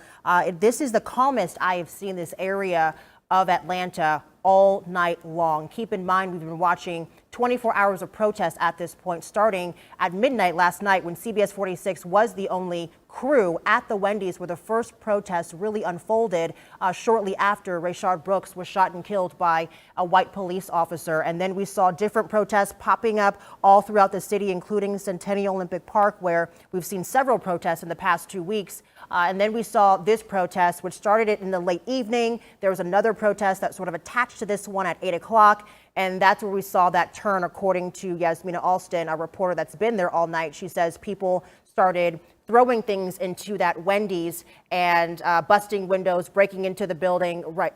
Okay, we do know that we have a crew actually walking to that Wendy's. Speaking of the building, was engulfed in flames. Take us with you, Bobeth. Walk us through the scene there.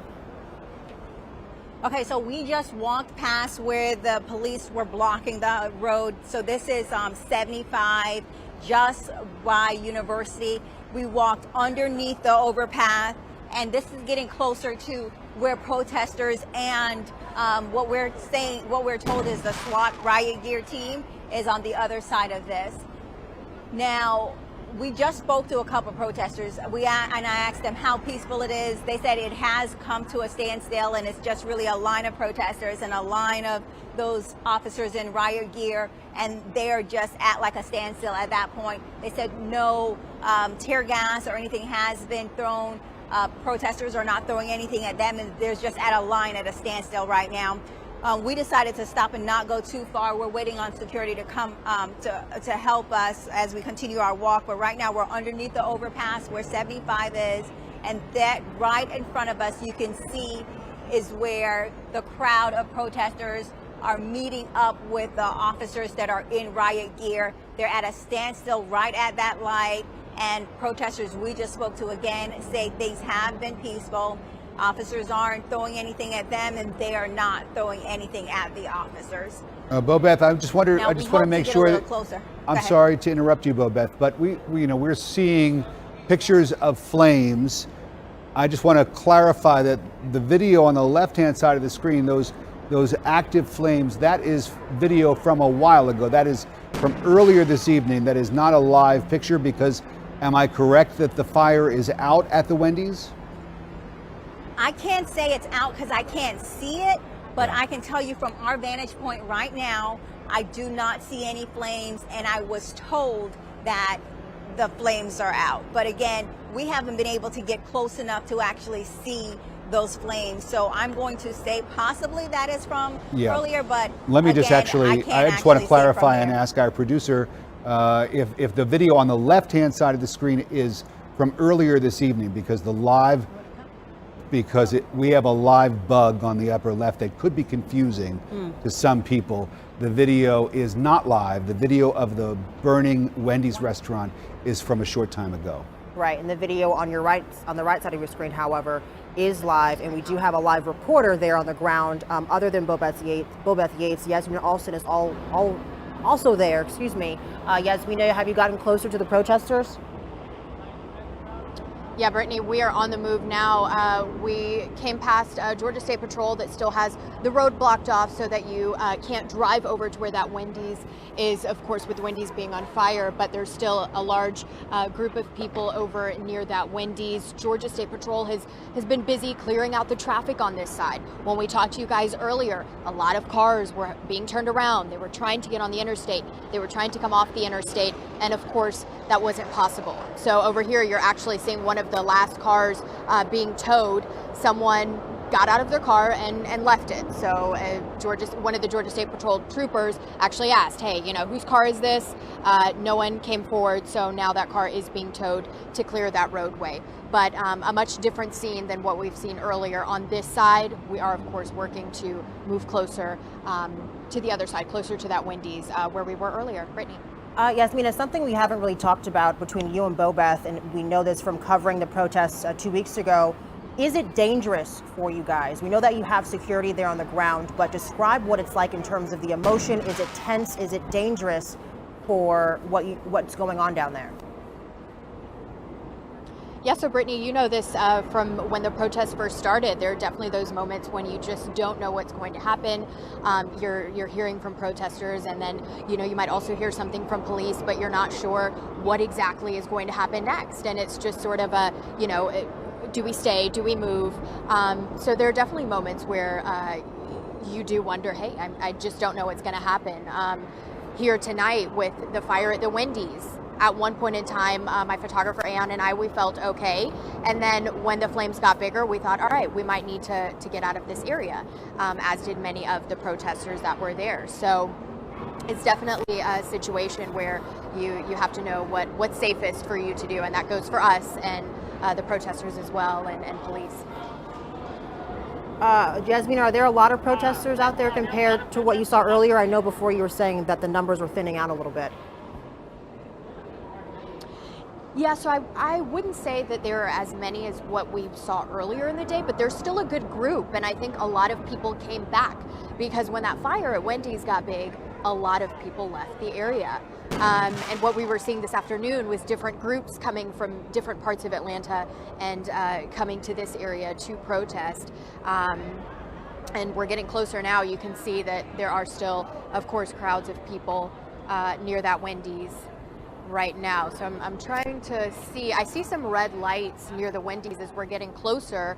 Is that a fire truck, Aeon? You see? Okay, so my photographer, he says that he does see fire trucks. So I'm assuming that Atlanta Fire has made it over to the Wendy's. So we'll go over there. Are we showing the Wendy's now? Yeah, so you can see the Wendy's sign, which is something that we couldn't see when we were showing you that fire earlier and all of that smoke. So now you can see that there is in fact a Wendy's there. Huh. You know, we were talking earlier with Sergeant Cortez Stafford of Atlanta Fire Rescue. And Brittany, you were talking about the fact that there's that Texaco station, a couple of other gas stations right nearby. A couple of them. And he called it a major problem. And this was before those flames were under control. But thankfully, they were able to bring those flames under control. And he mentioned the fact that the tanks, the gas tanks at those gas stations are underground. And so that was something that he said was sort of working to their favor. And thankfully, we did not have any explosions there. This is a fire that did not become anything more serious, because certainly there was the potential for that, for it to become much more serious. You know, we should mention that these protests here in Atlanta have been largely peaceful over the last several days, many days now. The protests have continued, but there have been dwindling arrests, and it seems as though the city got into a bit of a groove, if that's even possible, when it comes to protests between the protesters and law enforcement, where, you know, at the very beginning we saw a lot of arrests, people defying curfew and finding themselves arrested. And then it got to the point where the mayor was able to lift the curfew because people were being so well behaved, and a lot of the problems that we had seen early on were no longer problems. But then something like this happens last night, where you know, a young black man dies at the hands of police. And of course, we find ourselves at another very, very tense situation. Bobeth Yates is down on the ground for us now. When we see law enforcement behind you, we're glad you're in a safe area. Why don't you tell us what's going on there? So we made it on the other side of 75, and they have the on-ramp blocked off here. This is a Bearcat, I was just told, that is blocking the highway. You can see two levels of officers. You can see officers here, and if you zoom all the way down, there's officers over there. But what we've noticed was we've even seen some of the protesters who are prepared for, I don't know, I guess whatever. Some of them were wearing helmets. They had goggles. They had the mask on. So they're definitely ready for, I don't know, for a clash, I guess I would say, with officers, just in case things take a turn. But as you mentioned earlier, I heard Brittany ask Yasmina how safe it was. Well, we have not had any issues, but in our interactions we had at our last press conference, we were with an MSNBC crew that actually said they were attacked, and we were with a CNN crew that said they were also attacked. So for us, we're definitely concerned about our safety. So we try to be in areas where, you know, law enforcement presence is definitely high. And here's one of those people I was telling you about. You see how they have a helmet on? They're literally ready for, you know, a clash and are prepared for just about anything. They're wearing goggles, they're wearing these gas masks, they're wearing the motorcycle helmets, and are prepared just in case things take a turn for the worse. You can see it's calm right now, but there's still smoke in the air, and you can also see just a lot of people just hanging out. This entire intersection just by University is still shut down on both sides, and folks cannot get on the highway, even getting on northbound, southbound on 75. So both sides are completely blocked off, and, you know, protesters just continue to be hanging out in the street. Now, earlier today, as I mentioned, one of the things we were able to do is speak to the attorney representing Brooks' family, and what they were saying was that, you know, they're just tired of having to deal with this situation, and they were visibly frustrated, just as some of these protesters out here. They say they'll continue, of course, to fight, but they say that they're just tired of having to do this, and they liken this incident to the one that happened a couple years ago. That was the shooting of Walter Scott. Walter Scott was tased and then shot by police officers, and one of the attorneys representing this case, Chris Stewart, also represented Walter Scott in his case.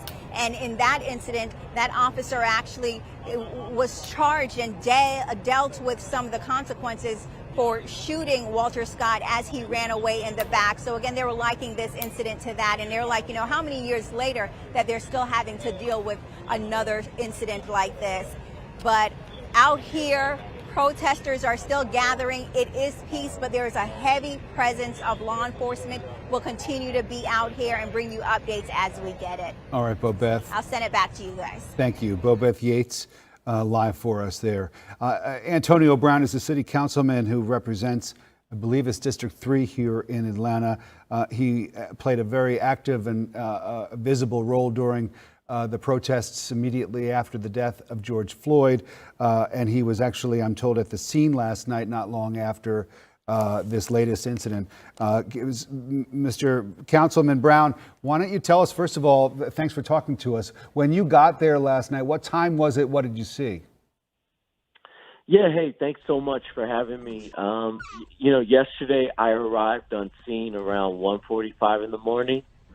And I saw it was just a ton of chaos and confusion, you know, and most of the residents that were there were just completely outraged and were demanding answers from the local police. And it was just a very unfortunate scenario because, you know, you could just see the visible hurt you know, that you know, the residents were feeling and just how they were reacting to another life being lost, you know, and it was just really, really sad. And we're watching the surveillance video that was released, seeing the death of Mr. Brooks here on the left-hand side of our screen. And I'm sure that you've seen this video now as well, sir, from a couple of different angles. As you watched it, what jumped out at you? It was just obvious that you know, that our police force, you know, could have done a better job of de-escalating the situation without resulting in the use of excessive force and you know, taking the life of Mr. Brooks. I mean, you know, as a police force, you know, we have a responsibility to our community. And, you know, one of the things I've been saying since the beginning is that we have to reinstill the trust between our local police and our community. And it's obvious that there is no trust on both sides of this issue, you know, on the resident side and on the police side. And if we're ever going to move forward, we have to do a better job. We have to be intentional of curing just kind of that whole dynamic that has kept our communities divided. Atlanta City Councilman Antonio Brown on the phone for us tonight. I'm sure we'll be talking more in the days and weeks ahead. Thanks very much. Bobeth Yates, we see you, Bobeth. We're looking through your camera angle there, and we see you moving around with activity. Yes. What's going on?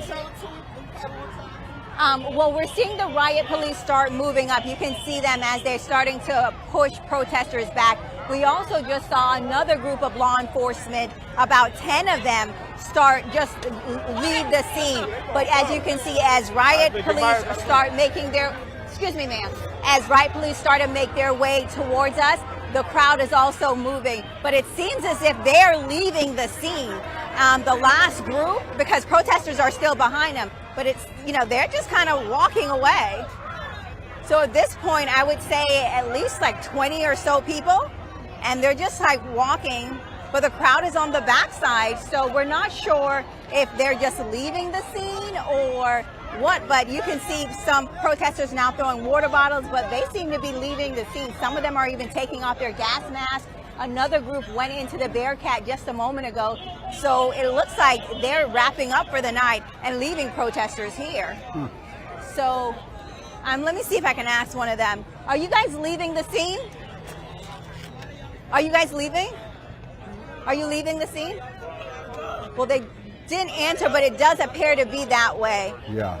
So they're definitely on this side, and as they kind of wrap up, you can see some protesters kind of following them, kind of taunting them. But for the most part, again, some of them have taken off their gas masks and seem to be, getting on the entrance to the highway where they've blocked off. Wow, that's unlike anything we have seen before, Bobeth.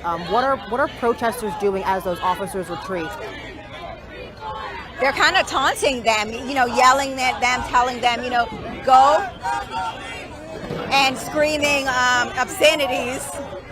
I'm kind of actually wrapped in them. I'm trying to find the photographer right now, because at this point I'm on the side with the police officers. But it seems like now they're kind of following them. They've created a new line earlier where we saw the other officers were, and they're just coming to a line right now, and they're pulling officers back. You can see them, like one officer just pulled one of them back to their line, and it just seems like now they're leaving and all of them are on this side. Hands up, don't shoot. Hands up, I'm going to let you listen to some of the crowd. don't shoot. Hands up, don't shoot. Hands up, don't shoot. Hands up, don't shoot. Okay. You a bitch. You a bitch. Don't shoot. Don't shoot. And this is a scene that is familiar now to anyone who's been following the news over the last several weeks since the death of George Floyd in Minneapolis on Memorial Day, a couple of Mondays back, and the protests that have hit the city of Atlanta and metropolitan areas around the country, where you see the protesters on one side, you see the police on the other, and at this point, thankfully, it is peaceful now. There has been a fire tonight. The restaurant that was the scene of the death of the young man last evening has been burned to the ground. There were a number of other fires set as well. But again, a familiar scene where you see the protesters sort of realizing that this is it for them. They're not going to be able to go beyond the law enforcement there. And so they walk back and forth and they chant what they want to chant. But on the left-hand side of the screen, that was earlier this evening. That is the Wendy's restaurant where Rayshard Brooks died, in the parking lot right near the drive-thru last evening. And those flames burned for a long time, right near several gas stations that were in the area, causing what we heard from Atlanta Fire Rescue, causing a major concern for firefighters on the ground who simply could not get over to that scene. It wasn't safe enough for them to do so, but eventually, thankfully, they were able to get there and put those flames out. And now we just see the lingering protesters who are clashing with law enforcement there on the scene. And it's not a physical clash, it's just sort of a standoff. There doesn't seem to be any pushing or shoving going on. Right, but those protesters are fired up, and you have to wonder and think as we head into midnight, 3 minutes until 12, will this go into tomorrow? Will we see the same sort of protest tomorrow? Keep in mind, the first protest was at midnight, exactly 24 hours ago, just an hour and a half or so after Rayshard Brooks was shot and killed in that parking lot. I understand that we still have Yasmina Alston, who is live on scene. Yasmina, exactly where are you? Yeah, Brittany, so what you're looking at now is the Wendy's that was on fire earlier. This is what's left of it. Atlanta Fire, Atlanta Police have all now cleared this area, but you can still see that there are some people right in front of the Wendy's. Looks like taking pictures and just sort of looking at what's left. So this is what we're seeing now. We've made it past the police line. Again, Atlanta Police have cleared this area. I know Bobeth said that she was seeing them clearing up also where she is. So this is what's left of that Wendy's that we've been showing you all night that was set on fire where this shooting happened. And at this point in time, people are gathered around it and just looking at what's left. Brittany? And Yasmina, all those other fires that were around the Wendy's, I think we saw maybe 4 or 5 fires at one time. Those are out too, right? Yeah, so I had only seen one other fire, I think that was near the front side of the Wendy's, but yes, that is out as well. Okay, so things, it looks like, are calming down. It's been several hours. This all started earlier today when the sun was up by 8 o'clock tonight. More protesters joined the group that was already there on the ground. They moved onto the highway. I know it seems like it happened a long time ago, but earlier tonight, the highway was shut down on 75, 85, and traffic couldn't get through for an hour and a half. Do we want to go back out to Bobeth Yates or Yasmina just so they can continue to tell us what's happening and developing? It looks like officers are actually having a conversation with protesters that are on the ground there, and that's an image that we've really seen here in Atlanta. We've seen it throughout different cities that are having protests in the name of George Floyd as well, where officers will just sit there and have a conversation with protesters and try to build that relationship between the community and police, which is just so strained at this point in time, and this point in history. It definitely seems like they're having a conversation right now, but that's not everybody. Literally, that's just this one officer. On the other side of this line, it's really chaos where officers are being yelled at by protesters, but they've been very civil, trying to calm them down. And in fact, there was another officer I just saw shake the hand of another protester. So it seems like, you know, they're calming down a bit. The road is now open so cars can come through, but they've definitely backed up to the entrance of the entrance ramp of 75, and you can see this line of officers who are now just being confronted by protesters. Some of them are peaceful, some of them are having conversations, others are yelling, and officers are just, you know, ignoring, for lack of a better word, and not responding. If you're just joining us, it's just after midnight, Saturday night / Sunday morning here in Atlanta, and we are about 24 hours or so since the death of a young African-American father of several young children who was killed or who died late Friday night following a confrontation and struggle with police officers outside of that Wendy's on University on the south side of downtown Atlanta. This was obviously a shooting that happened at a very, very sensitive and stressful time here in the city and here in the country as a whole. Since the death of George Floyd in Minneapolis, Minnesota, there have been protests here in Atlanta and around the country, in fact around the world, to protest unjust treatment of minority communities at the hands of police officers and law enforcement. And so this happens amidst that kind of a setting, and you can imagine there were already inflamed tempers and hard feelings. For this to happen amidst all of that made it even more difficult. And by nightfall on Saturday night, that Wendy's where the shooting took place was in flames, and demonstrators had shut down the downtown connector, as Brittany said, for about an hour and a half. There is video of this shooting, as there has been video of shootings in the past, including George Floyd. There are two different camera angles, including one that was released by Georgia Bureau of Investigations, which has taken the lead in investigating the death of Mr. Rayshard Brooks. On the left-hand side of the screen, you can see this video.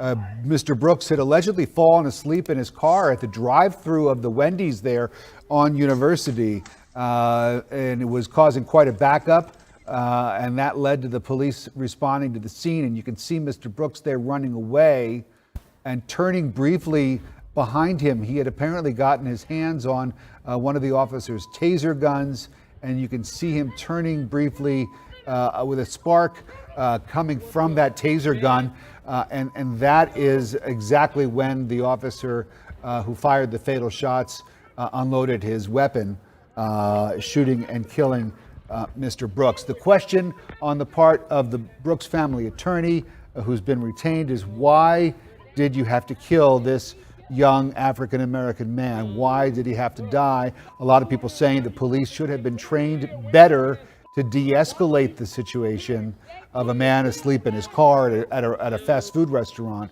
as opposed to letting it devolve into what we see there on the left-hand side of the screen with a dead 27-year-old man. Right, and other people, you know, just city leaders that we talked to throughout the week really were worried that it was going to come to this, that Atlanta would have their own case of George Floyd, as they said, And this is where we are right now. Protesters, though, are still fired up. They're still standing there. They've been there for hours. It looks like they're not letting up anytime soon. So, you know, Rick, what we saw throughout the past 2 to 3 weeks was we saw things go from really intense situations, really evolving situations with violence and vandalism on night 1. We had curfews on night 2 with the National Guard here. We had supported law enforcement from different agencies throughout Metro Atlanta. And then things calmed down, as you mentioned. And now it seems that we are right back at square one with just that intense sort of protesting that we're seeing now in front of the Wendy's there, what was the Wendy's on University Avenue. So we have to wonder, will the mayor bring back the curfew? Will she reestablish that curfew that she took away last weekend because things were so calm? We shall see. We have heard from Mayor Keisha Lance Bottoms. She came out and spoke on Saturday afternoon and mentioned and announced to the city that she had accepted the resignation of the police chief, Erica Shields, who had decided to step aside as police chief as a symbol of unity in an attempt to be helpful to the city during this time.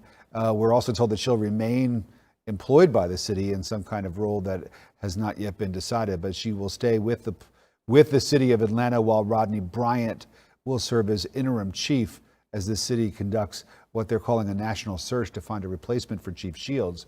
But that is a good question about the protest, because that was something that the mayor put in place after a night of violence. After the first night of protests here turned violent, we all remember the defacing of the CNN sign at CNN Global Headquarters, the breaking of windows there at the CNN Center building, and the destruction of a police car that was set on fire on that first night. It was after that the mayor put in place the curfew, and I think it's a very good question as to whether or not she might consider doing that again. Of course, we'll try to answer that question in the coming days. Right now, though, we need to head to CBS 46's Yasmina Alston. She's still live there on the ground. She has a different angle and vantage point. Yasmina, what are you seeing on your end? They don't want no fucking, they don't want no crime. Nobody has a gun. Yeah, Brittany, that's right. We just we moved over from where we were by the Wendy's and moved closer to one of the ramps for the interstate. You can see that Atlanta police, they've got this area blocked off, and then of course you can see the group of protesters moved, and you can see some conversations happening up here. There have been some heated conversations as well coming from some of the protesters, and you can see they are engaging with police up here. And to give you an idea of where we are, this is not too far away from that Wendy's where that shooting happened. We showed you that maybe 10 minutes ago. There were still some people down there as well, just looking at what was left of that Wendy's. So again, you're taking a look at Atlanta police and protesters here right near 75, one of the ramps to get onto the interstate. Brittany? There's still a lot of protesters out there, Yasmina. One more time, are they trying to get on the interstate right now, does it look like? Brittany, yeah, there are still a lot of protesters out here. I don't believe they're trying to get on the interstate. I feel like there is just that engagement and that conversation with Atlanta police here. But no, I haven't seen anyone trying to get on the interstate. We do have some people that have sort of climbed up the hill over here, but aside from that, no one's tried to make any moves onto the interstate.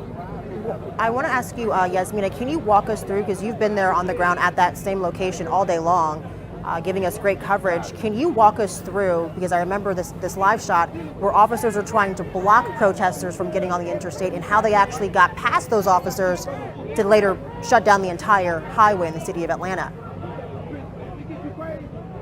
Yeah, Brittany, so that actually happened after another group of protesters came to make one big group of protesters. So we had one group already here, and then we had another group that came in, and once that second group came in, that's how they were able to make their way onto the interstate. Now, police were blocking the entrance and the exit ramps, but a lot of people, they went up the hill, the side hills, to jump over that guardrail to then get onto the interstate. So at that time, there were some Georgia State Patrol troopers that were on the interstate, but not quite enough for the group of people that ended up on the interstate and, of course, like we saw, shut down that traffic.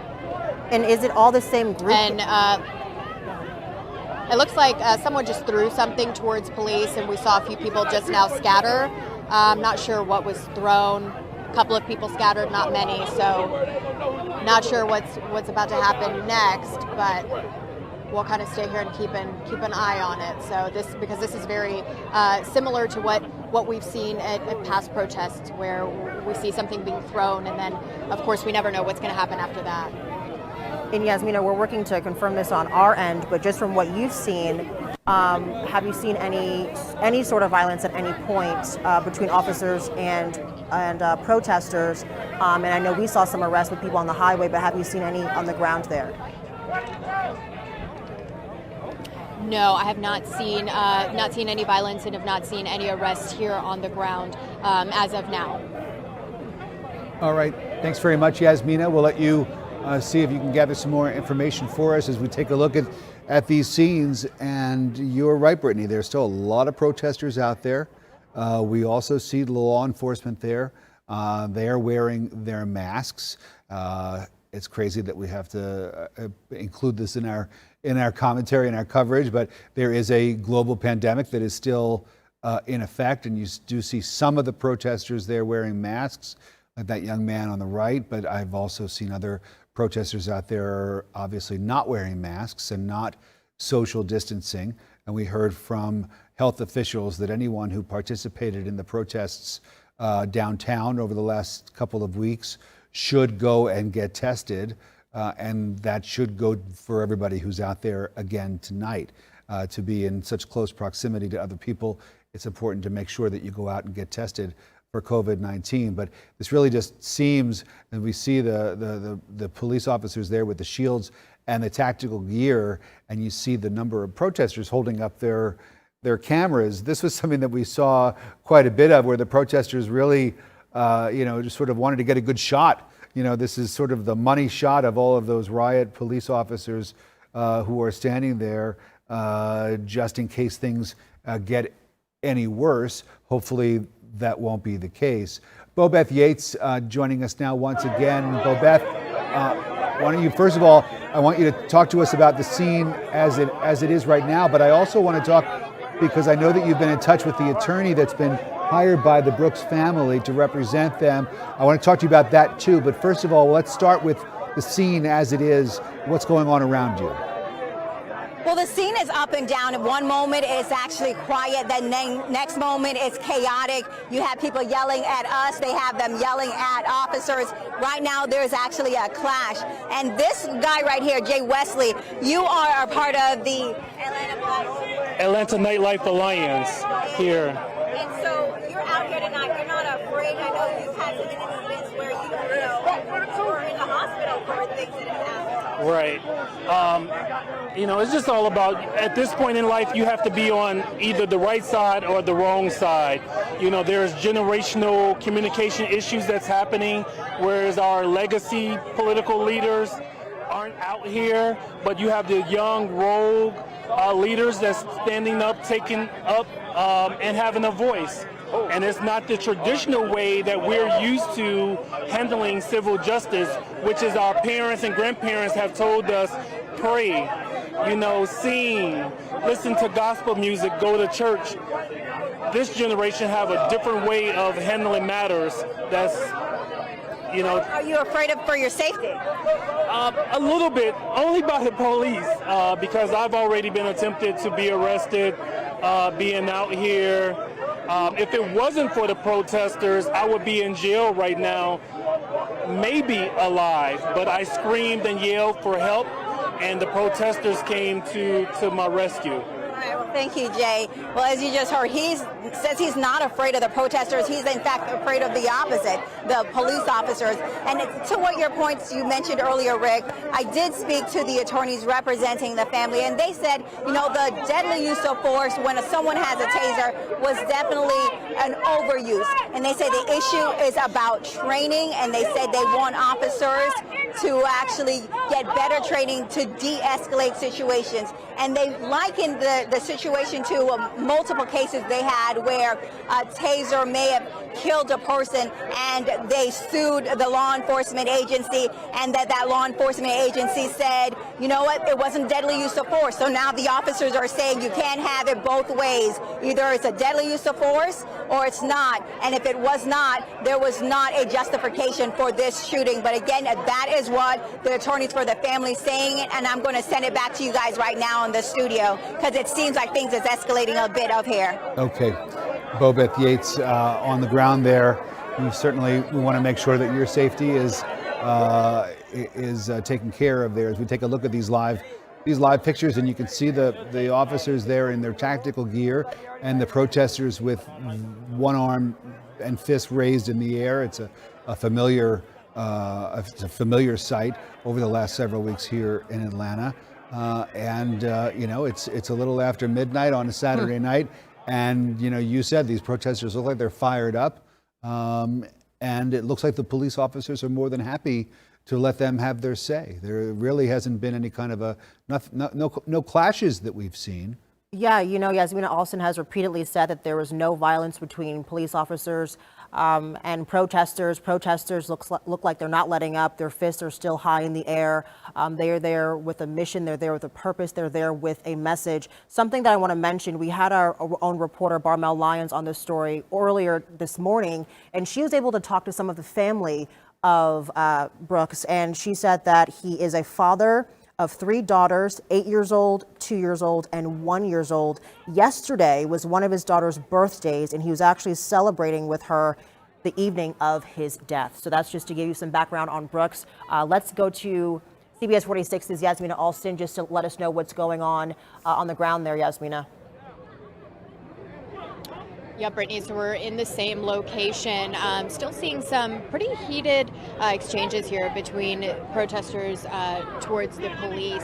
They are staged here in front of this ramp onto the interstate, and then you can see the protesters on the other side, of course. So this is where the majority of people are now when we talk about the entire scene of what we've seen as far as where the Wendy's is, as far as what we saw earlier on the interstate. This is now where the majority of people are. Again, we're seeing that exchange between police and protesters. And just that dialogue going back and forth. You're hearing different questions being asked, and I'm noticing a lot of people have their phones out. A lot of people are wanting to capture what's happening here tonight. Brittany? Yasmina, how many protesters are you seeing now? I know the numbers have fluctuated, but just to get an updated number now that it's 12:16 in the morning on Sunday. I would say in the spot that we're in right now, probably maybe 200 protesters in this particular area. Again, there's still some people that were down by the Wendy's and on the other side of the interstate as well, but that's about the number for this area here, what we're looking at. There are a lot of officers in comparison to the protesters, or more police? I would definitely, more protesters for sure, not as many police. There are some further down on that ramp, but as far as being right up here on that front line, there's not as many. And when we look back at some of the other protests that we've seen in the last couple of weeks, that Brittany, you covered as well, it's not near the amount of law enforcement that we've seen at those protests compared to tonight. Yasmina, for people that might just be tuning in, it's a Saturday night. The city is reopening. Perhaps people were out to dinner and are just catching up with the news. How did things go from a peaceful protest earlier today to the destruction of a restaurant there on University, the Wendy's restaurant, and the protest, the scene that we're looking at now? How did it get from one thing to the other? Yes, there was really that turning point of when we just saw one person or a couple of people who went over to the Wendy's, and we started hearing things being thrown at the Wendy's, and then eventually that small fire turned into a much larger fire. So that's sort of when we saw that change, and that was of course also as it started to get dark, closer to dark, when everything sort of changed out here. All right, Yasmina, stand by if you would. Let's go back to Bobeth Yates, who joins us now. And Bobeth, I just wonder, because we heard from Vic Reynolds earlier on Saturday, the director of the Georgia Bureau of Investigation. That is the body that will now be handling this investigation into the death of Mr. Brooks. He's promising a thorough investigation. Is the family of Rayshard Brooks confident that they will get justice, that investigation will be thorough, and that it will be conducted properly? based on what the attorney says, no. One of the things they pointed out to us was they said they do not believe that Rayshard Brooks was actually pulled over for a DUI. They said they were, during that press conference with the attorney, there was no DUI or sobriety test being actually taking place. They said witnesses saw them talking, and then all of a sudden they saw them getting arrested, and then they saw the tussle, then they saw Brooks running away. But they said at no point did they say the officers put their hands up, you know, do the traditional follow my finger, or take something out to actually test the alcohol level through that blow test. So they said they don't trust this so far.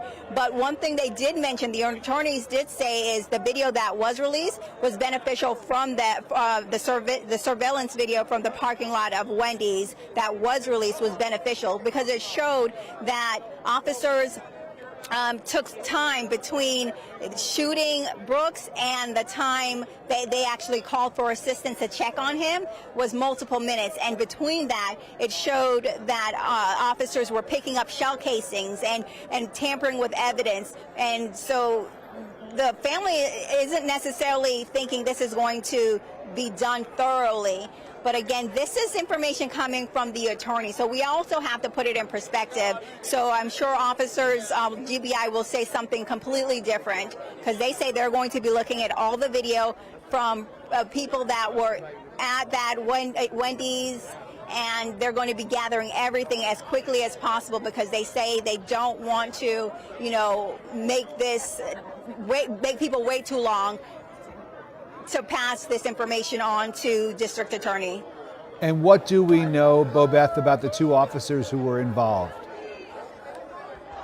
Well, right now what we're knowing is that only one officer holds a gun. We don't know if both officers are being terminated, but we were told that one officer would likely be terminated. I know that's what the mayor called for earlier, or if the officer has not already been terminated. So right now there's just a lot of background history from those officers because their names haven't been released to us yet, so we don't know who they actually are. My understanding is they're trying to figure out who they are, if this is their first incident. Now, the attorney did suggest that if this situation happens so likely, there's a possible that this wasn't their first time doing something like this. All right, Bobeth. So I'll send it back to you guys. Okay, stand by, please.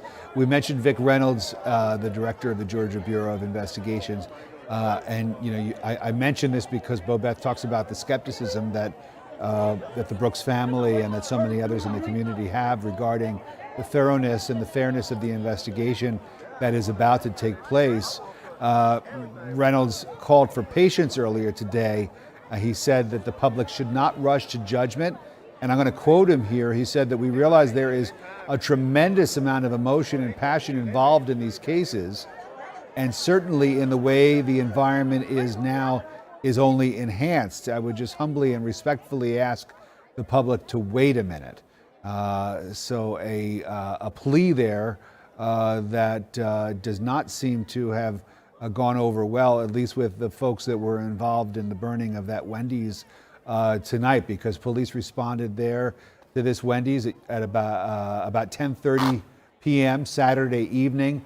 125 University Avenue is the address there, and this is the site of where the police showed up last night after they got a complaint about someone sleeping in their car and backing up traffic at the drive-through window of this Wendy's. You would think that this may be something that police have had to deal with in the past, and you wonder, along with the attorneys who have asked the question, why did a man have to die because he had fallen asleep in his car in the parking lot of a fast food place? I think that's the question a lot of people are asking tonight. They're on the ground there and even on social media. But let's head back out to the protest where we have about 200 people, according to Yasmina Alston, who can also give us an update as to what has developed in the last few minutes. Yasmina? Yeah, Brittany, so it almost looks like the crowd grew a little bit more in the last 10 minutes or so, but we're still seeing that dialogue, those conversations between Atlanta police officers and then the protesters who are here. An idea of where we are, we're not far from that Wendy's, and it actually looks like over here some of the officers with the shields have moved up a little bit from where they were. If I'm looking over there, yeah, it looks like they've moved up a little bit. I think that's closer to where Bo Beth is. But again, we're seeing that dialogue between officers and protesters out here right now. The majority of people are in this area where we're at now compared to earlier when they were in the intersection not far from here and closer to that Wendy's that we saw was on fire and is, of course, destroyed tonight. Brittany? And Yasmina, just being on the ground there, we know that things can change very quickly, going from calm to chaotic. Are the officers wearing their gas masks, and is there any indication that things could escalate to maybe tear gas or something else like that? Yeah, some of them have the face shields on. I don't see, well, we've got a couple over here to my right that do have those gas masks on. As far as what we're thinking is going to happen, I'm really not sure. And Brittany, again, this is very similar to what we saw when we first started covering the protest, where we just don't know what's going to happen next, where from 1 minute to the next things change and happen so quickly. So we're just sort of waiting to see what does happen, waiting to see if police are making a move, or waiting to see if any of the protesters are making a move. But again, right now there's just that dialogue happening. All right, well, dialogue is good. It's better than confrontation and violence. Yasmina, stand by. Earlier Saturday, we heard from the family of Rayshard Brooks, who we now know is a father of 3 young children, one of whom was celebrating a birthday this weekend, one of his 3 daughters. Let's take a listen to some of that sound from earlier Saturday. I just think for me, the most hurtful thing for me is to watch the video, wake up and watch that video. I got 2 little boys. They see the same video. That's their cousin. That's what hurt so much. I thought Atlanta was higher than that. I thought we was bigger than that. And then you hear from one of the cousins of Rayshard Brooks, and you see the anguish and the upset. What did he say at the end? I thought Atlanta was better than that. Is that what he said? It was hard to make out. Honestly, I was just really taken aback by his emotion. Yeah. And that's the emotion that we're seeing from so many people, especially in the Black community. In really just the past few weeks, we are getting into hour 3 of our coverage. We have passed 24 hours of protests here in Atlanta.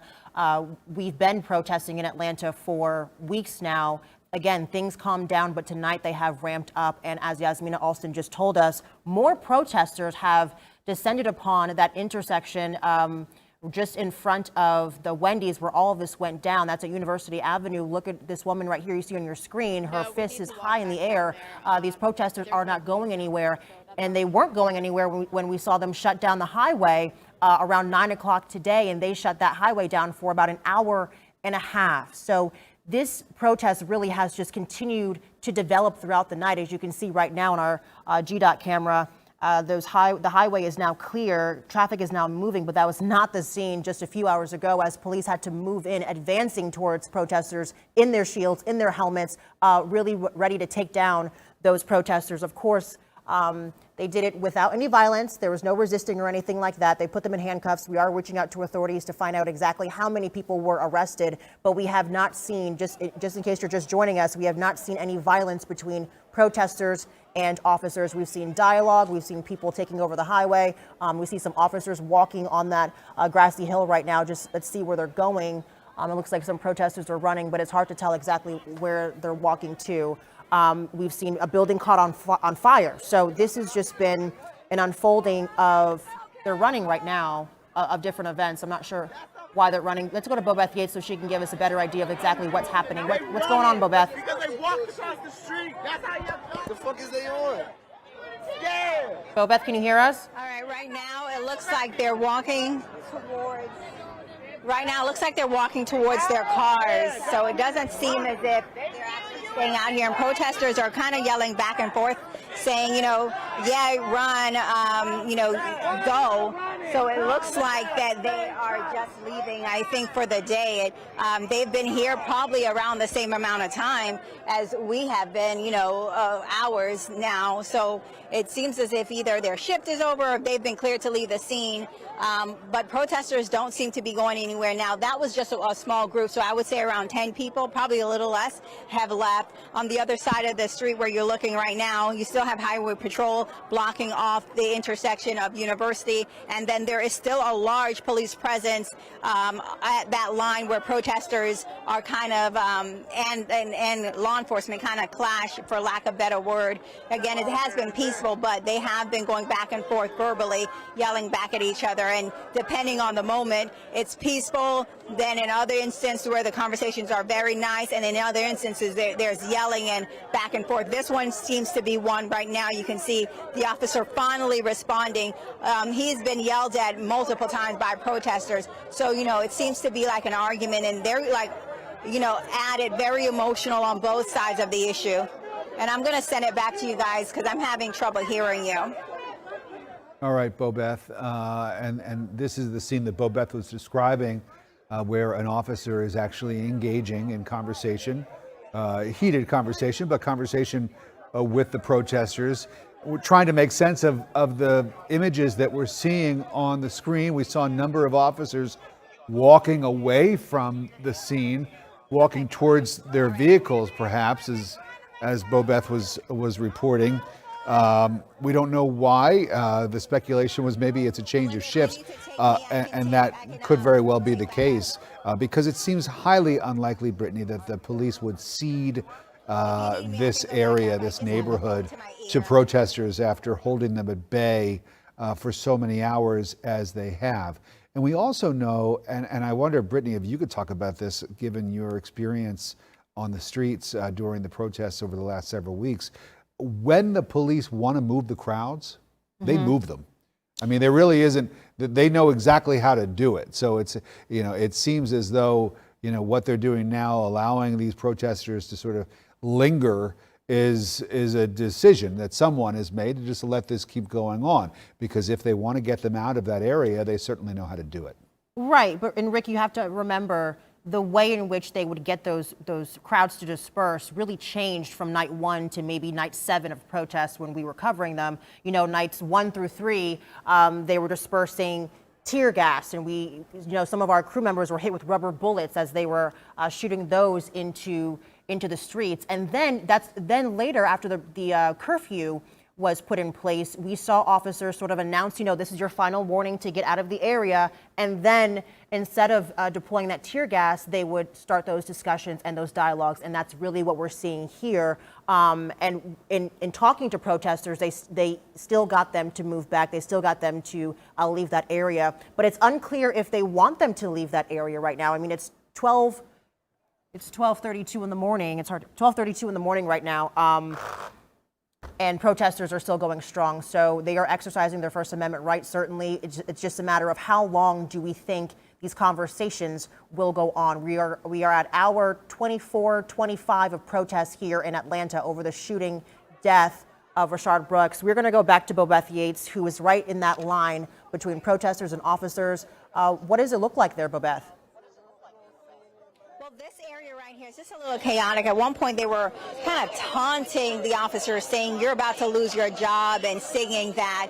But this is just part of the scene. On the other side, it's a lot different, completely peaceful. But there are people, as you see that lady's walking by, burning sage, just kind of clear the energy. And it seems as if this area is probably where that energy needs to be cleared. And in fact, you just seen another person, blatantly just light up a blunt in front of officers and literally just smoking weed. So, it's just a matter of taunting them, I think, at this point. They're just wanting to be disrespectful, just to show that, they're angry. I think it's a matter of saying, hey, I'm angry. I'm not going to put up with it. I don't respect you anymore, and I'm going to do whatever it takes to show you that while I can. But you do see one protester right there trying to calm the scene down. She's the one that's burning sage. She's telling protesters what they're doing is wrong and kind of trying to calm that scene down. So there are some people here that are not necessarily trying to incite, but trying to do the complete opposite. But this was the area, and that's a young lady who's taking on some of these men that have been a little bit rambunctious. So it kind of seems like, it worked, because they have definitely calmed down since she came around burning her sage. But again, this is just one of those areas. The rest of this protest appears to be peaceful, the rest of this line of officers, but we are seeing more officers step away, some being replacing them, some, one officer leaves, another one comes in, just to give them a break, because they have been dealing with the protesters back and forth for some time now.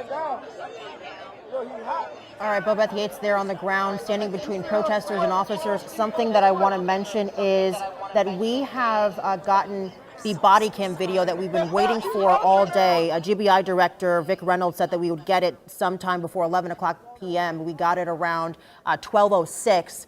This is the body camera video of exactly what happened on the shooting death of Mr. Brooks. So right now we are working to get that video to you on air and online. We have it in our possession, and we're working to put it on air. In the meantime, though, let's head back out to Brittany Edney as we work to get that video. Brittany, what can you tell us from where you're standing? Well, right now, I just want to give you kind of like a recap of the news that we got earlier today from inside City Hall when Mayor Keisha Lance Bottoms spoke to the press about Police Chief Erica Shields, telling us that not only had she accepted her resignation, but also the officer who shot Brooks, that officer has been fired. We did confirm that with the mayor's office shortly after that press conference at 5:30 earlier this evening. I can also tell you that the secondary officer who was also involved in that shooting last night at Wendy's, he is on administrative duty. So we've had a lot of changes, not only in city leadership, but also as far as the status of those two officers as the case is being investigated. It's also worth pointing out that, former police chief Erica Shields does have a long-running history with this police department, working there since 1995. So a 2-decade more than career for Ms. Shields.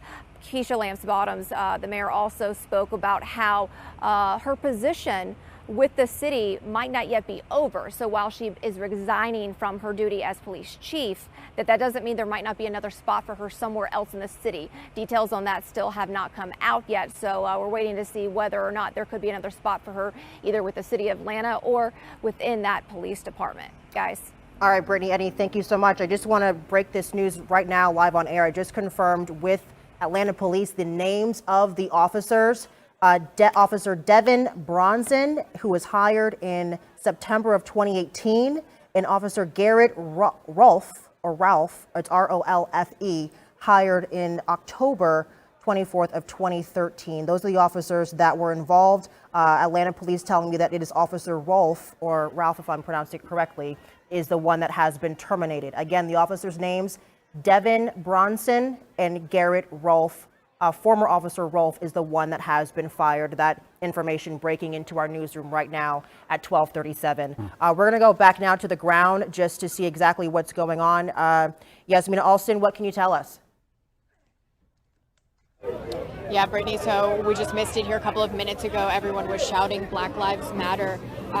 We're still in that same location that we were in the last time that we spoke with you guys, and you can hear now that there's music and some chanting as well. And again, there's even a small group over here that's still having that dialogue with police. So that's what we're seeing over in this area. I'm sure you can hear some of the drumming that's going on now. And again, some of the protesters were chanting Black Lives Matter here not too long ago. So there's still a lot of energy out here. Again, this is a little bit different from what we saw earlier in the afternoon, but there's still a good crowd out here. Brittany? All All right, Yasmina, any indication when this may be over? You told me that the protests were really growing in terms of the numbers there. I don't know if you had a chance to talk to anybody, maybe in the last hour or so, or at some point today. Was this the plan, or do they plan on staying out there for this long? So when we first got out here for the initial protests that were happening at the intersection, we did have some people tell us, hey, this is going to go late into the night. And we saw that happening. Once we saw the damage start at Wendy's and we saw nightfall come, that's when we saw more things starting to happen out here and a little bit more activity. Of course, the interstate being shut down. So people did say that in the beginning. They did say that as night came around that there would be more activity out here. Well, you can see the animated gestures of that police officer on the left-hand side who's been engaging with some of the protesters, shaking his head there at whatever it is that he's hearing. In the past, when we have watched the police break these crowds up, it has been because a curfew was in place. Tonight, there is no curfew. So there really is no way for police to send people home and use a curfew as a reason for clearing the streets. So if things were to escalate and if police were to resort to other more aggressive tactics with these protesters, they will not be able to use the curfew as part of the reasoning behind it because, again, there's no curfew in place tonight. Whether that is the case tomorrow, whether the mayor will put in place a curfew for Sunday night remains to be seen. Bobeth Yates is down among the protesters as she has been. Bobeth, describe the scene for us.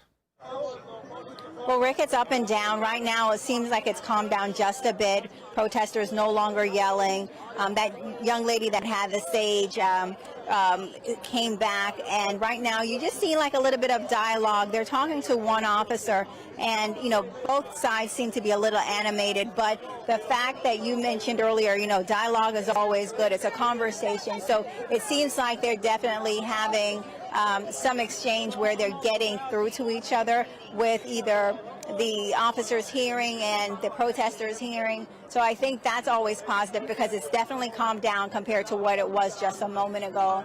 And this side, though, is definitely calmer. We are seeing some protesters start to slowly leave. A couple people told us earlier that they're heading home. Right now, there's like another group just starting to walk away. But, there's still a good crowd out here. I would say at least 100 or so, a couple hundreds. So, we've seen protesters leave and we saw some officers leave, but there's still a good number of them out here. All right, Bobeth, as we take a look at these scenes, and it's just so reminiscent, Brittany, of what we have been watching over the last couple of weeks. The location is different. This is further downtown, south of downtown, as opposed to right on Centennial Olympic Park Drive in Marietta, where we saw a lot of the other protests sort of centered near the park there. This is a different part of town, and of course, the reason why these protests are taking place there is because this was the scene on Friday night of the death of a 27-year-old black man at the hands of police officers. This is a man named Rayshard Brooks, the father of 3 young girls who evidently had fallen asleep in his vehicle at the takeout line, or the drive-through window line of a Wendy's on University in this neighborhood. The police were called to the scene, and it resulted in Mr. Brooks dying there after being shot by police officers. The video that we have seen is about to be supplemented by new video, Brittany, that you've learned is about to be released and hopefully soon. And that will show us the body camera video from the officers who were involved in this. And that, is something that's relatively new. Body cameras on police officers is becoming more and more widespread around the country. And it's so helpful to have these images in cases like this, because you do get not the full picture, but you get just more information behind what it is that led up to a confrontation between law enforcement and a member of the public. You get to see it from a camera that is running and operating on the uniform of the officers who are involved in this. And just to go over and to repeat what Brittany has been able to report just within the last several minutes, confirm that the two officers involved in this Friday night altercation were Devin Bronson and Garrett Rolfe. And it's Officer Rolfe who has been fired from the force. Apparently it was from his weapon, it was from his gun that those deadly shots were fired. But again, we're coming up on 1:45 on Sunday morning. The weather outside is, it's a beautiful evening. So, I mean, for people that want to be a part of the action and witness history, you do understand in a lot of ways why people would want to come out and be a part of it and see it with their own two eyes, especially if they live nearby. Absolutely. And one thing, we've been mentioning the similarities to the protests over the past few weeks and things that we have seen before. But one thing that we have not seen before in the city of Atlanta when it comes to protesting the shooting and killing of black men in our country is a 24-hour protest. Usually protesters go home, they come back maybe in the morning, or they come back around 4 o'clock in the afternoon. They descend upon Centennial Olympic Park. But people have been protesting, different groups have been protesting since 12 o'clock Saturday morning. And now it's past 12 o'clock Sunday morning. And we saw really protests all over the city, ultimately ending here in front of that Wendy's that is now just really probably just a frame, if that, charred and burnt from the fire that we saw that was just going for hours there. So this is a different type of protest in that way, Rick, in that this has been going on for so long, which really points to how fed up people are, how tired they are, but not tired enough to go home, because this is something that draws up a lot of emotion, a lot of anger, a lot of grief, and a lot of passion, because so many people that are on the ground there think to themselves, and this is from me being a black person and me also talking to people, this could be their son, this could be their dad, this can be their grandmother, this could be their sister, this could be anyone that they know. And so they're going to stay there, as Esmina Alston has told us, for as long as it takes until they get that justice that they feel they deserve. Well, I think that as someone who is not black, but who has been asking himself and friends of mine, these questions over the last several weeks, is as we all grapple with these issues and how best to respond to them. If this had been a white man sitting in his car, having fallen asleep at the drive-through window of a Wendy's, would he be alive right now? And I think that a lot of people would say yes, that confrontation between police and a white man, in a hypothetical situation, of course, would not have resulted in the death of that young man the way that it did on Friday night. Right, and that's the inequality that so many people across the country are protesting. Let's get another look at our protesters here in Atlanta with Bobeth Yates. Her camera has been on the ground giving us this angle of sort of that line between protesters and the police. Has anything developed in the last few minutes, Bobeth, that you can tell us about? No, I wouldn't say anything has developed. In fact, what I would say is that it's gotten a little lighter. I keep slowly seeing protesters trickle away. So it seems like they are actually trying to, go home. But again, there's still a large crowd here, and we're definitely seeing more dialogue between officers and protesters. One of those protesters that was having a heated conversation with officers earlier, they started laughing at some point, and their interaction just kind of lightened up, where earlier they were yelling and cursing at each other, or at least they were yelling and cursing at law enforcement. But now it seems like things have gotten a little bit less hectic. Folks are talking a little bit more, and in the midst of that, we're also seeing a lot of the crowd and protesters that were out here start to make their way back to their homes. So the crowd just seems to be a little bit lighter and gradually getting lighter and lighter. Another thing that I've noticed too is the demographic of the crowd. There have been a lot of younger people here. And by younger, I mean maybe high school age. So it seems, the crowd has, while it's still a mixed, I would say majority black, but the age group is definitely younger than what it was earlier. So Rick, I'll send it back to you unless you guys have any questions. Well, Bobeth, we just watched we have a very good camera angle of one of the officers engaging in conversation with the protesters. When we saw some of the protests taking place over the last several weeks, there was occasionally, Bobeth, someone who was sort of taking the lead. And occasionally you would see one of the protesters with a bullhorn, and that person would sort of give instructions to the crowd. Is there anybody out there right now tonight that seems to be running the show when it comes to these protesters, who seems to be sort of organizing things? No, it does not seem like they have an actual like an organizer. I did see one young lady that was burning sage and trying to calm the crowd down, but I don't think she's an organizer. She's just one of those people that just kind of wanted to switch the mood because it was getting a little hectic. So she was standing at some points in between protesters and law enforcement and just kind of talking back, saying, no, calm down, and burning the sage. But as for someone directing everyone out here, no, it's almost like a free-for-all, and people are just, approaching the line of law enforcement and interacting with them as they go. But for the most part, it's just a free-for-all. Again, the conversations have become a lot more civil, less yelling at each other, and a lot more communication. But it doesn't seem like someone is organizing this crowd. And on the side of law enforcement, anybody telling the protesters that they've got to leave any particular time, or does it seem like law enforcement is content to let them stay as late as they want?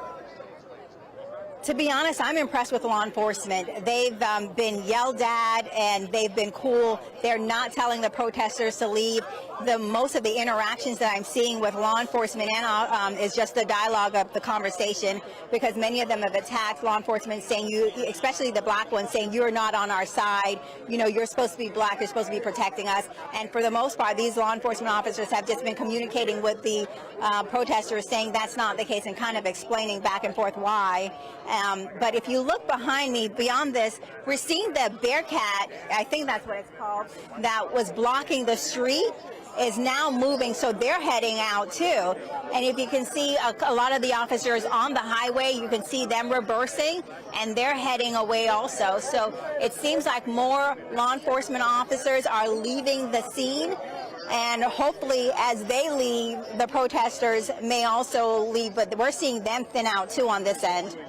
You take a look at the faces of those members of law enforcement, and you have to think about the tumult that the department has been through over the last just 24 to 48 hours. We have seen the resignation of the police chief, Erica Shields, who will be reassigned to another job within the department, but still, to lose your chief is a big deal. There is an interim chief in place, but that rank and file, these law officers are dealing with the fact that there is going to be a leadership change at the top for them, and what this could possibly mean. And at the same time, as Bobeth said, they are acting in the most professional way that you could possibly imagine. I've yet to see any questionable behavior or gestures even on the part of law enforcement there, as they continue these conversations with, I guess, a dwindling number of protesters, but still protesters nonetheless, as we come up on 8 minutes before 1 o'clock in the morning on Sunday. Taking a look at these scenes now that we have been watching for hours, and Brittany pointing out that this is a protest that has lasted for about 24 hours. Yeah, and so that's dedication, and it's also it shows the level of frustration, Brittany, that you talked about so eloquently. We have just been told that we have pictures of the officers who were involved. On the left-hand side is Officer Devin Bronson. He, we're told, is on administrative leave. On the right-hand side is Officer Garrett Rolfe, who has been fired. These two members of Atlanta Police Department who were involved in the altercation last night that resulted in the death, I should say Friday night, of Rayshard Brooks in the parking lot of a Wendy's fast food restaurant. And just to give you some more information coming from Atlanta Police tonight, we know that former Officer Garrett Rolfe was hired October 24th of 2013. Officer Devin Bronson was hired September 20th of 2018. Once again, we do have the body cam video from both of those officers from the night that Brooks was shot and killed in the parking lot of that Wendy's. We are working to get it on air as soon as possible, but we want to let you know that we do have the body cam video, and that will add certainly to the GBI's investigation, and it'll also add to the number of other videos that we've seen just from witnesses, cell phone video. We also saw the surveillance video that we played over and over again coming from the Wendy's restaurant. So really all these videos together will be key pieces of evidence, as we've heard Bobeth Yates say throughout the day, key pieces of evidence for the GBI investigation that is now underway. Of course, keep in mind the GBI is also investigating the case of Ahmaud Arbery. So they have a lot to do, especially here in Georgia, with all of these officer-involved shootings. On the left side of your screen, though, you're still seeing protesters face-to-face with Atlanta police officers. Their shields are still up, their helmets are still on, and they're still having that dialogue and those discussions that we really saw come to light in the past 2 weeks or so after those nights of tear gas and after those nights of rubber bullets in downtown Atlanta. And this has sort of been the tone and the nature of protests in the past few days, where you just saw officers choosing to have dialogue with those that are in front of them, and having that needed communication in hopes of maybe releasing some of that tension and easing some of that strain with officers in the community.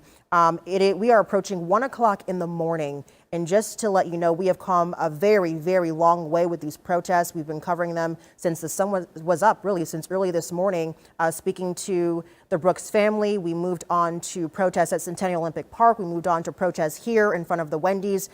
We had a press conference with Vic Reynolds with the GBI today, where he talked about the investigation and the latest in the investigation, also asking for people to be patient with him as he continues to go through all of the nuts and bolts. And after that is done, he did say that he would do it quickly and then hand those that information over to the district attorney's office so that they can handle it.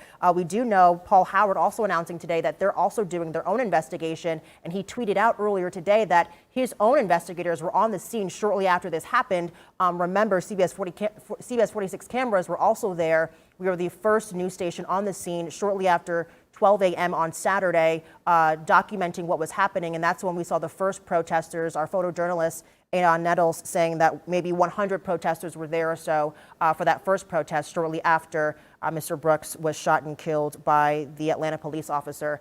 So it's just been a very long day, and it doesn't look like it's letting up any time soon. Who knows what the rest of the weekend will hold as we continue to wait to air that body cam video from this incident, Rick. Yeah, that will be interesting to watch, especially now that we've seen the faces of the two officers involved.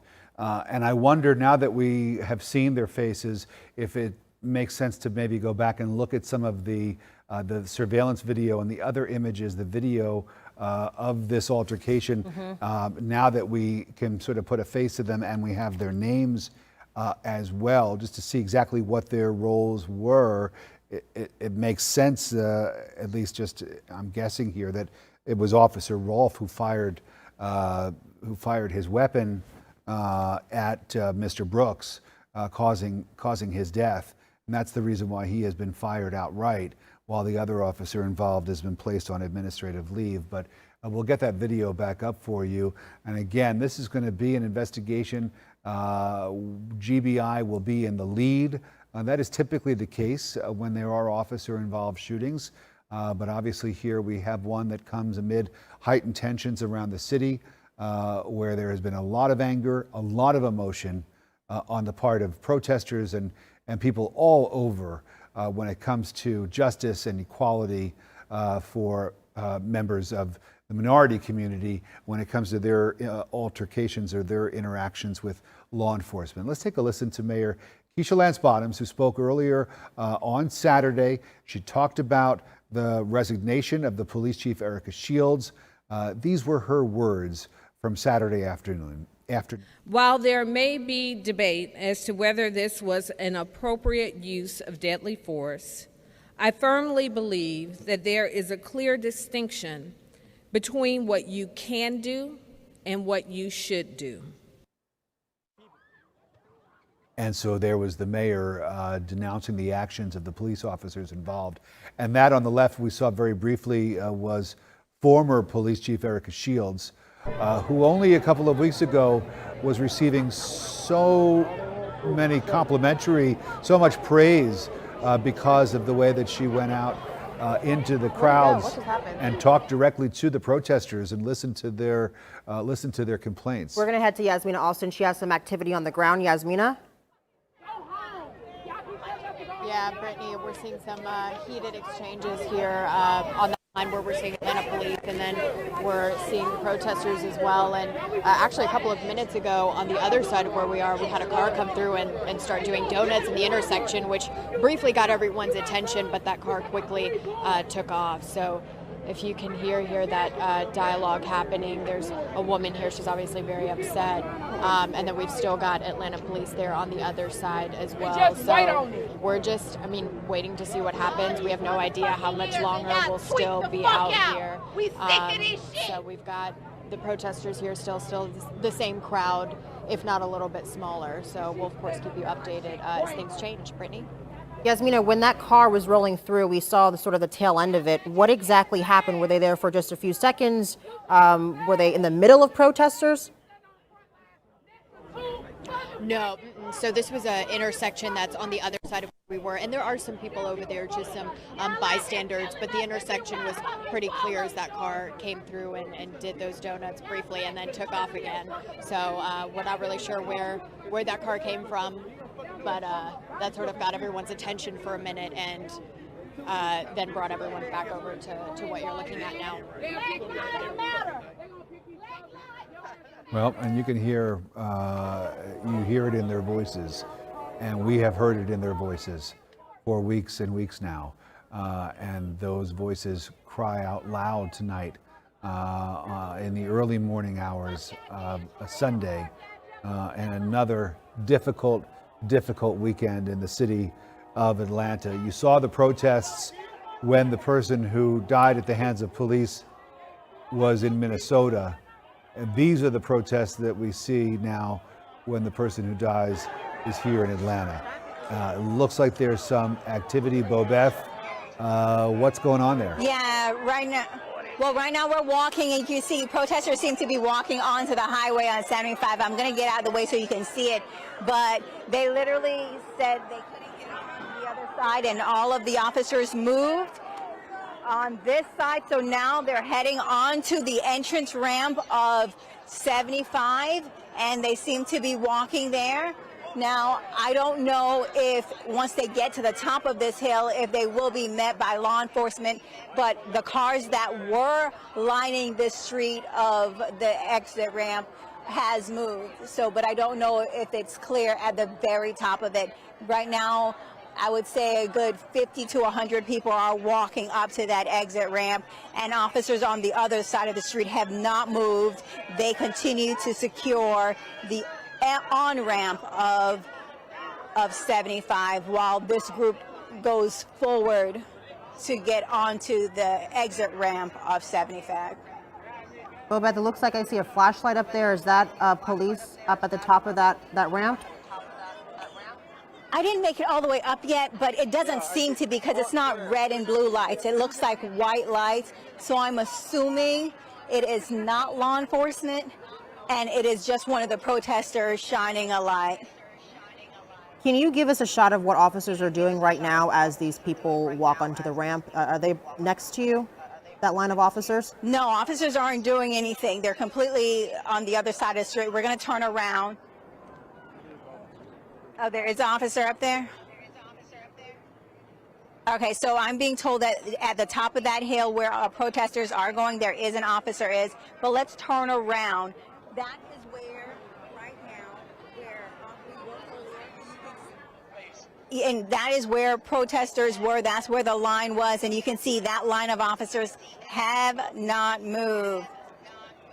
But Protesters continue to make their way up this hill onto the exit ramp of 75. There's a group right now running down. You see them running down, going over the barricade. But it does not appear. I still haven't seen police lights. Bobeth, how many people would you say are making their way into the highway right now? I would say upwards of 50. Okay, so it's 104. We have 50 people going onto the highway. Yeah, so there's about 50 people going on, and we saw like maybe 5 or so run for some reason, but it doesn't seem that the good majority of these people are coming back down. All right, well, it does make sense perhaps that there could be law enforcement up at the top of that hill to keep the protesters from getting onto the highway, not wanting to have them shut the highway down, and that's what happened earlier in the evening on Saturday. And just sort of going through social media, Brittany, as we take a look, people driving and doing donuts there, right there in the middle of that intersection. And of course, that gets to be very dangerous. People driving that kind of speed, that kind of manner when there are so many people out and about on the streets. And so we hope that nobody gets hurt there. But a lot of talk on social media that I'm seeing about how the downtown connector in a lot of ways is symbolic of of the difficulties of the minority community here in Atlanta. And I must say that I'm not as well read on this as I should be, and as I will be once I get to do more research. But there is at least some interesting tidbits that I'm finding that this connector is, has sort of always been a sore point, mainly because of the way that it has divided these communities, these neighborhoods. As we take a look at another fire, flames right there. Someone has set another fire, which is not a good thing. Just when we thought that things might be beginning to calm down, there is another fire, and we don't know exactly what it is that's been set alight. And Rick, I don't mean to interrupt you. We need to go to Yasmina Alston, who is also on the ground, can give us a different perspective as to what's happening. Yasmina? Yeah, so a lot happening again.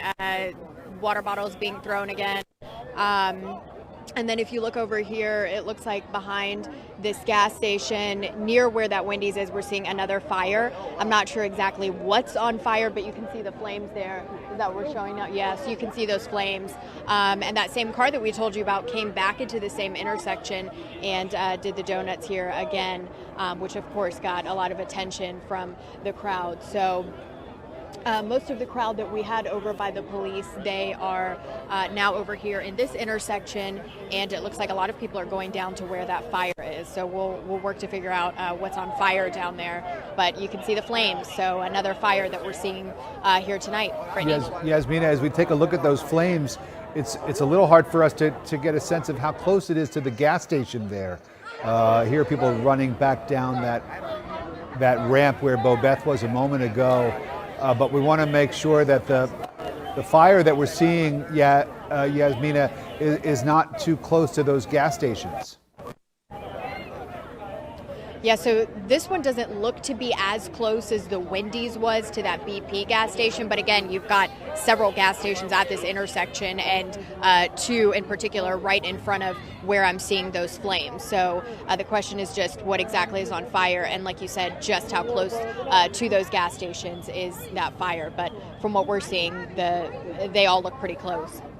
We were speaking earlier Saturday night with Sergeant Cortez Stafford with Atlanta Fire Rescue, and he told us this was when the Wendy's was still on fire. He told us that was a major concern, the fact that it was so close to gas stations nearby, that was something that they were keeping an eye on, because obviously if any of those gas stations were to have a fire, things would escalate, things would become much more serious very quickly. This is the scene there as yet another fire is burning. And it looks like on the right side of the screen, that is Bobeth Yates' camera. It looks like some of the protesters may have walked back down that ramp that we saw them walking up just a few minutes ago. This is another angle of the fire that Yasmina Alston was just talking about. Keep in mind, we saw a number of fires that were set all around that Wendy's there earlier today before that Wendy's fire was set, and that entire building was engulfed in flames. And now we have this little fire here. Bobeth Yates, what can you tell us in terms of what's happened in the last few minutes? Well, the group that actually ran up to the ramp on the exit ramp of 75, they ran back down. They were met by law enforcement whose lights are now on, and they've definitely deployed what it seems to be like some sort of flash bomb or maybe tear gas, because the group came running very quickly back down. Now, on the other side, we're also seeing just people kind of scattered now. Before, where they were just kind of lining, along where the officers were on the on-ramp for 75, but now they're just all over the street on both sides of the highway, or of where University and 75 meet. But the crowd is thinning out. All right, Bobeth, if you can go back to the ramp, are officers making their way down, or are those protesters? All protesters. Actually, that's not. It does seem like officers are walking them back down. You can see a group of officers bringing them down. A lot of these officers were lining the bridge right over 75 on University. But now those officers have come down, and they're kind of created a line similar to what we were seeing all morning on the other side, or I should all evening. And how are protesters responding to those officers? You know, we were questioning whether those officers were at the top of the on-ramp. Turns out they were. They're coming down right now, advancing towards those people that were trying to get on the highway. Again, how are they responding to officers moving towards them? Not violently. They've been similar to what you've heard before, just, yelling, saying that, they're upset and yelling Black Lives Matter. But for the most part, they've been overall civil. At one point when they started coming down, they seemed afraid and they started yelling and running down. But for the most part, it seems like this group is running out of gas. A lot of people are sitting along the highway just, relaxing. They're not necessarily yelling at police officers. They're just kind of standing in front of them at this point.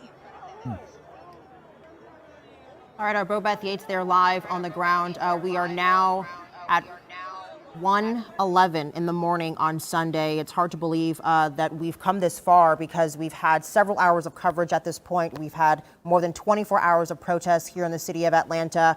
We still have news crews on the scene. We still have protesters going strong as this protest goes strong. We just had another fire set not too long ago. Remember, we had the Wendy's that was just really taken over by flames, which has now been torched and charred and scorched as well. And then we also had several fires, smaller fires around that building, that restaurant, that have been set throughout the entire night. And this is right next to several gas stations, Rick, and that was a major concern for Atlanta Fire Rescue earlier tonight. Well, can you imagine? I mean, if one of these fires were to spread to a gas station and there were to be some type of either larger fire or explosion, with all of those people out and about, and there's that car again doing donuts, you really just you just don't want to see that happen. And so it's a major concern on the part of firefighters. And this is going to be a concern as well, to see someone in that vehicle there doing donuts and putting other people in harm's way, including some officers that might be out there trying to protect the protesters. You just hate to see that.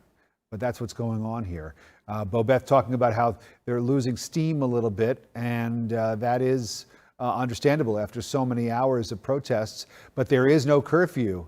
And so there is really no law or rule in place that police are able to enforce right now to say it's time to go home, as long as these people are protesting peacefully, even at after 1 a.m. They're not breaking any laws. And so the police are sort of letting them linger, letting them mill about, keeping them off the highway, keeping them from putting themselves in harm's way, or putting any drivers on the connector in harm's way.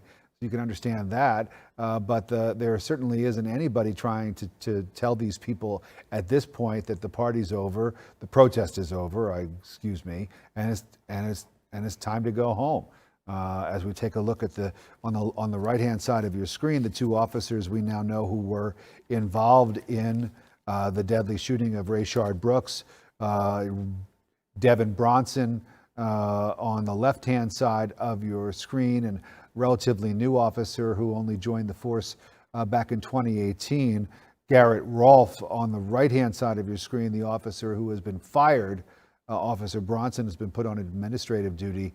Officer Rolfe has actually been fired from the force, we presume because it was his weapon that fired the fatal shots that killed Rayshard Brooks, a 27-year-old man, a father of young daughters who had fallen asleep.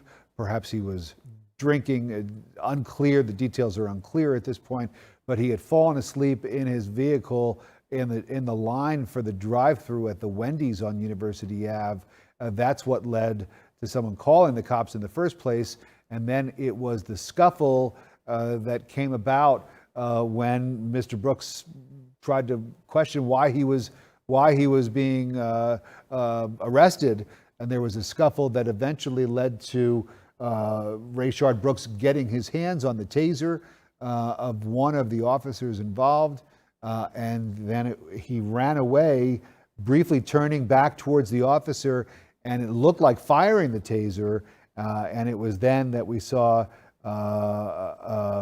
the police officer, Officer Rolfe, discharge his weapon and fire at Rayshard Brooks, killing him in the parking lot of that Wendy's restaurant. And we're still working to bring you that body cam video live on air. In the meantime, though, you can watch it on our CBS 46 YouTube page.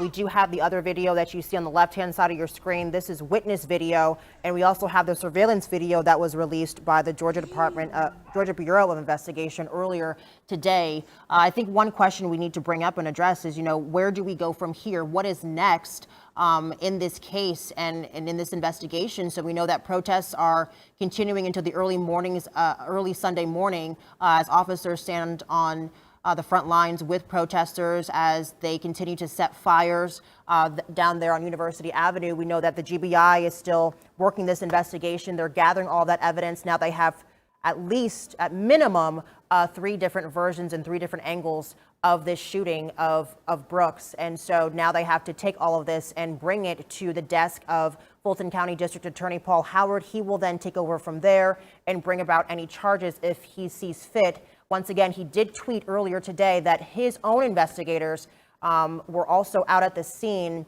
last night, or Friday night, I should say, when this first happened, doing their own investigation. But this is just the beginning, Rick. We have to realize that this is just started on Friday. We're in Sunday morning, and this is just the beginning of this case, this local case that we now have of police brutality, one that is certainly making national headlines. That's correct. And all eyes are going to be on the investigators and the prosecutor to see exactly how this is handled. We should say that this is a prosecutor who has not shied away from charging police officers, as we saw in the charges that were leveled against the officers involved in the tasing of that young couple during the protests a week plus ago. And that was something that caused a lot of problems within the department, that the officers had been charged while trying to calm protests. And we heard there was a story that our colleague Jamie Kennedy broke around that time, that the officers from other jurisdictions who had come to Atlanta to help out with the protests no longer wanted to offer assistance because they were afraid that they might conduct themselves in a way that would lead to them being charged with some kind of a crime. But you're right. Those are the questions that need to be answered. And this is the very beginning of that investigation. So we'll see exactly what happens, Britt. All right, so let's go back to the ground now, where we've had our team of reporters all day. Bobeth Yates, Yasmina Alston also there. We're going to head to Bobeth Yates first for another update as to what is going on. Where you are, Bobeth. Well, right now, we've just moved out to the very center of the line. You can see that protesters are now once again kind of clashing with law enforcement. Earlier, this entire line kind of thinned out, and you could see officers very clearly. It was only like a few, but now they're back at it. They're yelling, they're confronting officers, and it just seems like, again, it has become heated again. So it's like it dies down, gets back heated, dies down, gets back heated. But again, the crowd is still thinning out. There's still a lot of people out here, but it was nothing compared to what it was maybe even 30 minutes ago, I would say. But now we actually have two sides. So you have this side here where I'm looking at. This is the on-ramp to 75. And if we swing all the way around to the other side, you can see on this end, protesters are also clashing with. We can see that protesters are also clashing with officers on this. So you see that officers are on this side also. But we're definitely dealing with a lot of protesters as they try to get a little bit more hectic. One thing I also realize is that there's a store here that is actually open. That Texaco station, or that actually not the Texaco, the Chevron station is actually open right now. That Chevron station is open, and people have been going inside there, and they're actually still selling items, and they have been open through this entire thing. So we're definitely seeing, you know, one of the reasons that people are able to keep out. So, and protesters are definitely get a little bit high, a little bit more heated than they were earlier. But it's kind of a mixed bag, because one moment they're up, one moment they're down. All right, Bobeth. So we're definitely seeing a lot. Okay, stand by if you would. We want to get to this body cam video that we've been telling you about, that we have just been able to turn around and get on the air. This is the body cam video from Officer Rolfe. As hard as you can, tell you to stop. You see, this is a sobriety test where Rayshard Brooks is tested. How many? Right. Just take me home. I'm ready to go. So you had about 1.5 drinks, but you don't remember what kind of drinks they were? No, sir. All right. I really don't, Mr. Ross. All right. I think you've had too much to drink to be driving. So put your hands behind your back for me. Here, put your hands behind your back.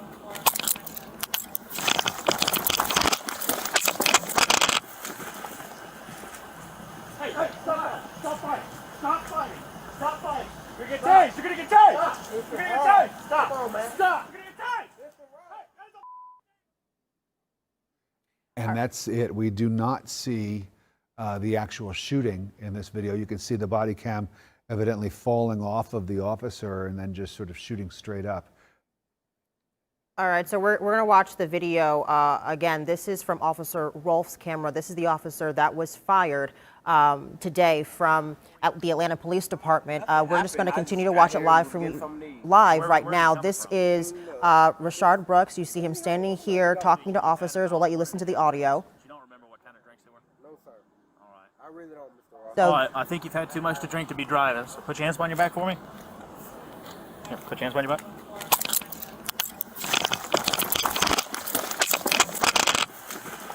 And that is the struggle that the GBI was talking about when they addressed the media today. From there, that's when the other videos that we've been watching all day, the cell phone video and the surveillance video, really pick up. And we have more video right now that I've been told by my producer that we are downloading to really give us a full picture of what unfolded in those few minutes in the Wendy's parking lot where Rayshard Brooks was shot and killed. This is a live picture right now. Protesters are still face to face with officers. Officers have not moved. Protesters have not moved. I'm going to have to ask our field crews on the ground if Georgia State Patrol is still there. We do know they were providing some assistance and backup earlier today, but we have to see the status of those officers now that the crowds have thinned out. But these protesters are not budging. You know, the question is, how long will they stay out there? Will we see any more fires? Will they try to go back on the on-ramp to get back on the highway? We've seen all those things in the past maybe 30 minutes or so, and things that we didn't think that we would see again. So, you know, this is still a very unpredictable situation. Things have taken different turns throughout the past 25, 26 hours right now, and these protesters are still going strong, and police officers are still standing strong as well and not letting up. One thing we can say, though, that they've been willing to do is have dialogue and discussions with those protesters. We haven't, on our end, seen any tear gas deployed. I know our field crew said that they had heard that tear gas was deployed at some point, but since we've been live on air, from what we've seen, we have not seen that. We haven't seen any physical altercations or clashes with officers and protesters, and that is definitely something that we're happy about. I think we have to talk about the tape, though. This is right. The body cam tape that we've just been able to turn around to show you, and we're going to get some more for you as well. What we see here, though, is very instructive, I think, and I am not a trained police investigator, but it does certainly appear as though the officers who were involved in the altercation with Rayshard Brooks seem to be conducting themselves in a professional manner. There was certainly nothing that stood out from when they asked him to step away from his vehicle, to when they gave him the field sobriety test, which we saw, to the questioning about what he had to drink, and then the explanation. As we take a look, this is more video now, and you can see that officer there in the picture that we're looking at is Officer Devin Bronson. And you can see his face right there. Do we have audio for this video that we can play? Okay. So it was while they were trying to cuff him, Brooks that is, that Brooks resisted. I mean, it's very clear, I think, that Brooks resisted being put in handcuffs and tried to break away from the police officers. And the GBI said there was some sort of tussle between officers and Brooks. The issue, though, that the family attorney has brought up is that when Brooks ran away with the taser, with apparently what seemed to be a taser, and turned around and pointed it at the officers, according to police, is that he was shot then. And they are asking why those shots were fired, being that the taser is not a lethal weapon. But we are learning exactly what led up to that incident. You can see Brooks in the car there. This is moments before he was shot and killed in the parking lot of the Wendy's. We hear officers ask him, if he's had any drinks tonight, how many drinks he's had. He's like, I really don't know. We saw him take that sobriety test. So how did this car get here? Here's some audio here. I mean, it was here before I came. Like, this is my car. It's a rental car, my sister. But, I mean, like I told her, I came here, I met her here. Okay. From the beginning, and she picked me up. And, I mean, we went out. So you met her here at the Wendy's? Yes. And then you went out with her? Yes. And then she came and dropped back you off? Here. Okay. And, I mean, like I told her, I mean, hey, babe, I just want a burger or I want fries. She said, hey, no problem. I'll take you there. All right. You get your fries and you come back to the hotel. Okay. No So problem. the reason why we're here is because somebody called 911 because you were asleep behind the wheel while you were in the drive-thru, right? You recall that? I don't. You don't recall that? You don't recall just minutes ago where you were passed out behind the wheel in the drive-thru? You don't recall that at all? Absolutely. Just complete blur. I wasn't driving. Like I said, I just drank. My girlfriend, she probably was sleeping, but like I said, babe, I want French fries. So far as I'm aware, you're the only person that's been seen in this vehicle, right? Yeah. And you've been in the driver's seat the whole time. So how did the car get into the drive-thru line with you behind the wheel? She drove here. I said, babe, I'm drinking. In a black car? In a black Volvo. And you got into your car? And I said, hey, you know what, no problem. I'll just meet you at the hotel. Okay. And she said, all right. Hey, get out. Hold on. So after she drops you off here in her black car, your car was parked where? Here. Okay. So how did your car get from here to the drive-thru line? I never moved. So how did it get there? It never did get there. I told you I was in her car. Well, we've got a 911 call of people reporting a guy passed out behind the wheel in the line. This officer gets here and sees you. Everything's on camera. Sees you in the line. Here in the line. In the line. I wasn't in the line. Did I pull you over in the line? Well, you walked up there to wake up, man. You didn't pull him right over. Here? No, it was here. I had to wake you up. Well, look, Then you went back to sleep and I had to wake you up again. like I said, I'm sorry if I just got something to eat. I went to visit my mother's gravesite. I'm not causing any problems. Well, we got to make sure that you're safe to operate a vehicle. Now, do you know where you are? Yeah, absolutely. Where I'm are in you? Forest Park, Old Dixie Highway. Old Dixie Highway in The Forest Park? Home Lodge is there, right here. Subway. A subway, okay. So it's a subway right here. I'm cool. Like I said, I could. So you think that you're in Forest Park right now? I'm on Old Dixie Highway, Clayton County. Right. No, you're not. Well, Forest Park, Georgia. No. Jonesboro, Georgia. No. Try again. I have to. I mean, like I said, I'm on Old Dixie Highway. Nope. I'm not on Old Dixie Highway. Nope. Quite a ways away from it. Huh? This is a bridge is here. Nope, no bridge. No, I'm saying Old Dixie Highway. You're not near Old Dixie Highway. I'm not. You're not even in Clayton County. Where am I? You're in Atlanta. Yes. Old Dixie Highway. Old Dixie Highway is not in Atlanta. It's Forest Park, Georgia, right? Right. This isn't Forest Park. This is Atlanta. I mean. Anyway, how much have you had to drink today? I drank early. Okay. How much have you had to drink? That's when I had, one drink. You're not being honest with me. How much did you have to drink? I had one drink. Be honest with me. Over the course of the entire evening, from the time you started drinking until your very last drink, how many drinks did you consume? I had one drink. What kind of drink was it? A margarita. Okay. How big was the margarita? It was just a small cup. A small cup. Yes, All right. sir. Have you taken any medication today? No, sir. Any drugs of any kind? No, Marijuana, sir. cocaine, nothing like that? No, sir. Do you have any medical conditions, physical defects? Hold on, let me finish. Do you have any medical conditions, physical defects, or injuries that would affect your ability to walk, balance, sir. I'm or cool. operate a vehicle safely? I'm okay. Nothing whatsoever. No, sir. No issues I need to know about. No, sir. All right. Could you just take your hat off for me? Just leave it in your car for me. You just leave it in your car. Can you step out with me, please? Yes, sir. Just walk back here. Do you have any weapons on you or anything like that? I don't have anything on me. Is it okay if I pat you down? Just make sure. I have just money, gas, and that was it. Is it okay if I pat you down to make sure you don't have any weapons? Absolutely. All right, can you just turn around, face away from me real quick?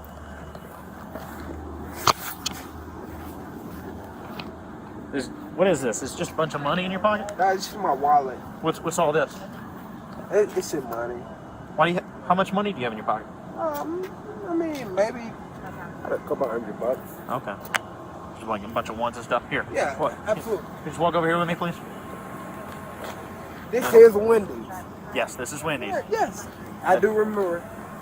You can see the sign, right? Absolutely. All right. I just came to get something to Hey, eat. you mind just putting your phone on the trunk of your car? I don't want you to have anything in your hands. All right. All right, so no medical conditions, no injuries, no physical sir. defects. Anything. No, Are you comfortable sir. walking in these shoes? Absolutely. Well, they're brand new. I just bought them. Can you walk in them without falling, stumbling, anything like that? Staggering? You walk in them okay? I just bought them. Can you walk in them okay? I mean, you don't have to show me. I'm just asking. Are you comfortable walking in the shoes? I mean, they are comfortable, but I just like to do some field sobriety tests, and if you'd prefer, you can keep them on. If you're more comfortable with it, you can take them off. I hadn't been, like I said, I hadn't been operating this vehicle. Yeah, you have. All right, so. So she came here. I got in the car. She parked. I have no problem. Like I said, I was just trying to get me something to eat. Okay. And go back to my hotel. All right. Well, I mean, we have a police officer that actually personally witnessed you operating the vehicle, so we know you're operating the vehicle. All right. But are you comfortable walking in the shoes? All right, so you're watching just one of the videos that we just got into our newsroom. This is body cam video from one of the officers who responded to the 911 call of Rayshard Brooks in the parking lot of a Wendy's off of University Avenue. You can watch the full body cam video with audio on our CBS 46 YouTube page. But what we just saw, we saw this from the very beginning, officers approaching Rayshard Brooks and him having a conversation with officers. They, ask him repeatedly, do you know where you are? He says that he believes he's in Forest Park. He says Jonesboro. He says Clayton County. And officers tell him, no, you're in Atlanta. And what you're watching right now is that that tussle between officers and Brooks that was reported by GBI. But just to give you another recap of the video, so they were talking for a pretty long time, Rick. They were going back and forth. I think they even laughed at some point, making jokes. And he was trying to explain. Brooks was trying to explain that his girlfriend had dropped him off in a black car, a black Volvo, dropping him off at the car. Officer said, "No, we got a 911 call that you were actually asleep in the drive-thru of that Wendy's," and he had no recollection of that at all. Well, it's just very sad to watch, knowing Absolutely. that these are the final moments of this young man's life, knowing that the officer whose voice we hear asking the questions is moments away from firing his weapon and firing fatal shots at Mr. Brooks. It is just a very sad scene. As we take a look at these live pictures now, again, Bobeth Yates is down amongst the protesters there who continue to be out on the streets. There is no curfew in place for tonight. And Bobeth, we see a number of fire engines and ambulances making their way into the scene there. What's going on? Do you know? No, they're actually leaving the scene. They were actually in the back of the Chevron station in the back. They're pulling out. They're heading away. And it seems as if, as they left, a large crowd also of protesters also started to leave. But I keep saying the crowd is thinning out, but there's still a lot of people out here. And as some leave, others are coming. In fact, we just had one protester that had a bullhorn, started yelling, justice, no peace, and the entire crowd kind of started chanting along with them. A crowd that had been sitting down all of a sudden got energy once more, and they are back at it, confronting police officers. And, that line of officers are still being met with angry protesters as they come out here just trying to just voice their concerns. But if you look down the street where those fire crews are, you can see there's still a large group, people walking away from the scene. But again, there is still a lot of people here. All right, Yasmina, thank you so much. We're going to head to, Bobeth Yates. We're going to head to Yasmina right now to see what she's seeing from her vantage point. Yasmina?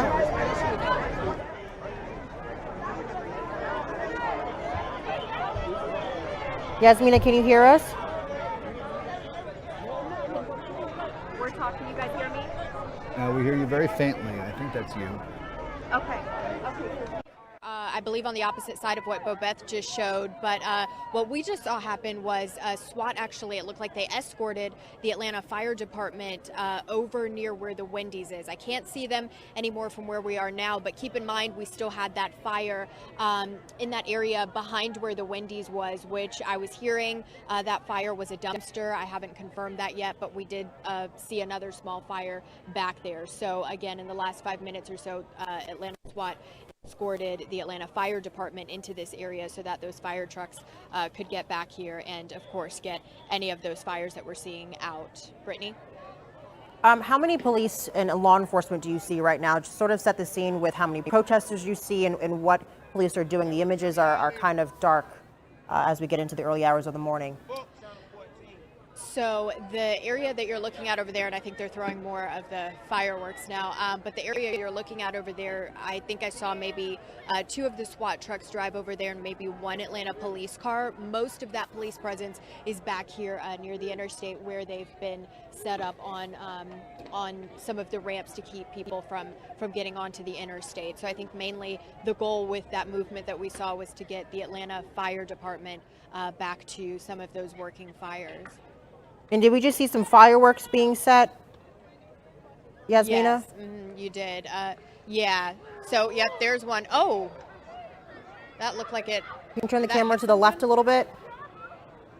Can you turn the camera to the left a little bit, where the fireworks are? Yeah, so we've been seeing this throughout the night, really, those fireworks being thrown, which always catches everybody off guard. But yeah, we did just see someone throw a firework over there. Hopefully everyone made it out of the way. And Yasmina, does it seem to you, and it might not be easy to answer, that these are new protesters that have come down as the night has gone on, or are these folks that have been out there all night long? So from what I'm seeing, it looks like a new group of people from what we saw originally this afternoon when we saw the protests and interviewed one family to the groups that we're seeing now. I think a lot of people are coming and going as the night goes on. Well, it's interesting that there might be some new pockets of protesters arriving at the scene, just as law enforcement seems to be moving in the opposite direction and sort of leaving this space open. There still is law enforcement. I think we all think about the protests of the last several weeks, and a couple of major differences. First of all, we know that there were curfews in place for most of the heaviest protests that took place in the city of Atlanta after the death of George Floyd. Curfews were put in place. And then we also saw the Georgia National Guard that was brought in as a result of an executive order declared by Governor Brian Kemp that allowed members of the Georgia National Guard to actually assist with law enforcement to get those streets cleared during protests over the last several weeks. Neither of those things, not the curfew and not the National Guard, is in place tonight. And so that's why you see sort of these stragglers that are just, milling about, people that have come out on a summer evening, and they're upset and they're not going anywhere. And that's exactly what we saw on night one, in downtown Atlanta. We had no curfew and no National Guard, and then that changed by night two. What you're seeing on your screen now, left side is our live image, right side is another look at the body cam video that we got a few hours ago, and we just aired online, and it's on our social media as well, so you can watch it in full. But this shows the moments that led to Mr. Brooks's death. This is where that struggle happens right now, and the body camera, we believe, according to Vic Reynolds, actually fell off during the altercation. It looks like right now, though, we need to go to our live images. It looks like something is being thrown. Looks like they're breaking some windows. Yeah, Yasmina, can you tell us what's happening? Yeah, Brittany, so literally within the last couple of minutes, someone started throwing something through the gas station, that to-go store there, and the entire group went over and they're breaking those windows. Everyone's running over. You can see that now. They were all over at the liquor store and have now moved across the street to what you're looking at now. So they are, in fact, breaking the windows to this business. Do you know what kind of business it is and where is it in relation to the Wendy's? It looks like the convenience store for the gas station. It's called a to-go store. Now everyone's running back this way. I'm not sure what happened over there, but it is a convenience type store, and it's right next to the Wendy's. So we see that gas station, and then we've got the Wendy's over there. And that does look like we see some smoke there. I'm not sure if you can see it from your vantage point, but it looks like it could be some kind of a smoke bomb from the police. Yeah, that's what it looks like. I'm not exactly sure what that is, but whatever it was, it made everyone run back over this way and stop throwing stuff at that store over there. So, all right, we have Bobeth Yates, who has another angle of the same situation. See if she can see what is happening on that side. Well, Brittany, I'm at opposite side. I'm a little further back from Yasmina, closer to the line where officers and protesters have kind of clashed. If you look at my line now, there's only a handful of protesters that are standing alongside this line of officers. They have all moved over towards Yasmina, where that to-go store is. And right now, it does seem as if that was some sort of pepper spray or something that has been launched. And fire crews and it seems to be police officers are lining the street. And the crowd is now starting to make their way back towards me. But for the most part, everyone ran off down towards that to-go store and left this line of officers here. Surprisingly, the officers here did not move. They did not try to follow the crowd. They kind of stood their ground at this entrance to 75. And now you can see the group starting to come back up. Many of them were hit with tear gas, and they're covering their face, covering their eyes, and they're running away. I think at this point, they're not even coming back to this area. They're running past me and walking down the street, leaving. So I think that's what it took to get them to kind of move. Because you can see now, look, they're going past where the crowd is and making their way on the other side of the bridge where we started maybe 4 hours ago. And that smoke is actually coming towards us.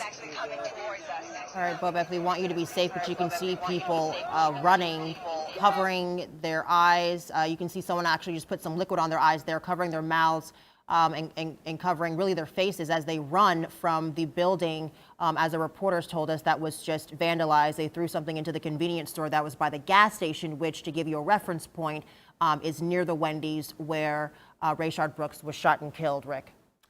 Well, you know, we were wondering when this would happen, and I guess this is it. Police deciding at 1:44 or thereabouts on a Sunday morning that it was time, that they were no longer going to allow the protesters out. And certainly not when they began to throw rocks and other items at that storefront. You know, as long as they were protesting peacefully, it didn't seem like the police had any problem with that. But as soon as they began to destroy private property, really within a minute or less, we saw the deployment of that device, whether it was a smoke bomb or tear gas or whatever it was, we don't know. But that was really, that crossed a line for law enforcement, and it led to them you know, using tactics that we had not yet seen. And this is what happens. You see the folks, it's very painful. You were there, Brittany. You experienced this. I did not, but it sounds awful to have to breathe this stuff in. It is, and you could see just by the visual evidence that you're watching on your screen right now, the protests that we saw, the hundreds of people that were standing face to face with officers is no more. That crowd has dispersed. It looks like on the right side we're walking with protesters as they walk away from wherever that tear gas was deployed, and we heard even our own reporter just coughing right then. The thing is now, what usually happens, Rick, if we're looking at protests in the past couple weeks, is that crowds disperse, but then they come back or they relocate somewhere else. Right. So now it's a matter of, if at 1:45 in the morning on a Sunday, are you going to go back to this same location? Are you going to go back to where officers are standing and where they're standing guard? Or are you going to go home? Or are you going to relocate and congregate at a different location? So we're looking at officers right now. Protesters, from our vantage point, this is a pretty tight shot, have not made their way back to that front line of officers. If you can imagine, that's where they were standing, having those discussions, having those dialogues. But in the last 15 minutes, as we just saw live on air, things took a turn, and that is what we've been sort of talking about for the past 4 or 5 hours. Things can change so easily in these situations. They are so fluid, and this is me talking as a person that's been on the ground with you know, my colleagues out there. You just never know what's going to happen. So when we would talk to the reporters and ask them, what do you think is going to happen? They truly don't know, because things can change in an instant. This is a live look on the left-hand side of our GDOT camera. It looks like I-75-85 northbound at University Avenue. This is the scene where protesters actually shut down. I know it seems like a long time ago, but around 9 o'clock today, since we first went on air live, protesters went onto the highway and shut it down. They were standing in a straight line. No cars could get through. More protesters, you know, filed in behind them, and they did that for about an hour and a half before you know, officers moved in, advancing towards them with their shields that we see them with now, with their helmets that, again, they are wearing now, and moving towards those protesters. We did see several protesters get arrested live on camera. It was not an arrest where they were, you know, pushed to the ground or anything like that. Their face was in the ground, but it wasn't a violent arrest from what we could see. And of course, we're working to learn exactly how many arrests were made. We know that just in the last few weeks, more than 500 people were arrested. 500 protesters were arrested, according to Atlanta police. So that number, of course, has since grown because of tonight's arrest. What you're looking at right now, it looks like a tank of some sort with protesters around it yelling at men in uniform. We know that tear gas was just deployed, so protesters are scattered. Where will they go next is the big question. Hopefully one of our reporters on the ground can answer that question and let us know what they're seeing. Bobeth or Yasmina, can you fill us in? Actually, we're going to give them a little bit of a break because I'm told that both of them have actually breathed in some of the chemicals that were released into the air. So we want to give them a chance to catch their breath, absolutely, and clean their eyes. But you're right. I mean, it's sort of like David and Goliath here. You see these protesters, maybe a dozen or so of them on the right-hand side of your screen, sort of, shouting into the wind in a way, shouting at these members at that tactical vehicle and the law enforcement officers, the SWAT team members, or whoever it is that are down there on the scene. They are adamant to keep these protests going, even as we continue to see a number of other people disperse and perhaps go home or go in another direction.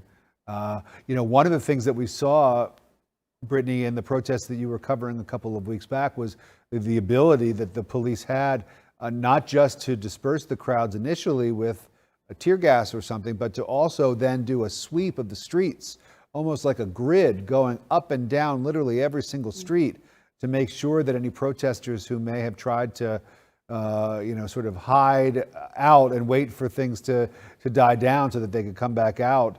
The police wanted to make sure that that was not the case, that those people were not able to come out and cause any more damage. But here we just simply don't have those numbers.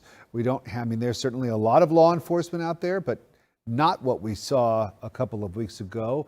Like we said, the National Guard is not there as well. And they provided a big boost, not just tactically, but also just in terms of sheer intimidation factor, I guess. If you were a protester out in the street looking to cause trouble, and all of a sudden you see all of those men and women in uniform coming at you, it might cause you to think twice before going ahead and doing anything.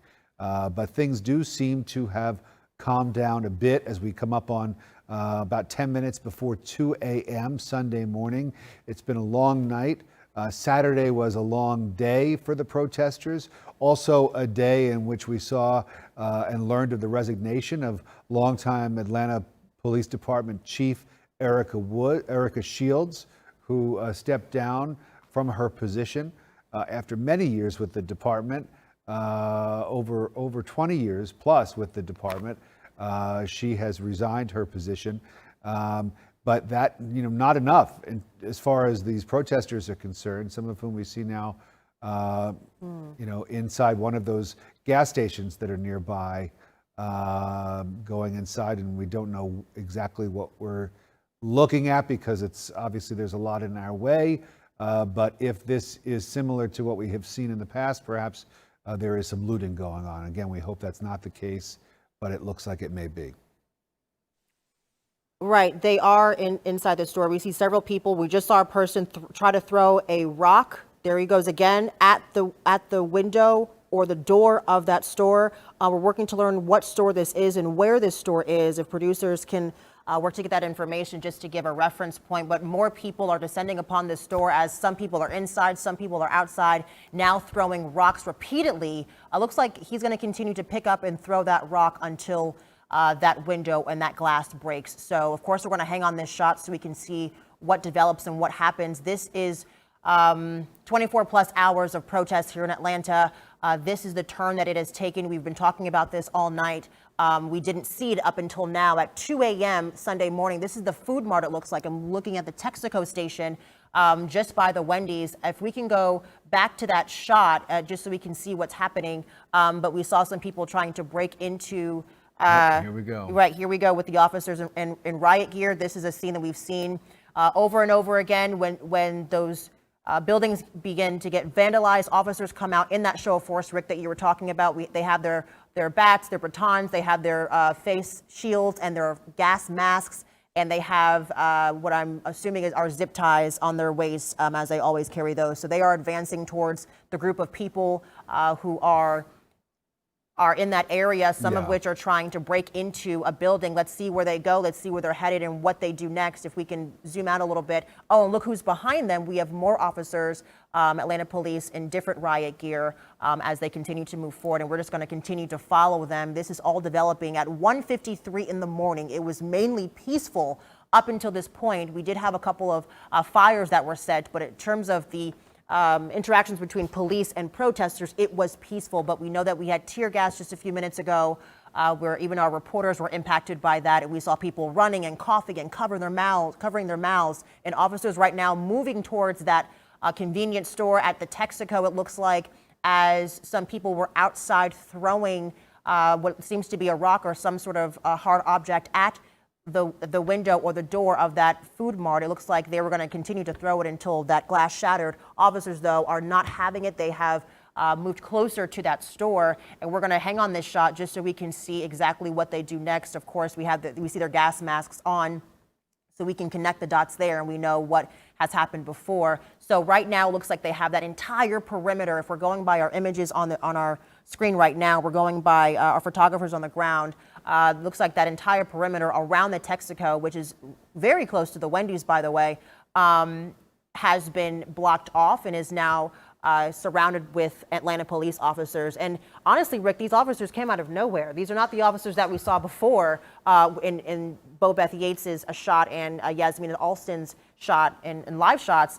These officers came out of nowhere. So they are definitely here. There's several of them as they descend upon this area where people are trying to and successfully did break into a convenience store there. It's sort of like the arrival of the cavalry. They came in and they began to push these riders out, and this is where protesters go from being protesters to being criminals. And we've just watched it with those people who were participating in trying to break the windows and break into that convenience store. And that seems to be the red line. Law enforcement will not let the protesters cross. They do not want to see any destruction of property. And that is when they move in. We had those images of the convenience store with the people inside looting. And I would say we had those shots for less than a minute. And then all of a sudden we saw that line of officers carrying batons moving their way towards those people who were destroying that private property there. So that is really, that's going to be, that's going to be a line that the police will not let the protesters cross. As we take a look at, perhaps here's a young man that may have found himself under arrest. It's a little hard to tell by what we're looking at here, but police evidently moving him, taking him, you can see, in a different direction away from those crowds. They are trying to clear the scene. We've mentioned, though, that the state troopers are there now as well. We've mentioned that there is no curfew in place. So in terms of enforcing something and telling people they must get off the streets, it's something that the police are, they do not have a curfew that they can point to. But clearly, as soon as someone begins to take part in the destruction of property, that is against the law, and that gives these officers the opportunity to lawfully go in and get these people out of there. And it looks like something is happening to the right of the screen, just behind that SWAT truck, so it's hard to see, as we saw some officers grabbing a man by his arm and walking him to a certain area. It looks like to have a conversation. We don't know if he's being detained or whatever else. Something is unfolding behind that SWAT truck there as more protesters looks like are walking up the ramp or some sort of ramp right now. This is a pretty tight shot, so we're trying to get an idea of what's going on. It looks like some people are by that food mart or by a convenience store. More officers now descending upon this area. This is such a different area. Looks like we do have Bo Beth Yates. Is she ready? Bo Beth Yates on the left side of our screen is standing there. Bo Beth, what's going on? A lot has happened. What's going on? A lot has happened. Yeah, definitely it was. Like when the chaos ensued and they started breaking into that store, they let out a tear gas. That plume was extremely strong, and folks started fleeing. We were overcome to a point where our throat, our eyes, everything was burning. And I think being under this overpass made it worse, and that plume just made everything kind of a little bit stronger. Then now what has happened is the group that ran away are slowly trickling their way back, and they're trying to get to the other side. And as a few of them made it through, now officers are stopping them, saying they cannot pass. These people are saying that they're trying to get to their home and they live on the other side and they can't. Now, also, we've also seen or heard officers get on the intercom saying, please disperse, go home now. You need to go home now, which makes us believe that they're about to let go another round of tear gas. But again, you have a group of protesters here saying they live on the other side and they cannot get through because officers aren't letting them. Well, now they're letting a few of them through. They're letting a few of them through. They're letting them walk through. A couple of them are holding their hands up to show that they don't have anything. Now they're saying no. Now they're saying no, and they're pushing them back. I think there's a little bit of a confusion because the group at the front, the officers at the front told them they could go through. Then the ones on the back told them no. So now the whole group that claims they live on the other side of this are stuck here. They say they can't go home, even though officers are on intercom saying, you know, disperse, disperse. So I'm not really sure what exactly is going to happen now, but hopefully they do not throw another round of tear gas because of the overpass. It's just extremely strong, and it just gets trapped underneath that overpass, and it's just been really, like for us, it was difficult. In fact, one of the protesters had to pour milk on both me and my photographer, Eric Sanders, because we were just overcome. Our throats were burning, our eyes were burning, and to be honest, I think this was stronger than what they were throwing last week, because last week was nothing like this. I mean, this was a lot. Bobeth, if you can, and I don't want you to talk too much if it burns, so let me know. But if you can, walk us through what has unfolded in the past few minutes from the first deployment of tear gas, and then the looting, and so much has happened. If you can just walk us through that timeline. Well, it all happened in probably less than 10 minutes. You know, as you saw, for hours, they were just on this line where officers were lining the on-ramp where 75 is. A group started making their way south towards the gas station. The Citgo, or the BP gas station, has a store out front, I should say, that's called To Go. As protesters started throwing, I guess, rocks and breaking the glass and getting inside that store, then officers started to respond. They threw the tear gas, the plume just started moving towards us, and I mean, as it got to us, it was just so strong. I mean, we had to be over 100 feet away from where it was, and you can still feel it. And then as we ran away from it, it still was strong. And going underneath the overpass, I think, just made it worse. Like, everything burned, your eyes, your throat. Like, I could not speak for a good moment. As we take a look at these protesters, they're sort of standing by the side of the road. Bobeth, are those are the protesters that claim that they can't get home because the officers won't let them go where they want to go? Yeah, so this group is claiming they live on the other side of this street. A lot of them are here trying to reason with law enforcement, saying, hey, you're telling us to disperse. We live over there. We're trying to get over there, but they will not let them get past. And there's a group on both ends of this intersection, and no one is being allowed through at this point. At one point, they started to let people through, but that was like the front line. And then the back line was like, no, push them back.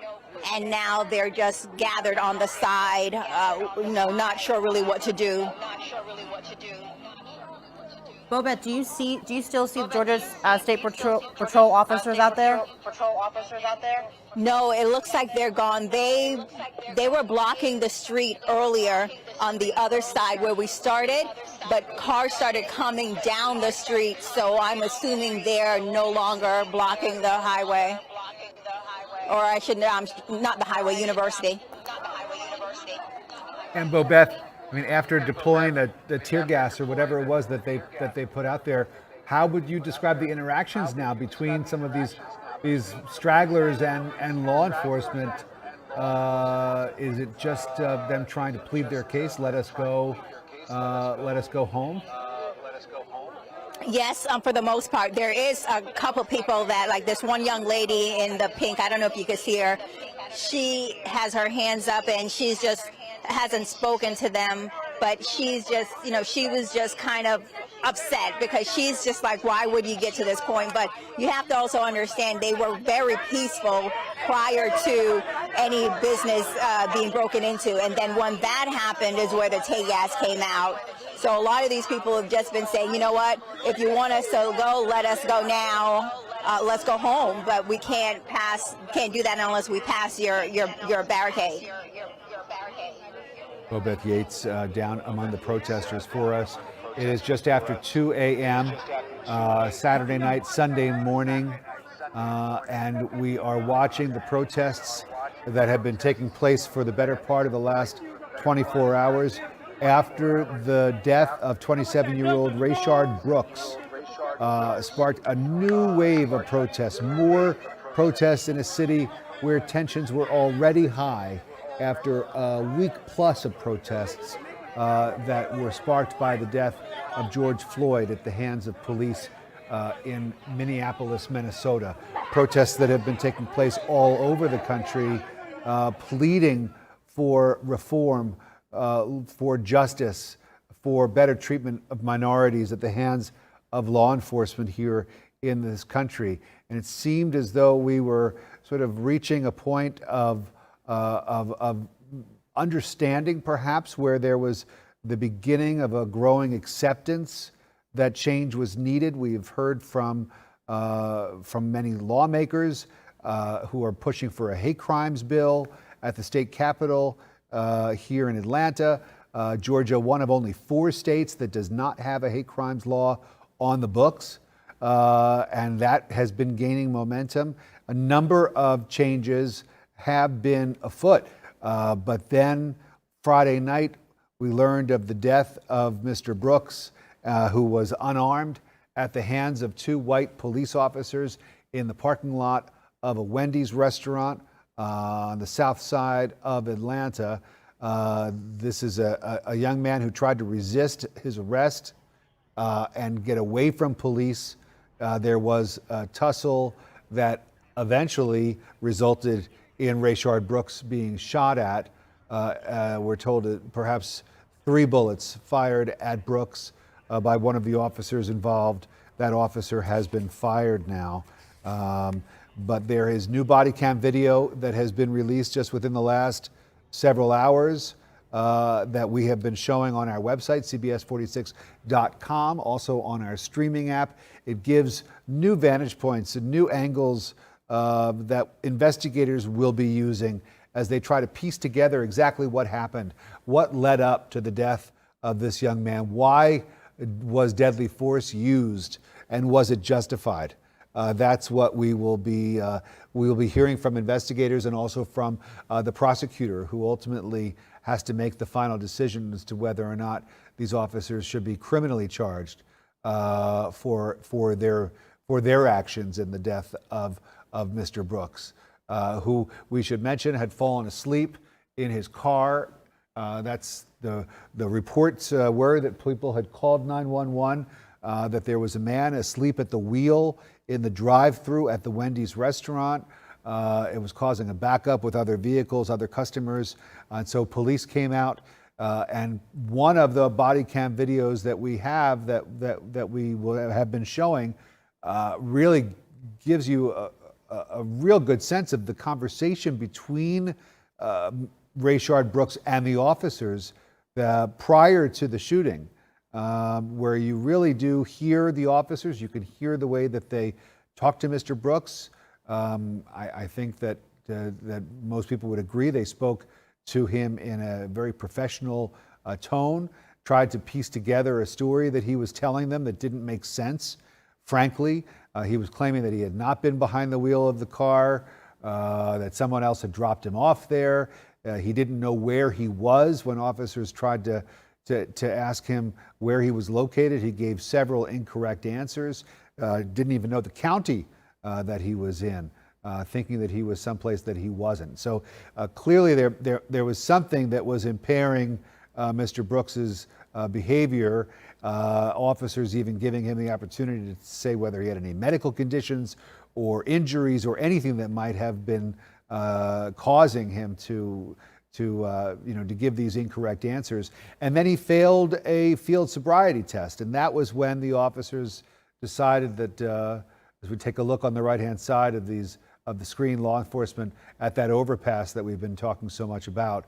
But that was when officers decided to cuff Mr. Brooks, and it was during that moment when they tried to apprehend him and cuff him with his hands behind his back that Brooks broke free from them. The scuffle between them took place. At some point, Brooks was able to get his hands on one of the officers' taser guns, and you can see in one of the videos that have been released as Brooks turns and tries to fire one of the tasers in the direction of the officers. You could see a spark, perhaps indicating that the gun did go off, the taser did go off, and then the fatal shots were fired by one of the police officers involved. And so these are the protests that have now stemmed from that, and it is now well into early Sunday morning, and there still is a pretty decent show of protesters on the street there, and an even stronger show of force from law enforcement that has decided that they're ready to shut this thing down. Yeah, we're seeing more officers walking towards our cameras right now. Let's go to Yasmina Alston, who can give us a better idea of what's happening.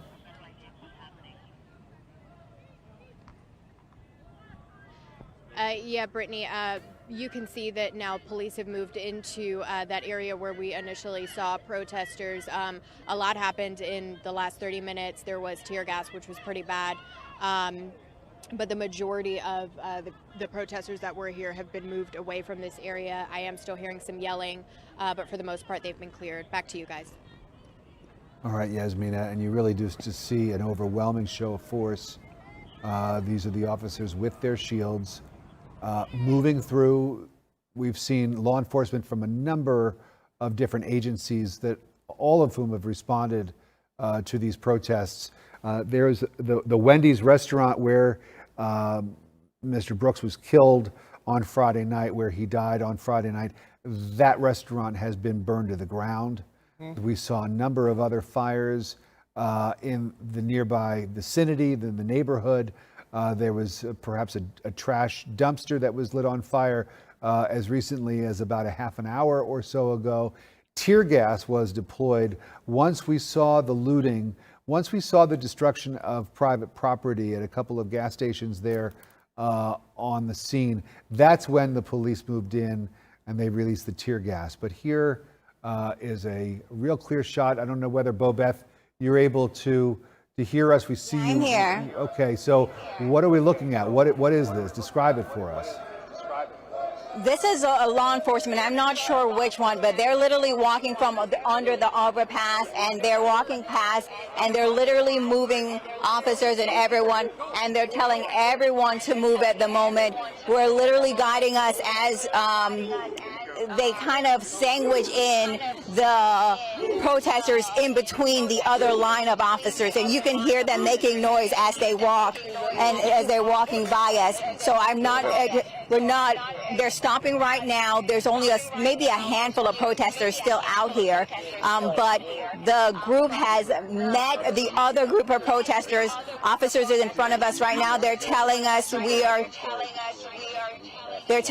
we have to move, and as they walk right in. But right now they've literally come upon the other group of law enforcement, and no protesters are here at the moment. They're literally just lining the group, and as they make their way in, they're telling everyone that is still around they have to move. I want to say I only see maybe 5 protesters out here. And so you really have law enforcement lining with the other group of law enforcement. So, Bobeth, you see a couple of protesters to the left really sandwiched between these two lines of law enforcement here. Are these the only people that you see, just to double check, the only people that you see that are not law enforcement outside right now? Yes, there's right now it just seems to be 4. There was another 5th one, but that seems to be walking away. There were a larger group here, and they actually begged the officers that were here as the other group of officers walked down. They were begging them, saying, "Hey, can you let us through?"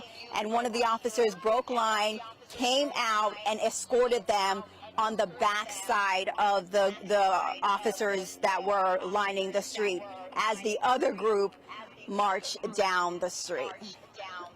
So all of those protesters that were, saying, "Hey, we're trying to get to a car, we're trying to get home," they were escorted by what I believe is an Atlanta police officer to the other side. Now you just have the 2 group of law enforcement and just 3 protesters sandwiched in between. And it seems like those 3 are now being allowed to leave. Bobeth, do you know what they're saying to each other? Can you hear? Well, the protesters in the pink is saying that you told us we couldn't leave, so we were standing here, and now you have the other group yelling at us, telling us we need to leave. So we wanted to leave in the first place, and you didn't let us. But, you see one individual has her hands up just in case. But at this point, they were the last protesters here. You can see the line that was originally here now starting to break up a little bit. The new line of officers that started to march down, they're still in formation.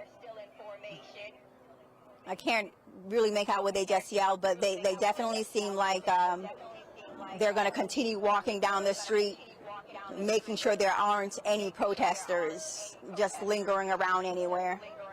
And that's the sweep that Rick was talking about just a few minutes ago, that we see the tear gas deployed. We see them getting all the protesters out from a certain area, and then they do a sort of sweep through all of the streets, the main streets of the area, and then the side streets as well.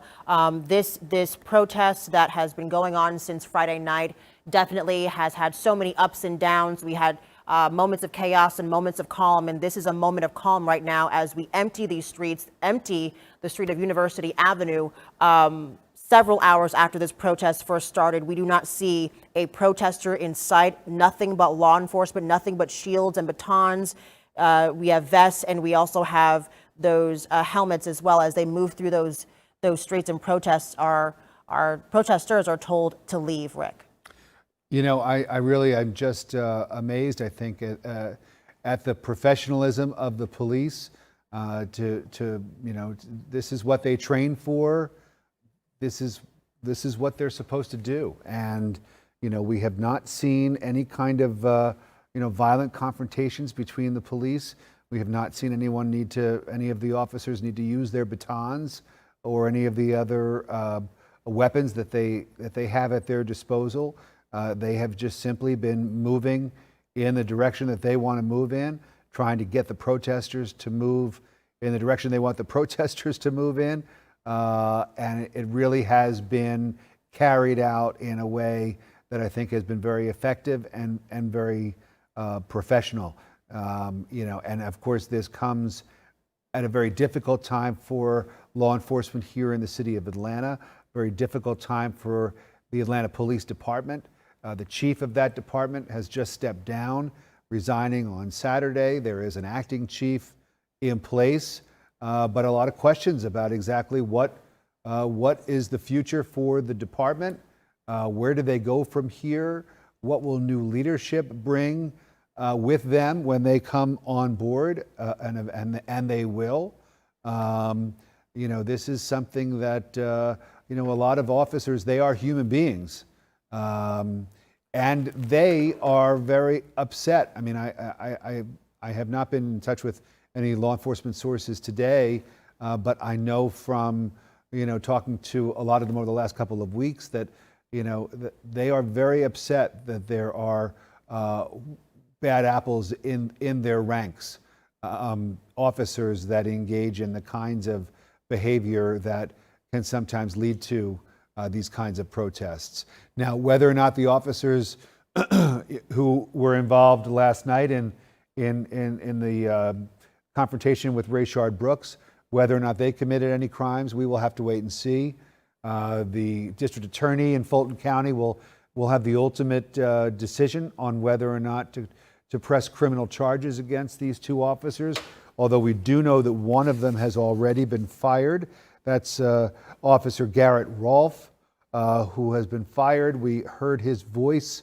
He was the one doing most of the talking with Rayshard Brooks when they initially confronted him and started asking him questions about what he was doing there. That officer has been fired. Devin Bronson, the other officer, only a couple of years on the force, has been assigned administrative, basically desk duty, while this investigation is carried out by GBI. A lot of videotape to look at. We have the body cam video that we've just gotten over the last couple of hours that you can find on our website if you haven't had a chance to see it. It does not show the fatal shots, the firing of the fatal shots, but it shows what led up to it, including a breathalyzer test that we're told Rayshard Brooks failed, even though he claimed to have only had a drink. One margarita is what he told the police officer he had been drinking. The officer is very skeptical of that. And then here's where it all goes south. Watch this as they try to cuff him. He resists. The scuffle ends with the body cam falling off of the officer and pointing upwards, as you can see. But at some point, Rayshard Brooks gets a hold of one of the officer's taser guns and while running away, turns back to fire that taser gun in the direction of the officers, and that is when the fatal shots were fired, striking and killing Mr. Brooks. And so the question that people are raising, including the attorneys for the family, which is Chris Stewart and Justin Miller, they're wondering why any gunshots were fired for a non-lethal weapon, which is in fact a taser. And so that's the question so many people are raising. I don't want to lose sight of why people have come out to protest in the first place, not only in Atlanta, but really in major cities all across the country. It's because of what we saw with George Floyd. It's because of what we saw with Ahmaud Arbery. It's because of what we saw with Rayshard Brooks on Friday night. They say that they are tired of black men dying, and they are tired of black people dying, and they're tired of the injustices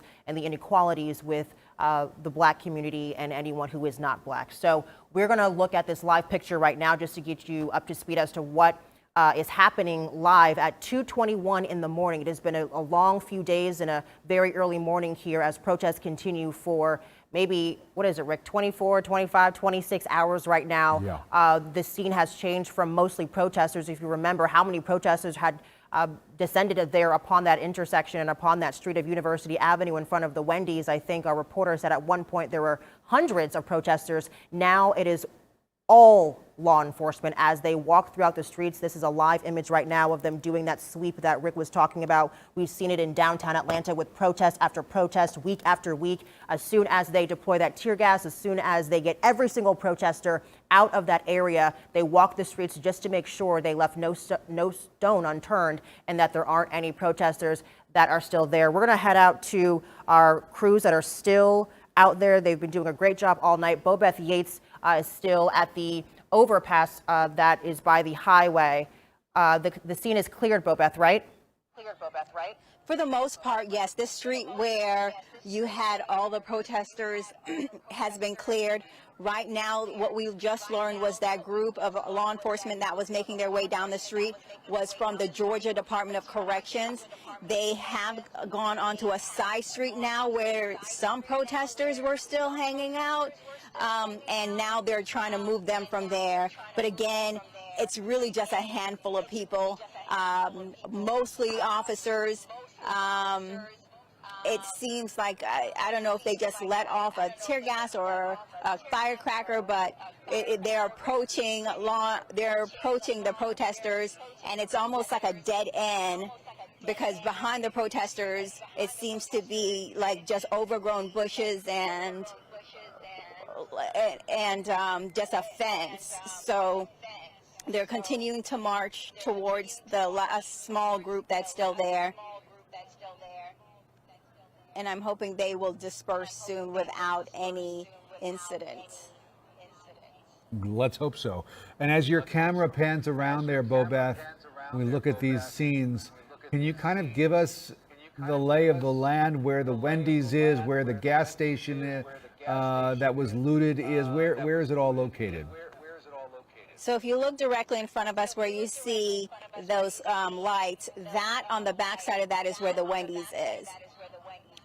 So you can see to the left, and then right next to the gas station that was looted is that BP is where the BP is on right next to the Wendy's, and that store that is connected to the BP is where the looting happened, right where it says to go. And it looks like there is some But right damage now to that to-go store. Yes, definitely. It definitely seems like the glass is broken out. You know, people were walking in there and coming back out. But what's funny is the Chevron is still open, and people are still going inside there to shop. Well, Yeah, you so, get a little I mean, thirsty literally doing all of the right next door. protesting. Well, we take a look So, at these yeah, so images. it's really interesting. And they are images that have become all too familiar here in Atlanta over the last several weeks. Here in Atlanta and across the country as well, where we see massive law enforcement out on the streets trying to push protesters away after a night of protesting that began peaceful, but then got ugly. And that's really when law enforcement moved in, Brittany. They seemed more than fine hanging back and letting the protesters have their say as long as they wanted. It was when they started to go after the gas station and start I want you to destroying focus on the tip property. of my finger. That's when they had enough.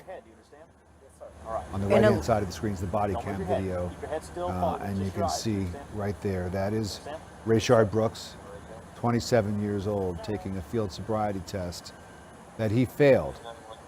And it was the result of this failed test and other information gathered by the police officer that they decided to put him under arrest. They explained to him that they were concerned about his ability to operate a motor vehicle, that he had had too much to drink, and that he shouldn't be driving. And that is why they began to put him in cuffs. And it was while his hands were behind his back and the officer was trying to put the cuffs on that Rayshard Brooks resisted and broke free. And that is what led to the firing of those fatal shots. Right, and we've seen on the video that he was running and turned around with that, what we believe to be was an apparent taser in his hand, turned around for a quick second, and that's when those shots were fired. Something else that we saw in this body cam video from another angle earlier today, Brooks and these officers were talking for a considerable amount of time as they asked him some questions. One question that they asked him was, can we pat you down? Yeah. And he said, oh, absolutely, absolutely. And he turned around and he put his hands on the car, it looked like, and he allowed officers to pat him down. They said, what's in your pocket? And he said, oh, just a stack of money, just a couple of hundreds. So this interaction, as we're looking at right now, was calm, cool, and collected between Brooks and those officers. They're still talking now. At some point, we heard them cracking jokes, but this is where, if you're watching live right now, things took a turn. This is a dash cam video just to show you another angle of that same that tussle, that confrontation between officers and Brooks as they tried to put him under arrest and put his hands behind his back, and he took them to the ground. You can see he's taking the taser out of the officer's hands. And we're watching this live. This is what happened on Friday night in the parking lot of the Wendy's off of University Avenue. This is what has led to all the protests we've seen since Friday night, now going into 2:27 in the morning on Sunday. The taser is grabbed out of one of the officers' hands, according to this video you're watching. And then that's when we see Brooks runs away. Another angle picks up, and we know that that surveillance video that we saw, if we can get to that, he turns around and he is shot. There it is. He turns around for a quick second, and that is when those shots were fired, killing Rayshard Brooks. You have a live look right now. These are the final images right now of University Avenue. It has seen a lot of ups and downs throughout the entire day, going into Sunday morning, as we don't see one protester in sight, but nothing but law enforcement descending upon that intersection. Well, we are going to continue to follow this story, of course. It'll be very interesting to see and to hear from Mayor Bottoms on Sunday once the sun comes up to see whether or not she imposes a curfew as she did a week plus ago.